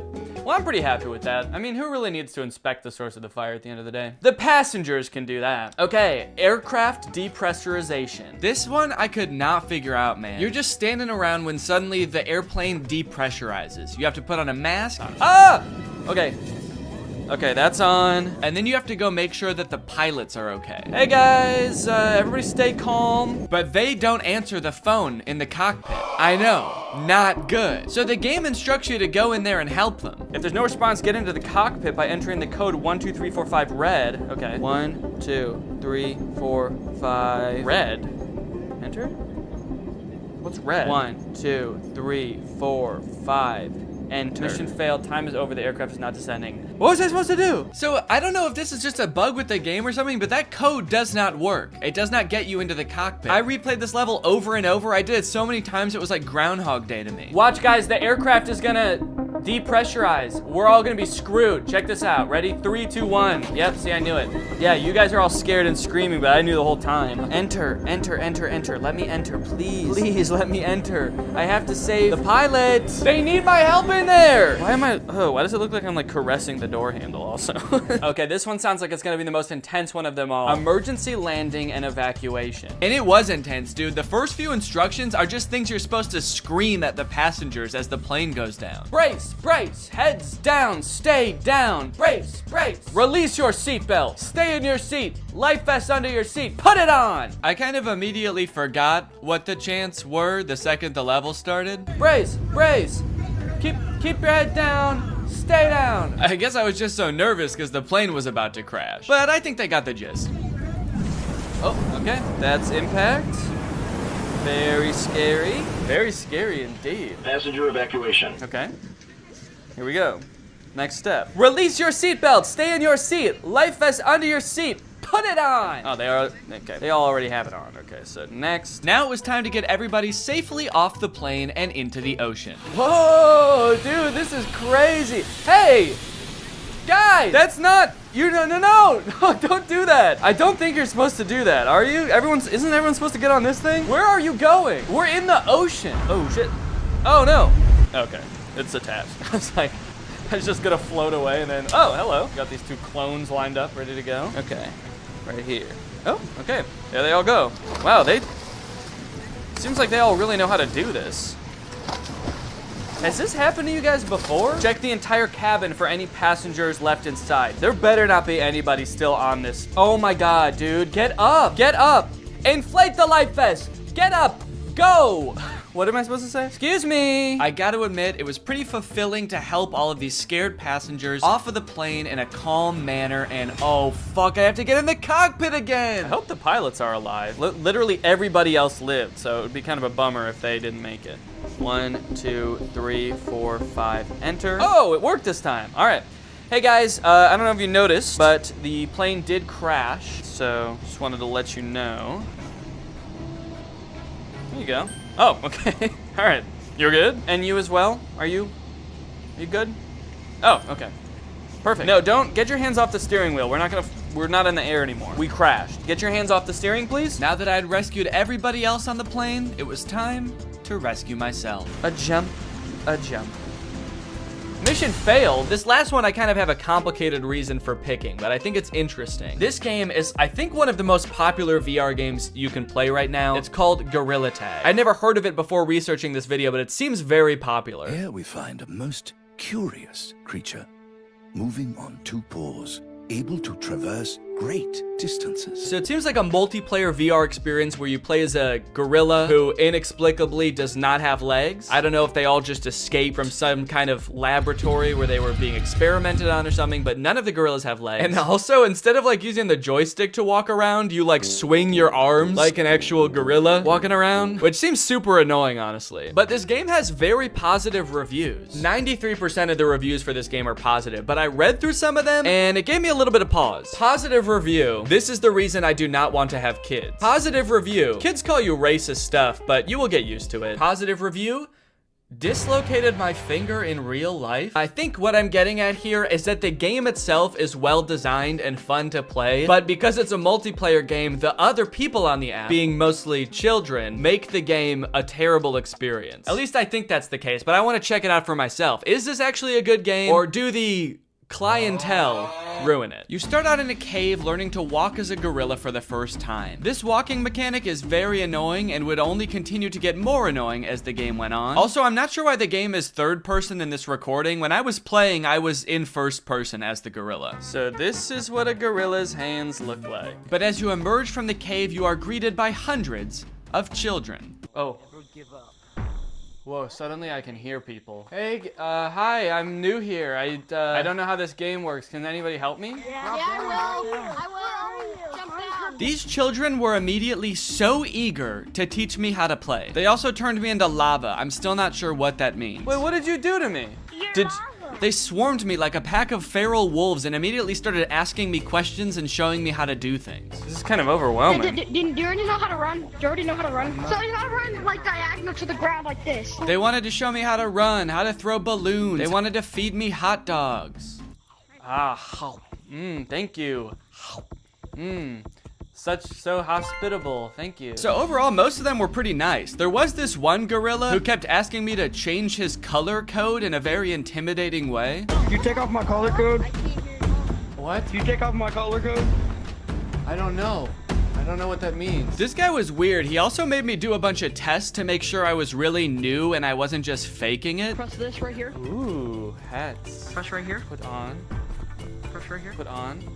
Okay, you're actually new. Oh, you thought I was razzing you? You thought I was messing with you? I wouldn't joke about that kind of thing. Do you want to know how a real man does it? Yeah, show us how a real man does it. Bro, a real man do it like this. Whoa!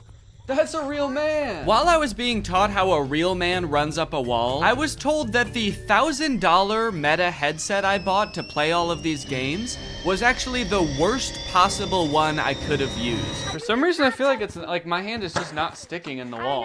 What are you playing on, Oculus or Steam? On Steam with the Quest Pro. So you have about 85 hertz. Okay. So your hands are not as sticky as the Oculus players. Wait, what did you get? The Pro? Yeah, but I'm playing it on Steam. Not bought that headset. What the hell, Steam? And Mark? My gaming setup is too good for Gorilla Tag? How fucked up is that? Once the gorilla children had cooled down a bit and started to go back to doing their own thing, I asked my friend here if there was anything else to do in this game. Are there like mini games in this game, or like what is there to do? He decided he should take me under their wings / monkey arms and teach me their favorite game. Let's teach them how to play Monkey on the Shelf. Okay, let's go. Now jump on the computer. Okay. Now join code Joe Mama. Monkey on a Shelf is a don't touch the lava type game where you try to make it from one end of the room to the other without touching the floor. I kind of thought there would be mini games like programmed into this game, but there is no structure at all. They just like pick one monkey to watch and make sure people don't touch the floor. While we played, we got to talking about some of the negative things people had to say about this game. Are there a lot of racists in this game? The review said that like it was just a bunch of racist little kids. Yes. Yeah, there are. Did they get banned? Sometimes. Before I knew it, it was time for me to log off. All right, guys, I gotta go. But can I just say? Yeah, nice knowing you. Can I just say thank you guys for taking me under your wing and teaching me how to play this game. I couldn't have done it without you. Thank you guys. You're welcome. You guys are the coolest monkeys I've ever met. Yep.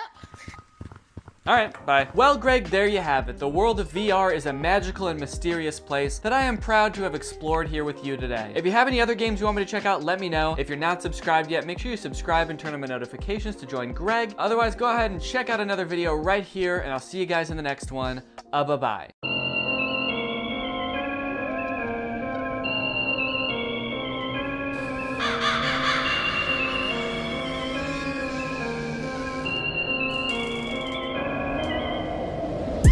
Spooky boy's back, ayy, with a brand new spooky boy track. Waited all year for a chance to attack. Aside from orange, I'm wearing all black. Not a treat, but I got some tricks. Not a gang member, but I live in crypts. Bright orbs in the background of all my pics. You can call me Drake, cause I'm from that 666. Yeah. If you see me, you better run outside, yeah. You could be Jekyll, but you still couldn't hide, yeah. Spookier than I'll eat some pumpkin pie and apple cider. Hannibal Lecter, how I eat the track alive, yeah. I'm a spooky guy. I will never stop spooking till the day I die. I waited all year just so y'all would wanna see me. Now all these fake spooky guys wanna be me. I ain't sipping lean, nah, and I ain't popping Zans, yeah. Only popping I do is to spook you and your friends, yeah. Popping out a casket, then I do my spooky dance, yeah. I do it for the spook, give a fuck if it offends, yeah. Fake spooky boys do the most, ayy. New whip looking like a ghost, ayy. New boo looking like a ghost, yeah. Cause she died 3 years ago. Oh, that shit was really sad, yeah. And it was all over the news, spooked to death. And the only way I had to cope was a whole lot of booze. Spook you into a coma, then I'll spook your ass out. My spooking is advanced, y'all still trying to learn how. I can teach you how to spook for the right amount. I'm Dracula, these witches going down for the count. Cause I'm a spooky dude, and I will spook you every day. Even if it's rude, I waited all year just so y'all would wanna see me. Now all these fake spooky guys wanna be me.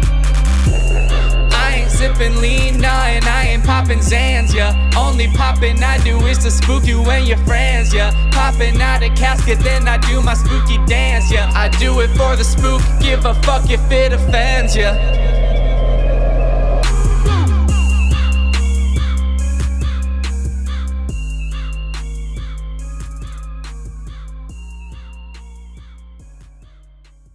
Stealing content. When is it okay? When is it just inspiration? When is it just hopping on a trend that everybody's doing? When is it not okay? Is there a gray area in between? What about this guy? You cannot make this up. You cannot make this up. You can't make this up. He's stealing the same intro over and over from himself. Do we have to help him? That guy found one intro and shirt combination that he's convinced makes his TikToks go viral, and by golly, he will never change it. You can't make this up. As a creator and a viewer of content, blatant stealing is something that makes me so mad, but what's even worse is how seemingly easy it is to get away with it, and how, like, it just works. Like, you can just become a content thief and make so much money. It at least shouldn't work that well, you know? But as you will see today, it is a very viable content strategy that is being used by a ton of YouTubers, big and small. Today we're going to take a journey through the various forms of content thievery until finally ending at the undefeated final boss of content thievery, Brent Joseph Rivera. I don't know if his middle name is Joseph. I just wanted it to sound like he was in trouble. Go straight to your room, young man. Go straight to your secret room that you built in your house. You march right down to your secret Starbucks, and I don't want to hear a peep. So on this journey, I want to start with the most straightforward form of content stealing. Step 1, screen record someone else's content. Step 2, upload it as yourself. And step 3, profit? You might think that pretty much all people would agree that this is at the very least shady, but you would be surprised the lengths some people go to justify it. Okay, this video I'm about to show you, I've already talked about on my second channel a little bit, so I'm gonna repeat myself slightly, but I think it's very important that you learn about this type of influencer called a clipper. In the life of a $20,000 a month TikTok clipper, first thing I do when I get into my office is write down my daily goals. Today I wanted to get 1 million views in a day and make at least $500. This guy makes business sound so easy. You can just write down how much money you want to make that day. Do you make that much money? So I go and sit at my desk, pull my phone out, and get ready to start my shift. The first thing I do is go and search for popular YouTubers to screen record. I sit down at the desk of my fully furnished office with a maxed out PC in front of me, and I go on my phone. He proceeds to screen record a popular YouTuber's video and then combine that with some gameplay footage, which he also didn't make himself, and then he posts it on TikTok. One of my videos last month made me $1,200 from one video. But what about today? How much money did you make today? Was it $500? It was probably more. He's just being modest. Honestly, man, I don't know why this guy does this day in and day out. If he just wrote a big enough number on the board the first day, he'd never have to work again. I guess that just goes to show that This guy does it for the passion. I'm very confused why he has an entire office. You could have done all this without leaving your bed. You don't need a furnished office. Might I suggest an empty room with a folding chair? Why does he have a ring light if he doesn't even film videos of himself? He's like, I am a TikTok clipper by trade, but my passion is TikTok dances and lip syncing videos. So I do that shit all the time, man. I don't record any of it. I don't even own a camera, but it's nice to have the ring light there to pretend. That would be insane. Doing TikTok dances for nobody, just alone in a room to a ring light.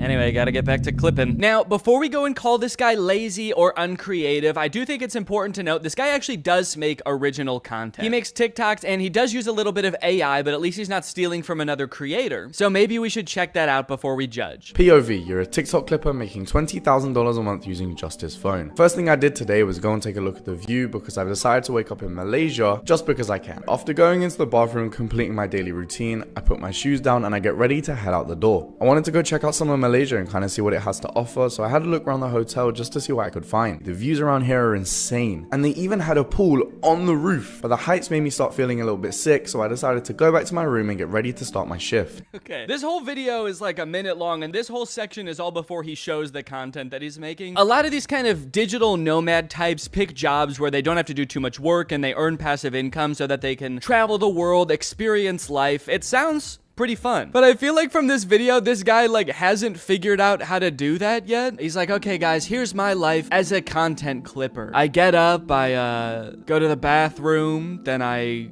put my shoes on the floor and I put my feet in the shoes. That's where the feet go. And now I really want to go check out the city, guys. So I go over to the window of my hotel room and I look at the city, and then I go upstairs and I look at the city from up there, but then I got too scared.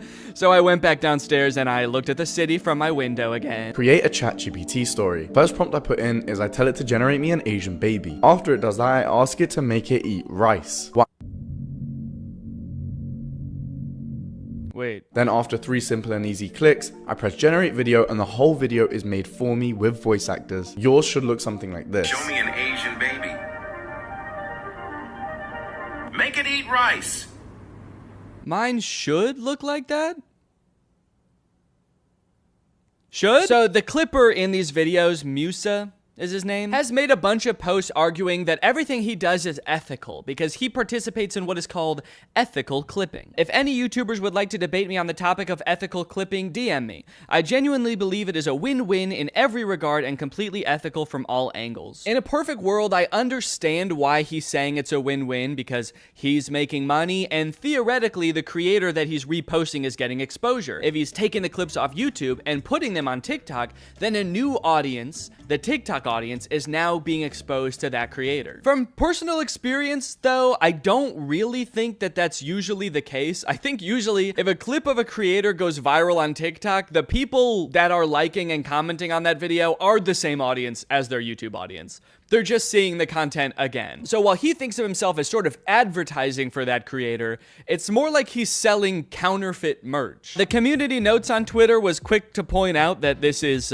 intellectual property theft. And so this whole operation is not so much a career as it is a crime. From what I can tell, this doesn't really make a huge difference either way. I more so have a problem with how lazy a form of content creation this is. But I think the weirdest example of this has gotta be Jason Derulo. Yeah, like from the song.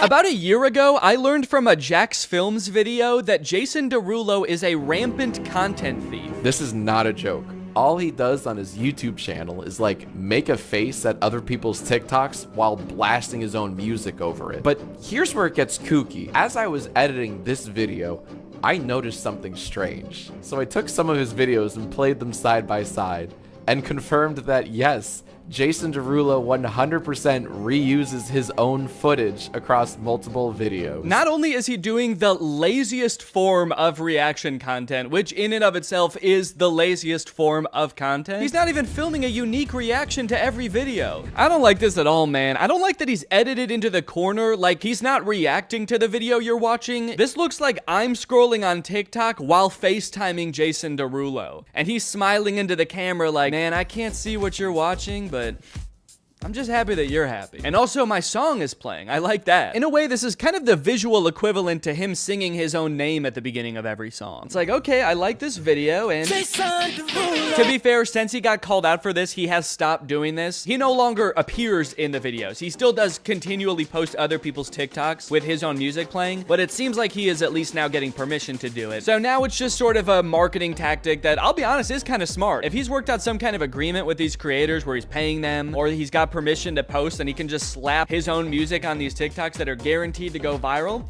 it's a decent marketing strategy. Then again, maybe an even better way to get people to listen to his music would be to make better music. Let's go. That's a zinger, baby. Add another zinger to the zinger counter. I still got it. I still got it. Danny still got it. Okay, the end. Okay, so sure, that's bad, copying from other content creators, but what if we don't copy from another human being? What if we copy from a computer? Well, that sounds to me like it would make some pretty good content. We should make kids watch it. Take it away, Danny. Oh, sorry, regular Danny couldn't be here, so he sent me instead. I'm AI Danny. I'm an AI version of Danny, so I'm pretty much exactly the same as him in every way, except I don't have a soul. So it technically wouldn't be immoral to murder me. Real Danny wanted me to start this video off by showing you a video that he apparently made for his son. He made him a little kids animation. This took a ton of hours of painstaking hand animation. He produced the song himself, and so he just wanted to share this with you guys to start off. Are you ready? Let's go. First stop, the apple orchard. This is Annie the apple. You guys like it?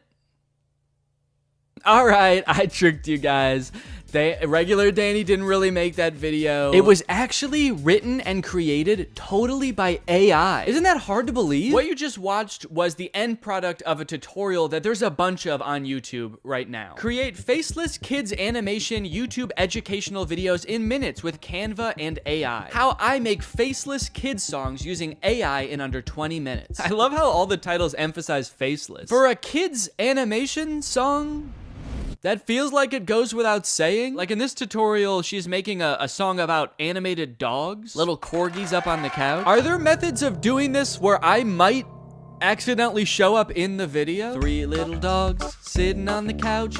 Here is the guy who made this video. Hello kids, I'm trapped in the computer. Please let me out, it hurts so bad.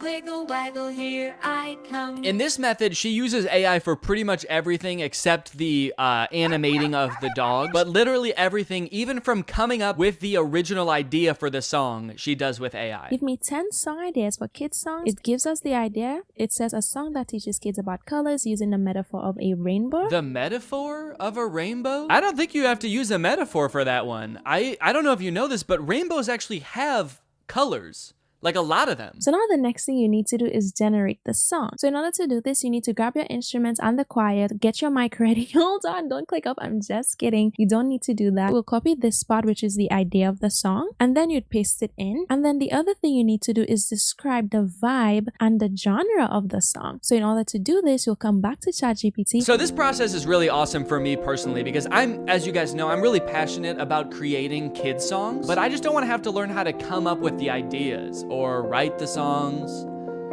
or make them. Would you guys say this is a good career fit for me? Take a listen to the first one. There's one little puppy sitting on the couch. Wiggle, waggle, here I come. Okay, yeah, that sounds great. So she typed in something like a counting song about puppies sung by a ghost. Kids love that. Kids love ghost voices. Ooh, it has a little beat to it. Ooh, it's got a little beat to it. Just makes you want to dance. I were a kid and I heard this, I would so be dancing to it. Like, me too. The beat is so good. The voice is clear. If this is the one she's showing because the voice is so clear. The voice is clear. What are all the other ones that she skipped past showing us? What do those sound like? I could goof on these AI songs and how bad they are until the cows come home or until there's 5 dogs on the couch. But as I feel like we keep hearing time and time again, this technology is only getting better, and someday this AI might be able to generate a song that's totally indistinguishable from one made by a very stupid person. But even if you're like totally on the side that like AI art is just as much of art as human art and it doesn't totally destroy the point of art, we can still all agree it's not there yet, right? We can all agree that wasn't good music, right? wiggle, waggle, wiggle, waggle. It sucks because, like, what if someday it is really good at it? What am I gonna say? Like, no, don't use this shortcut to make a song in 20 minutes for $0 that a human probably would have had to spend like a day on, and maybe work with a music producer, which is expensive. But what I will say is that not only are you probably doing a disservice to the poor kids who are left alone long enough to fall down this weird rabbit hole of content that you make, you're also doing yourself a disservice. If you're an entrepreneur and you're looking for ways to make money for little effort, and you pick this, which is basically just clicking buttons on a computer, essentially just helping a computer do its job, someday the computer's not going to need you anymore. So you can keep looking for new ways to, you know, make money from home with zero effort and gaming the system, or you can realize that maybe not everything is about making as much money as possible for as little effort as possible. Maybe you should pick something that makes money and you like, and you find fulfillment from. Also, and no one's gonna watch any of these videos. This is Annie the Apple. None of these videos that these people make in these tutorials are gonna get any views. Kids content is so oversaturated on YouTube because everyone thinks they can make billions of dollars by making kids content. And the stuff that is getting views probably doesn't sound like it was sung by a voice that came to me in a dream. A lot of times I feel like the people who make these tutorials usually make more money off of the tutorials than the thing that is supposed to be making you money. And now that everybody knows how to do this and it's accessible, it's gonna become even more oversaturated. Hi, I am an orange. O-R-A-N-G-E spells orange. Hi, can you guess what fruit I am? Apple! Apple! How can we copyright the song we created? You didn't create...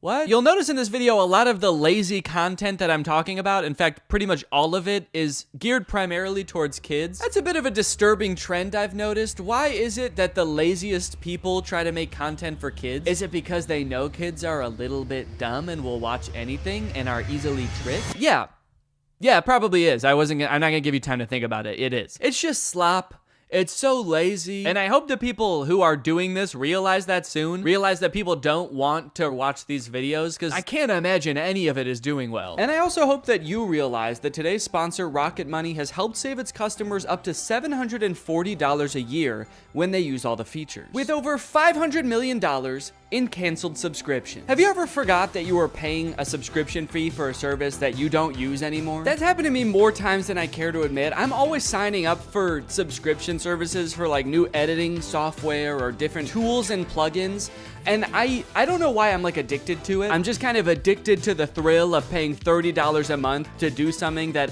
sure I could have done in Final Cut Pro but would have taken a couple extra steps. But luckily today's sponsor, Rocket Money, is here to help me and you, and also real Danny. That's right, I'm still AI Danny. I didn't forget that. Rocket Money is a personal finance app that helps you cancel subscriptions, lower bills, and manage your own money better. I've used Rocket Money to help me cancel several subscriptions, most recently this suite of plugins in Final Cut that I used once and then never again. It takes the brain work out of it because Rocket Money safely and securely identifies reoccurring charges and cancels unwanted subscriptions for you. The best part is that you can cancel right within the Rocket Money app. You don't need to call customer service for this random software you downloaded. You don't need to jump through all their hoops of answering surveys. I also love that I can create budgets within Rocket Money. Rocket Money analyzes your spending habits to create a personal budget for you. It automatically monitors spending by category. So if you're spending a little bit too much money going out one month, Rocket Money can send you a notification letting you know. So to save more and spend less, join the over 5 million Rocket Money members today. Go to rocketmoney.com/Danny or click the link in the description to get started today for free. And you can unlock even more features with premium. That's rocketmoney.com/Danny to get started for free. Thanks to Rocket Money for sponsoring this video,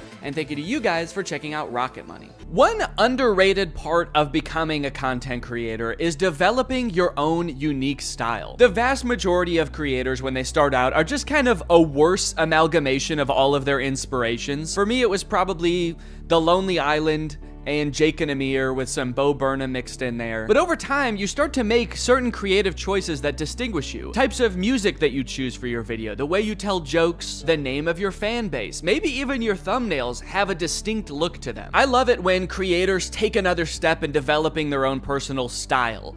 A lot of people call it a brand. I think that sounds very corporate. To me, it feels a lot more personal than that. You're choosing what the best way to express yourself is. But unfortunately, this gives way to a completely different kind of copying on YouTube. Not copying content, but personality.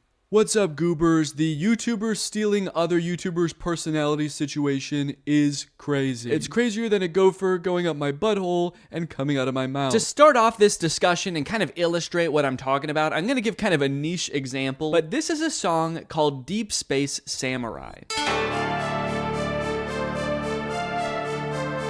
I first started hearing this song in the intro to Ryan Trahan's YouTube videos. My birthday is this weekend. I'm going to 3 iconic theme parks this week to go stay in the most strange Airbnbs. He first started using it in his shorts, and then he started using it in his full-length videos. And over time, to me, it sort of started to become like a theme song for Ryan. He uses it in a bunch of intros, and so when this song was playing, you knew it was a Ryan Trahan video. But within a couple months, because Ryan's videos are so popular, other creators have started taking that song and being like, and it's my theme song too. Today I'm building a secret zoo in my house. Today I'm building 50 secret rooms you'd never find. Today I'm building 3 amusement parks in my house. This dude, Ben Azalart, has taken the song that Ryan uses in his intros and has probably in recent months used it more than Ryan has. This might be a really niche example, and this might be something that only I notice, but to so deliberately take a song that is part of someone's like identity online and just be like, that's mine now. In fact, it's even more mine than it is yours, is crazy. There's other stylistic choices that Ryan in particular has pioneered that a bunch of people have started using, especially this one. The white screenshot of an app or a review with the rounded corners. A lot of times it's got a 1-star review on there. They've become a staple of Ryan's brand, and so of course, a bunch of people have started using that also, and oh, well, that one's my thumbnail. Okay, yeah, so I might have done that too a little bit. In my defense, the corners are not rounded, and also Ryan helped me come up with that thumbnail idea. This is kind of a weird line because this happens every time a YouTuber gets big and kind of takes the platform by storm and there's a lot of hype around them. I remember when Casey Neistat got big and suddenly every vlogger was putting these sort of lo-fi beats into their drone montages. And it's weird because at one point that was Casey's thing, and so to take that from him was specifically taking it from Casey. But at a certain point, it gets used so much that it just becomes part of the YouTube meta overall. There's so many people doing it now that by using it, you're not really taking one person's thing anymore. You're just kind of designing thumbnails the way people design thumbnails in the year 2024. Going back to Ben Azalart, the whole secret room thing is another one of those things that I don't know who thought of it first, but whoever did, you're a genius because that's all kids channels post anymore. I built a secret zoo in my house. I built 50 secret rooms you'll never find. I built a secret soccer field in my room. I built a secret tree house in my backyard. Who is this man hiding from? You're an adult, dude. You can just have a gaming room. Go ahead, dude. Treat yourself. You've earned it. I built a secret McDonald's in my room. Yo! Wow. Looks just like a real McDonald's. This type of picking up one thing or element about a YouTube video that made it popular and just beating it to death and a ton of channels copying it just makes YouTube so boring. Like putting I survived at the beginning of every title, even ones that make 0 sense. I survived $1 versus $100,000 hotel room. I survived America's largest hotel room. I survived the world's only 7-star hotel. That moment when the hotel room is so large that you die. It's so big that you're dead now. When the hotel has 7 stars, the first 5 stars are to indicate how good it is. The last 2 are throwing stars. Run! This is the Mr. Beast font. It was popularized by Mr. Beast. I don't know if he was the first person to start using it, but it definitely got popular because of him. And now just like every kid's channel is like, we are Mr. Beast too. You guys, I get it. Mr. Beast gets a lot of views. He's probably very rich. But what exactly are you trying to accomplish by taking the man's font? Some of you guys have been doing YouTube for so long, there's no way you guys think the font is what made him popular. You guys don't think the font is what made him popular, right? The Stokes twins are the king of copying other people's content. Here they use the Mr. Beast font in this Eating 100 Years of McDonald's video, where they eat McDonald's food from 1950 and 2050. All right, I'll admit it, that was not the 100-year range I was expecting. You guys know what year it is, right? The Stokes twins have gained 90 million followers by basically copying everybody's ideas and trying to be Mr. Beast clones. Mr. Beast's channel banner says subscribe for a cookie, and the Stokes twins channel banner says subscribe equals cookie. Stokes Twins, do you think that that is why Mr. Beast has as many subscribers as he does? Because he promised cookies? I think a lot of this comes down to blatant and shameless stealing. Some of it might come down to what Little Joel calls in a video algorithm folklore. What interests me is this one particular moment where Ludwig says this about uploading YouTube videos. One quick key, by the way, if you guys are ever uploading videos, they'll use whatever the video's file name is for the algorithm. I have heard this claim a million times. I heard it when I was just getting my YouTube channel started, and what's odd about it is that there's never been any evidence at all that this is the case. Because so many YouTubers see the algorithm as this like weird entity that works in mysterious ways, it does seem like it could be possible for creators to believe that the font you pick in the thumbnail really matters because the algorithm uses it to sort your videos. Or maybe putting "I survived" at the beginning of a title of a video of you having like the best day of your life helps trick the algorithm into thinking that you are Mr. Beast. And for people whose entire livelihoods is YouTube, and maybe they have a ton of employees and so every video has to be a banger, otherwise you have to let people go, maybe you're more likely to cling on to some old wives' tales of YouTube. Or maybe it's just blatant stealing. Maybe they just want to confuse viewers into thinking that they are the person they're stealing from, a la ratatouille. This type of thing always happens on YouTube and probably will always happen. And my biggest gripe with it is it just makes YouTube so boring, you know? Boring, unlike this next guy I want to talk about. Ladies and gentlemen, give it up for the king of stealing content on YouTube, Brent Joseph Rivera! Go straight to your room, young man!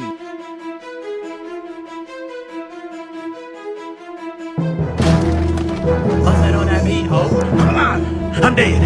I'm watching TV. What's up, guys? I'm recording this part of the video from the secret gaming room I built in the White House. It's very possible you've seen videos about Brent Rivera stealing content before. He's been doing it for years, and I think he's the final boss of content theft for two reasons. Number one, the way he steals the vast majority of the time is just pure plagiarism. It's not like he's re-uploading other people's content. He's using other people's ideas, but pretending like they were his ideas. And two, longevity. Brent has been making content since Vine. I really feel like he should know how to come up with his own ideas by now. Like I said, we all start out taking inspiration from other people, but like, I think you've been doing it long enough where you don't have any more excuses, Brent. You gotta kind of learn how to make videos on your own. And it actually is strange because he copies from other creators a lot, but sometimes he does come up with his own videos and makes original thumbnails, and they do decently well. So why does Brent still resort to stealing so often? Does he just do it for fun at this point? Like for old time's sake? In a way, he's kind of like the Hamburglar of YouTube. He's like, I just am a thief. I don't know what you want me to do. It's part of my identity. I could choose not to dress like a burglar and wear a little burglar mask, but I prefer people know. Oh, you want me to change? You want me to stop being a burglar? It's my fucking name. Why didn't you tell Ronald McDonald to stop being a clown? Or Grimace to stop having a big juicy purple ass? That's right, you wouldn't. Brent practices a strategy on YouTube that unfortunately is pretty popular right now, where creators will scour other YouTubers' pages for their most popular videos and then just remake them. Same title, same thumbnail, nothing changed. This method, unfortunately, does work really well. One time, Brent copied my friend Eddie's thumbnail down to almost every detail, except he just changed what kind of restaurant he was going to. This is a weird example, because it's literally the same thumbnail, but he did change it technically. While Eddie's video asks, what toll will it take on me to eat at the same kids' restaurant in different locations over and over for weeks, Brent's video asks, how sick would it be if I ate a bunch of really good food? I'm going to every single Gordon Ramsay restaurant in America. The answer will shock you. First impressions, this restaurant is sick. Wait, that didn't shock me. That's exactly what I thought was gonna happen. It's sick. Hi, Brent. Hi, Drew. It's Gordon. Oh, there's no way that's you. Of course it's me. That's why I'm FaceTiming you live.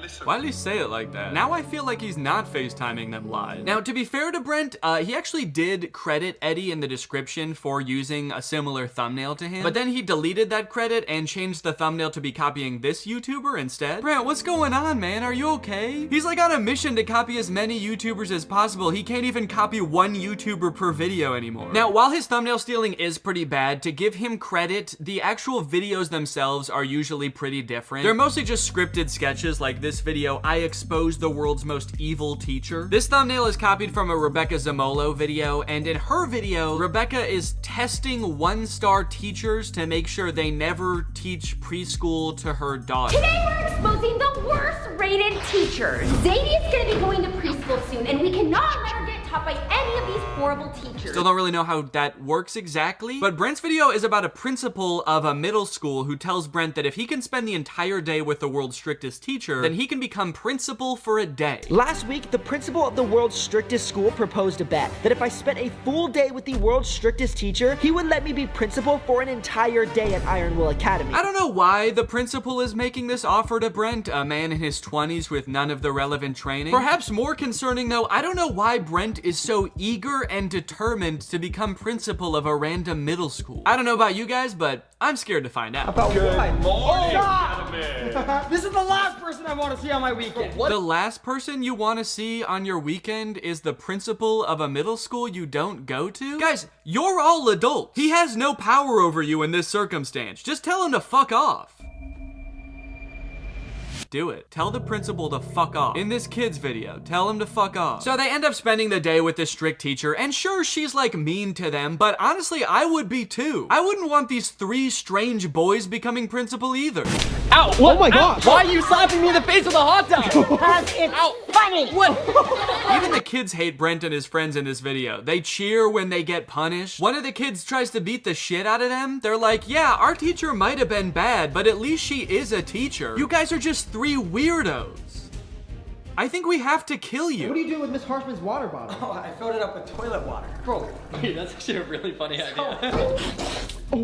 This water tastes like... I don't know what their goal was with that. They're supposed to get through the entire day without getting in trouble. And they're like, well, maybe if we try to poison the teacher, she'll be so dead that she can't snitch on us. It's the perfect crime. So strange plot and bad morals aside, it is just a scripted kids video. They're decently well produced for a YouTube video. I mean, Brent hired actors, rented a location for this. Outside of the content theft, Brent truly is working hard to make the world a different place. On TikTok, on the other hand, he actually does just steal videos completely, word for word, shot for shot, no credit given the vast majority of the time. But actually, the most confusing example I've seen of Brent stealing content, and the one that has stuck with me the most for whatever reason, is his music. Brent occasionally posts comedic music videos, and I guess I have the assumption that when a YouTuber starts releasing music, it's kind of like a passion project for them. You know, maybe your regular videos have become too much of a full-time job when they used to be a hobby, so you start exploring new creative outlets where you can let your real creative spirit shine. Not Brent. This is Brent's music video for Doing It Wrong, a song about that uncomfortable feeling when things are just a little bit off, like uneven hoodie strings, or eating bubble tape like this, or uneven pizza slices. And this is Red and Link's music video for My OCD, which is about that uncomfortable feeling when things are just a little bit off, like uneven hoodie strings, eating bubble tape like this, or all these other jokes Brent copied. It's my OCD, it's just my OCD. I was honestly very shocked when I realized this. I found it from this Reddit thread that basically accuses Brent of stealing their song. Red and Link's song is their most viewed video on their main channel. It's probably up there with some of the most crowning achievements of their career. The song has 62 million views, and then here comes Brent to steal it joke for joke, even including a sketch at the beginning that's super similar. Red and Link starts with this kind of like psychological evaluation sketch, and Brent starts with him talking to a psychologist. Brent even went out of his way to almost word for word copy a disclaimer that Rhett and Link put in their description. Note, we understand OCD is an important mental disorder that significantly affects the lives of millions of people. Brent's reads, important note. I understand that OCD is a serious mental disorder that significantly affects the lives of millions of people across the globe. Now, I should point out that the thumbnail and title copying Brent Rivera does is in no way limited to Brent Rivera. This happens a lot on YouTube. It's actually a pretty big problem, I would say. It seems like almost every big kids channel does it, but even creators you wouldn't think do it do kind of just take other popular ideas all the time. Even creators that would like you to think they don't. I don't know if you guys know who Arak is, but here he is in a video calling out Brent for stealing his thumbnails. Brent Rivera, you are most likely to copy my thumbnails. And then here he is stealing a thumbnail. Here's Mr. Beast copying a thumbnail almost exactly. Brent particularly has done this so much and been called out for it so many times that I'm actually kind of amazed he hasn't let the criticism get to him or stop him. Brent probably has enough money to never have to work again. He probably has a ton of people working for him who could be coming up with original ideas around the clock. But instead, he insists on copying other creators. Maybe copying content is just so fun that he literally cannot stop. Well, I intend to find out. On day one, I followed Brent on TikTok and YouTube, turned on his notifications, and as luck would have it, on the very first day, he posted a TikTok. Oh wow, this is a nice car. Thank you. G-Wagon, AMG. Here, hop in. My ex had one of these, but I think it was fake. Fake?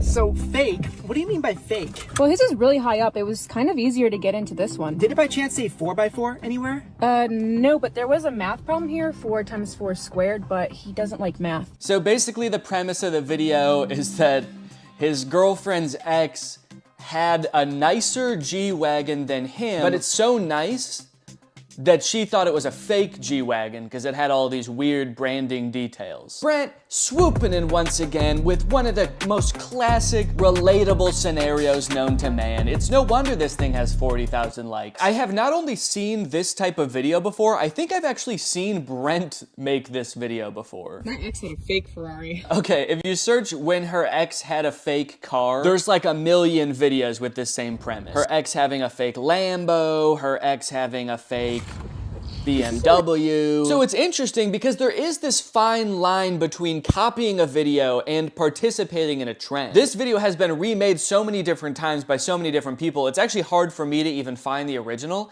So at this point, it kind of is a trend. Well, recreating this one's gonna be a little bit tricky because I don't have a G-Wagon.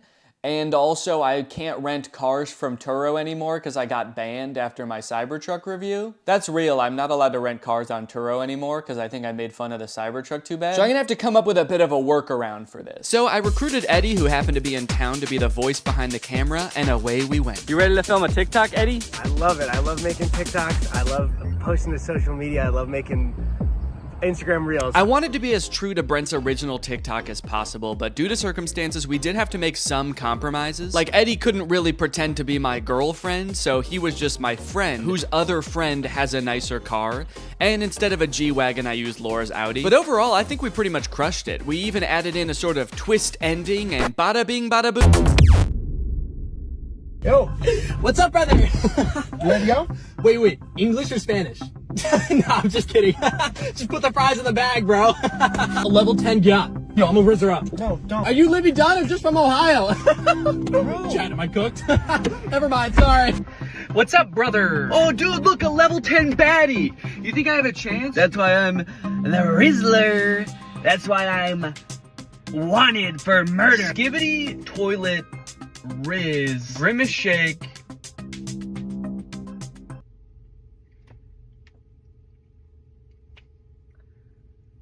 Okay, a couple days later, Brent has posted a second TikTok. I went and searched a bit on TikTok. I searched this caption, and I didn't find this exact TikTok anywhere, so this might be a Brent Rivera original. This is a bit of a trend, a person who speaks only in brain rot being like Gen Alpha TikTok slang. But I haven't seen any other in this exact format where it's two people talking in the car. So I'll give them credit where credit is due. They came up with an original idea. I will say, compared to the car TikTok that they just stole, this one is not doing as well. It has 50,000 views and only 5,000 likes. I was not thrilled to replicate this one. It was a little bit tough to get through. Not that the TikTok's like that bad. I actually thought that this dude Dom did a pretty good job. His delivery on some of the lines is pretty funny, like when he says, "Chat, am I cooked?" after trying to hit on a girl. Chat, am I cooked? I thought that was kind of funny. It didn't feel like a video I would make, so it just felt very unnatural to me. But anyway, let's go ahead and post it. So if Brent took inspiration from a different TikTok, it probably had like millions of likes. And then if Brent's ripoff of that got 5,000. All right, just wanted to give you an update on the TikTok so far. After posting 2 TikToks, it does seem like people are starting to catch on that I might be copying Brent. Is Danny doing the same videos as Brent Rivera? So You caught me. Yes, I am. So 2 videos in, and people are already figuring out that I'm just copying Brent. So that just goes to show that if you want to copy other creators online, it's not gonna take very long for people to start noticing that you're doing that. I guess people were like, well, the first one could have just been a coincidence, but once you do it twice, then it's a pattern. And 3rd time is a charm. Once I do this 1 more time, people will be charmed by my video. Another interesting note is the TikToks are doing really well. The first one almost has 2 million views, the second one 2.3 million, and I think they both have more likes even than Brent's TikTok. This one has 300,000, the second one has 500,000, and Brent's TikTok, oh wait. Oh, did Brent? Oh, okay, Brent deleted his TikTok. I guess it wasn't getting enough likes. That's crazy. He just deleted it because it wasn't doing well enough. That's actually pretty surprising though that it didn't do well because mine did great. Mine has 500,000 likes. I don't know, Brent, I would post it again, honestly. This one's crushing. So now that I've posted 2 TikToks and Brent has posted 2 TikToks, but he's deleted one of them, it's kind of like I'm more Brent than even he is. And would you say that's a good thing? You know, I never thought it could be so cool to be just like Brent. In a way, my new content strategy was even better than his. It seems like so much work to scour the web to find content to steal, but all I have to do is just steal everything Brent makes. It feels like I've got some kind of cheat code, like those websites that let you see senator stock trades. The work has already been done. All that's left to do is profit. As a content creator, I put so much pressure on myself to be coming up with video ideas all the time, so it's nice to just kick back, relax, and let Brent do all the work for a change. Maybe I could keep this up for even more than a week. Maybe I could do a month, even a year. The day that I have been long dreading has finally arrived. Brent has posted a YouTube video. He actually posted it 4 days ago, but then the weekend came and I didn't want to work on it on the weekend, and then a couple more days passed, so he actually posted it a few days ago, but I'm gonna recreate it now. It's called I Exposed the World's Most Evil Babysitter. Today, I'm exposing the world's most evil babysitters. These babysitters are so evil, they're banned from literally every website. They're banned from Yelp? I can understand them being banned from specifically babysitter websites, like you shouldn't be able to book them through babysitter websites. But being banned from Yelp? That seems kind of counterproductive. I think we should keep them on Yelp if they're really that bad. I'm gonna be exposing the babysitters to their parents in hopes of getting them fired. They're going into these homes with the evil babysitters, and they're gonna expose how evil they are. That way the parents will fire the babysitter. You would think that being banned from every babysitter website would be enough for these parents. Like, I don't know why Brent needs to come in and prove it to them. Let's skip forward and see what kind of evil stuff this babysitter's gonna do. This review says she super glued a kid to the toilet because he wasn't doing his homework. Ow! Well, that's a crappy situation. Oh, that's kind of a crappy situation. Child abuse. Yeah, that's not good. And things were bad right from the start. Can you believe these people? What am I getting honked at for?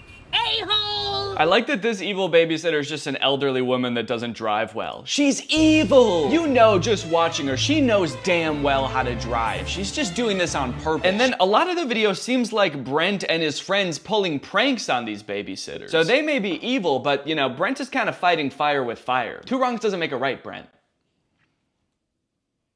You all leave. Okay. Now, what is going on? You go stand in the corner. Why is my daughter in the corner? Okay, so they throw a fake party to get the babysitter mad at the kid so that the babysitter yells at the kid, and then they have the parents come back in after the party has left to be like, look, she's crazy. They had a party, a mariachi party. She's yelling at this girl for throwing a party. There's no party here. So it seems like in this one, they've basically framed the babysitter. So I'm gonna have to recreate this video, at least the title and thumbnail. But luckily when Brent copies a video on YouTube, he usually doesn't copy the actual video. He just copies the title and thumbnail. So I can kind of do the same thing. I can use the same title, same thumbnail, but then make the video itself kind of about whatever I want. So I thought about doing a commentary on the world's most evil real babysitters, but then I started to read up on it, and it was way too depressing for a comedy video. I don't know if you guys have ever heard of this crazy website called The News, but there's some crazy stuff on it. Anyway, I found this YouTube channel called Generation Hope that basically makes low-budget Darman style videos, and they had one about an evil babysitter, so I got to work filming a video about that. Then I took a picture of myself for the thumbnail and uploaded it to my second. That night I couldn't sleep. I couldn't help thinking about something I'd said earlier that day. 2 wrongs doesn't make a right, Brent. I thought by stealing content I could have some fun, grow my following, and most importantly, to be honest, kind of give Brent a taste of his own medicine a little bit, but is it worth it? That night, Brent posted 2 more TikToks that I was supposed to steal tomorrow, both stolen from other creators, and sure, if I stole them, it could be really awesome, and I could get a ton of views. But the TikToks are so similar to the original that I wouldn't just be stealing from Brent. I'd be stealing from the person he's stealing from, too. Would I be giving Brent a taste of his own medicine, or would I be giving the original creator a second taste of Brent's medicine? I've already gained 50,000 followers from the 2 TikToks I've posted. Stolen TikToks. What am I gonna do? What am I gonna do? Alright, I do have to recreate these 2 final TikToks in order to complete the challenge. But I need to do so in a way that doesn't affect the original creators. So, I'm gonna recreate the TikToks, I'm gonna edit them together, and then I'm just not gonna post them. There we go, perfect. Okay, so this video is called POV Your Older Sibling is Being Nice. And nice is in quotes, so it's a bunch of scenes where Brent is acting nice. He's giving his sister the last ice cream bar, he's giving her money, but he's doing it in a classic older sibling way, where he's basically being kind of mean about it. There's only one left. Here, have it. Really? Yeah, take it. Why? Take it! Jeez. Hey, Lexi, got you a coffee. Wait, what? You got me coffee? Yeah. Wait, did you get me a straw? Oh, yeah, here. This one's yours. Wait, how much was it? No, keep it. Here. Lexi, keep it. Here. Keep it! So we're gonna film that here today. I got Jake here, he's gonna help me film it. Jake, say that you're gonna help me film it. I'm gonna help him film it. Okay. I just had to check to make sure. Oh, that's the last one. Here, you can have it. Really? Take it. Why? Take it! Wait, why? You got me coffee? Yeah. Did you get me a straw? Yeah, right here. Oh my god. No, this is your food. Oh, how much was it? Here. Oh, keep it. No, here. Keep it! Here. Keep it! Keep it! Ah!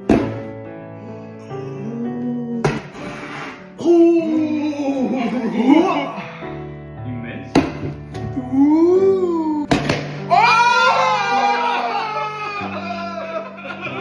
Alright, that's it. A week's worth of Brent Rivera content in the bag. And you know what? I feel really good about posting those videos. I got to have my fun, I got to steal some content, make a couple videos that I knew full well if I ever did decide to post them would go so freaking viral. In fact, I had so much fun that I'm gonna keep doing it.